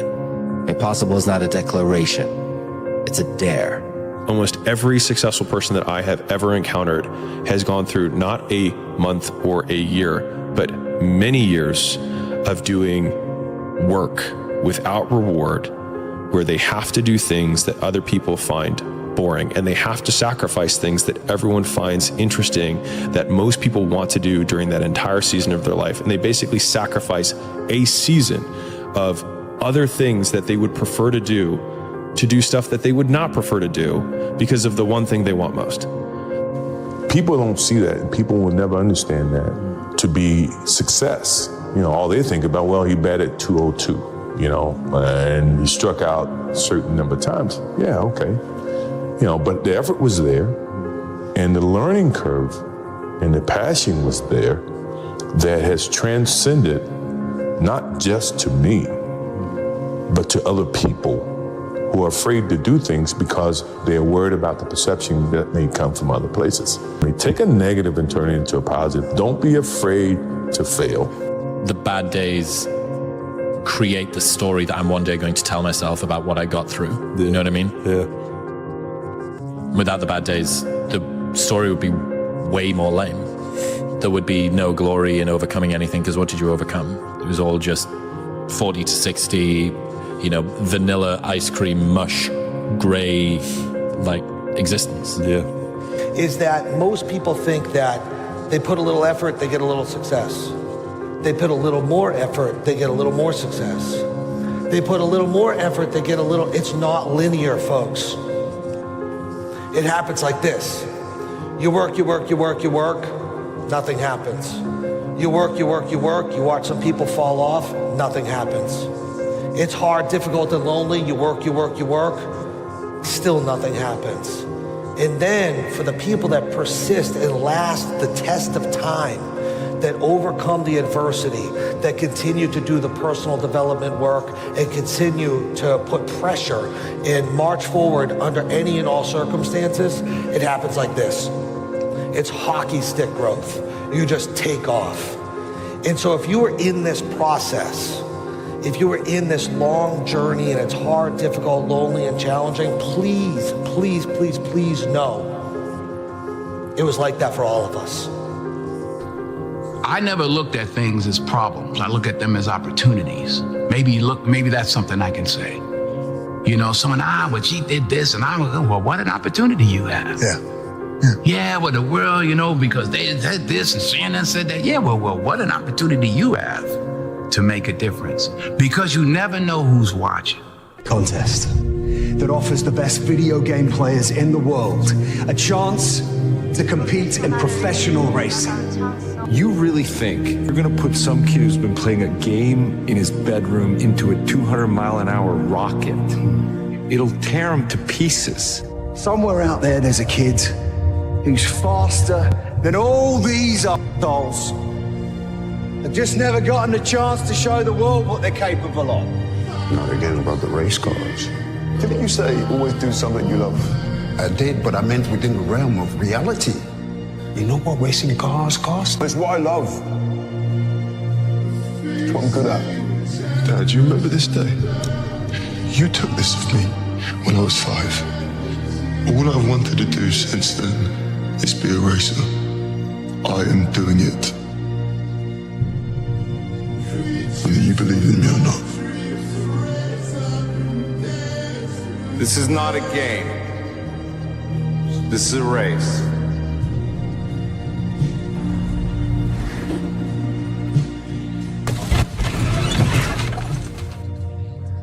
You want to walk away. Nobody blame you. Most people would. I got a feeling you're not most people. I think you could be the best. But if you want to prove it, if you want to be a driver, then you got to get back on that track, and you got to do it right now, because if you don't, you never will. That crash is not going to define who you are. But how you respond to it will. You mad, bro? Yes! Yes, I'm mad! Yeah! Well, get mad! It's about time! Come on! Get in the fight! I know you're scared. I've been scared. Whether you like it or not, you are in this race. So you take all that Kenny G anger and you unleash it. You hear me? Yes, sir. All right. Go get him! Yes! Yes! Morning, bro. That is a phenomenal finish to this year's 24 Hours of Le Mans. Holy shit! You did it! You did it! Most of the limitations we have do not exist in reality. They exist only in your own mind. And one of the starting points of great achievement is to start questioning those self-limiting beliefs and throw them off and act as if they did not exist. To be unyielding, like you're always going after it, always going after it, always going after it. And if there's a challenge that ensues, oh, good, I want to see how I stack up to that. So you go after it.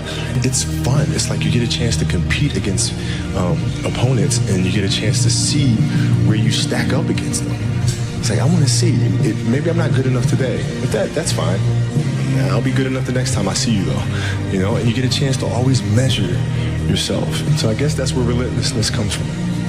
Never say never, because limits, like fears, are often just an illusion. All this,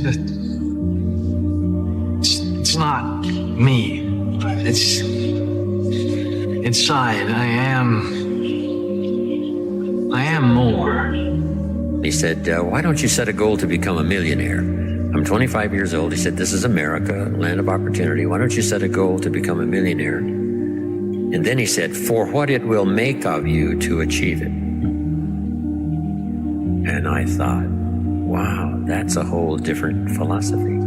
Set a goal to become a millionaire for the person you have to become in order to be worth $1 million.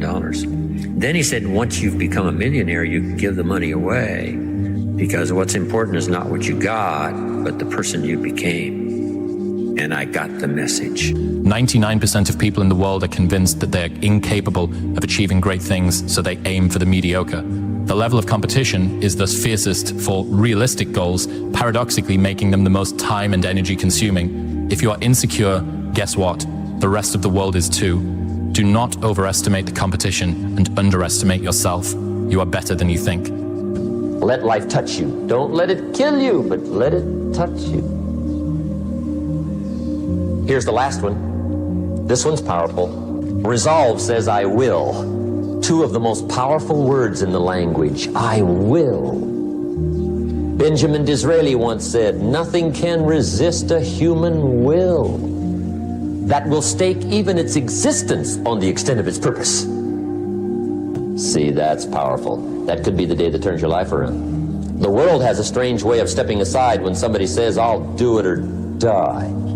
There's a quote from one of my English teachers at Lower Merion named Mr. Fisk.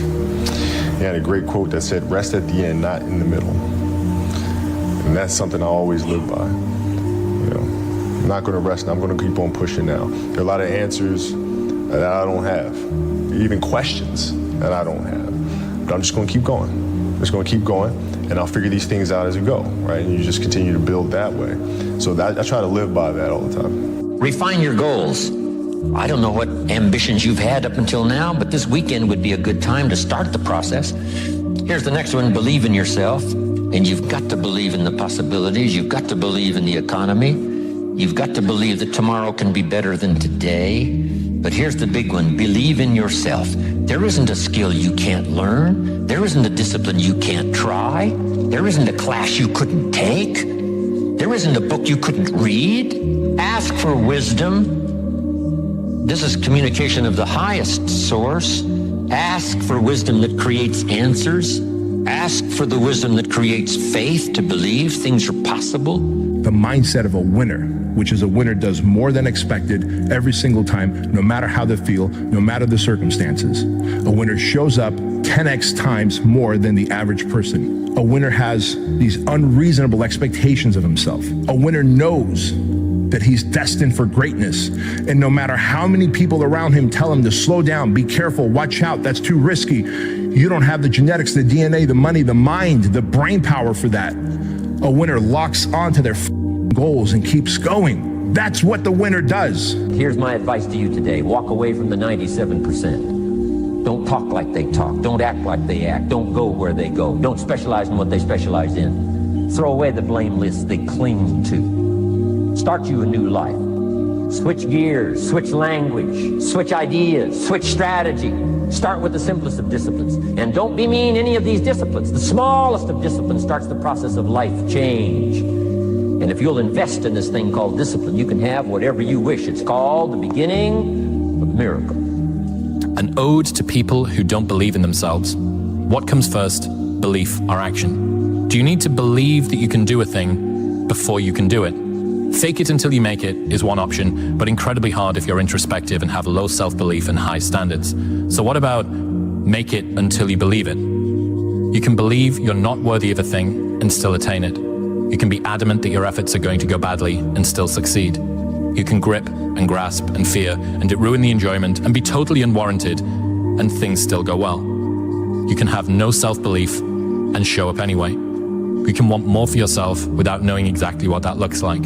You can doubt the process, question your talent, be uncertain that you're making progress, disparage your accomplishments, permanently feel like you're not working hard enough no matter how hard you work, never give yourself a break, fail to fully feel gratitude, be terrified of never reaching your goals, and still end up in a place that your 20-year-old self could not imagine you'd ever get to. Sometimes you have to be that to be that. They're all crazy. Yeah, everybody's the best of their game. They're all crazy. They're all crazy, no matter what you do. There's a touch of genius and there's a touch of madness. I say that madness and genius are next door neighbors and they borrow each other's sugar. Why pay the price? Why work this hard? Why go this far? Why try to learn this much? Why try to do it all? Why try to see it all? Why try to have it all? Why do it? Why develop yourself to the full? That's a good question, why? In leadership training, here's what we learned. If the why is powerful, the how is easy. When people don't understand you anymore, you're in that spot of obsession and drive where people are like, what the f is wrong with this guy? I don't want to talk to you, man, because you're not going to get it. The man says, I will climb the mountain. They've told me it's too high, it's too far, it's too rocky, it's too difficult, it's never been done before, but it's my mountain, I will climb it. Pretty soon you'll see me waving from the top. Or dead on the side, because I ain't coming back. Why are you out running 4:30, 5 o'clock in the morning and not later in the day? Why do fighters do that? Because I don't want to do it. It disciplines us to do things that you don't want to do. I think I want to get up for and run. Sometimes I get up and run, I see guys, and I like to hang out. I see people in the car, they just came from partying and hanging out. Guys, they're having fun, I'm running. They're not like you, you know? They don't have your family. They don't have your temperament. They don't have your troubles. They don't have your abilities. The only person that has those is you. Compare yourself to who you were yesterday and not to who someone else is today. And see, that's a game you can win because you could be a little better today than you were yesterday. When you weren't given the gifts, the only thing you can do in life is stay hard. This is all you can do. There's no magic pill or a magic potion. All you can do is outwork the man that God created, or woman, in you. It says, I don't want to live like that. Good. And you will live exactly the way you live now, questioning who you are, wondering what is possible, wondering what you are capable of doing. If we don't do what we love, then we wouldn't exist. Dottie, get up! Get up, D! Come on, baby.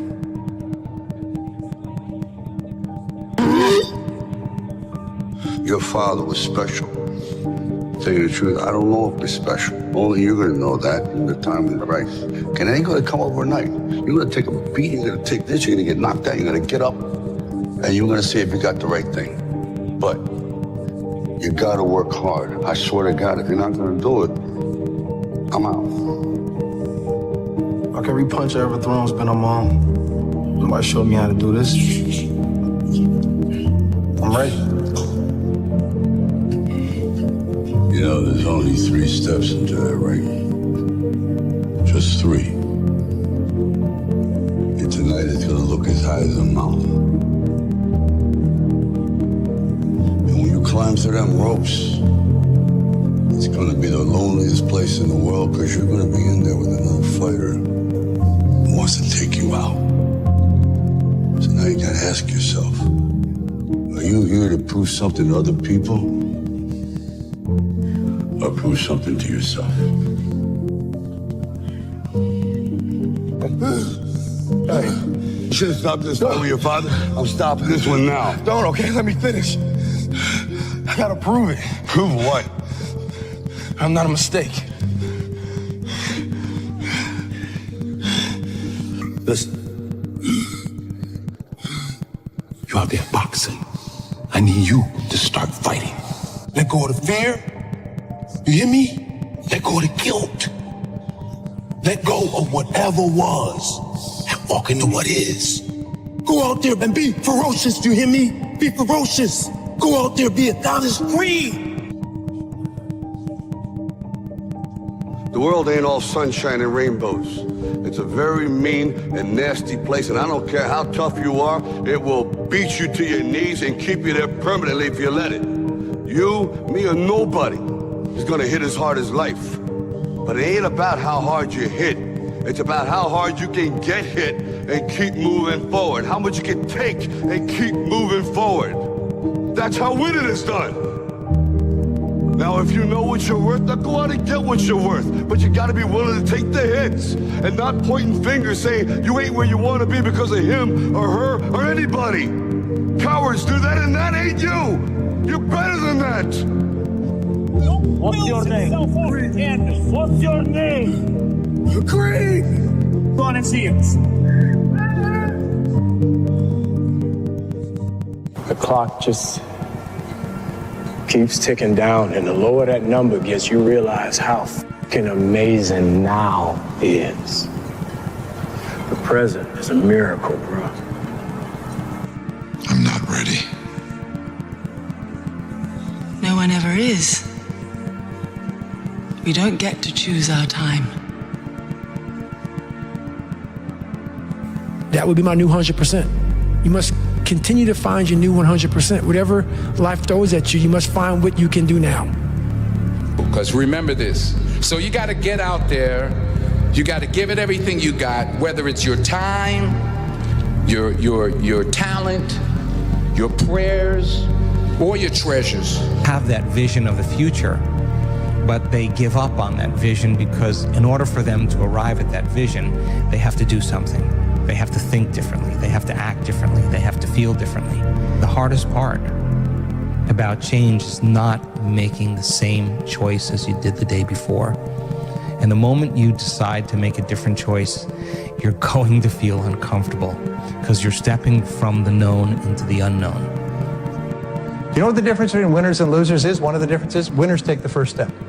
Losers always have an excuse. Winners say, okay, I'm going to do it, and they do it. They take the first step. That doesn't mean they jump off a cliff. It just means they take the first step. And if you take the first step, the second step will appear, and the third step will appear. It's almost like those lights that light up as you walk along. Well, what happens is that you take the first step, every subsequent step will appear. And surprise, surprise, you'll turn around a week, a month, a year, or some years later, look back, and you'll have accomplished extraordinary things. And people say, well, you're sure lucky. You're sure lucky. It wasn't luck at all. I worked at it and worked at it and worked at it. It's strictly about you finding who you are. So many people die, live 100 years, never know who they are. Never know who they are. You have to look in that mirror and know there's so much more in here, man. Because I can literally right now be a 300-pound guy spraying for cockroaches. Still to this day, there has to be more to this. This can't be it. Whatever time that you have to attack like you're trying to save the world. You're trying to save your life. You don't want to drown. That 1.5 hours a day that you have to write, God damn, you better be caffeinated and motivated. You got to go. You got to get after it. And you got to have discipline. Most people don't have those things. Most people don't understand what it's like to really go for something. And to know that the consequences of not doing that are horrific. Because if you do a thing in spite of being scared of doing the thing, that is bravery. Right? There's no such thing as fake bravery. If you do the thing and you're scared, that's bravery. If you don't do the thing and you weren't scared, that's not bravery, right? The same thing goes for discipline. Doing the thing in spite of not wanting to do the thing is discipline, right? You don't need motivation to get yourself up to go and do a thing. Make the promise small, build it up step by step. Know that you are going to have setbacks, and this is my favorite rule from James Clear, which is a habit missed once is a mistake. A habit missed twice is the start of a new habit. Never miss 2 days in a row. I would say to a young person, you can choose a life of ease and comfort, or you can choose a life of service and adventure. Which one of those, when you're 90 years old, are you going to be more proud of? I think the most important thing is to become the best version of yourself, to become and achieve your fullest potential. So many people limit themselves based off of what somebody else has told them they are, based off of the limitations of their parents, their teachers, their education, the system. But you can truly become whoever you want to be.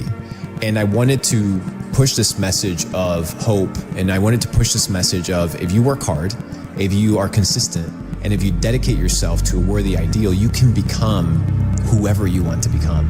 My escape will always be and has always been the basketball court. Being able to go out there and put on a show for people. When I realized that talent was not going to be enough, it was not going to be enough for me to be anywhere near greatness. I made that choice to outwork everyone. Raise 50,000. 50 isn't enough, I'm all in. Now, Lewis, before you decide how to play the hand that could clean you out, I want you to think of our entire history. Of me always winning, and you always losing. And when you finish doing that, you'll realize that it doesn't really matter what you do, because whatever it is, it's going to be the wrong decision.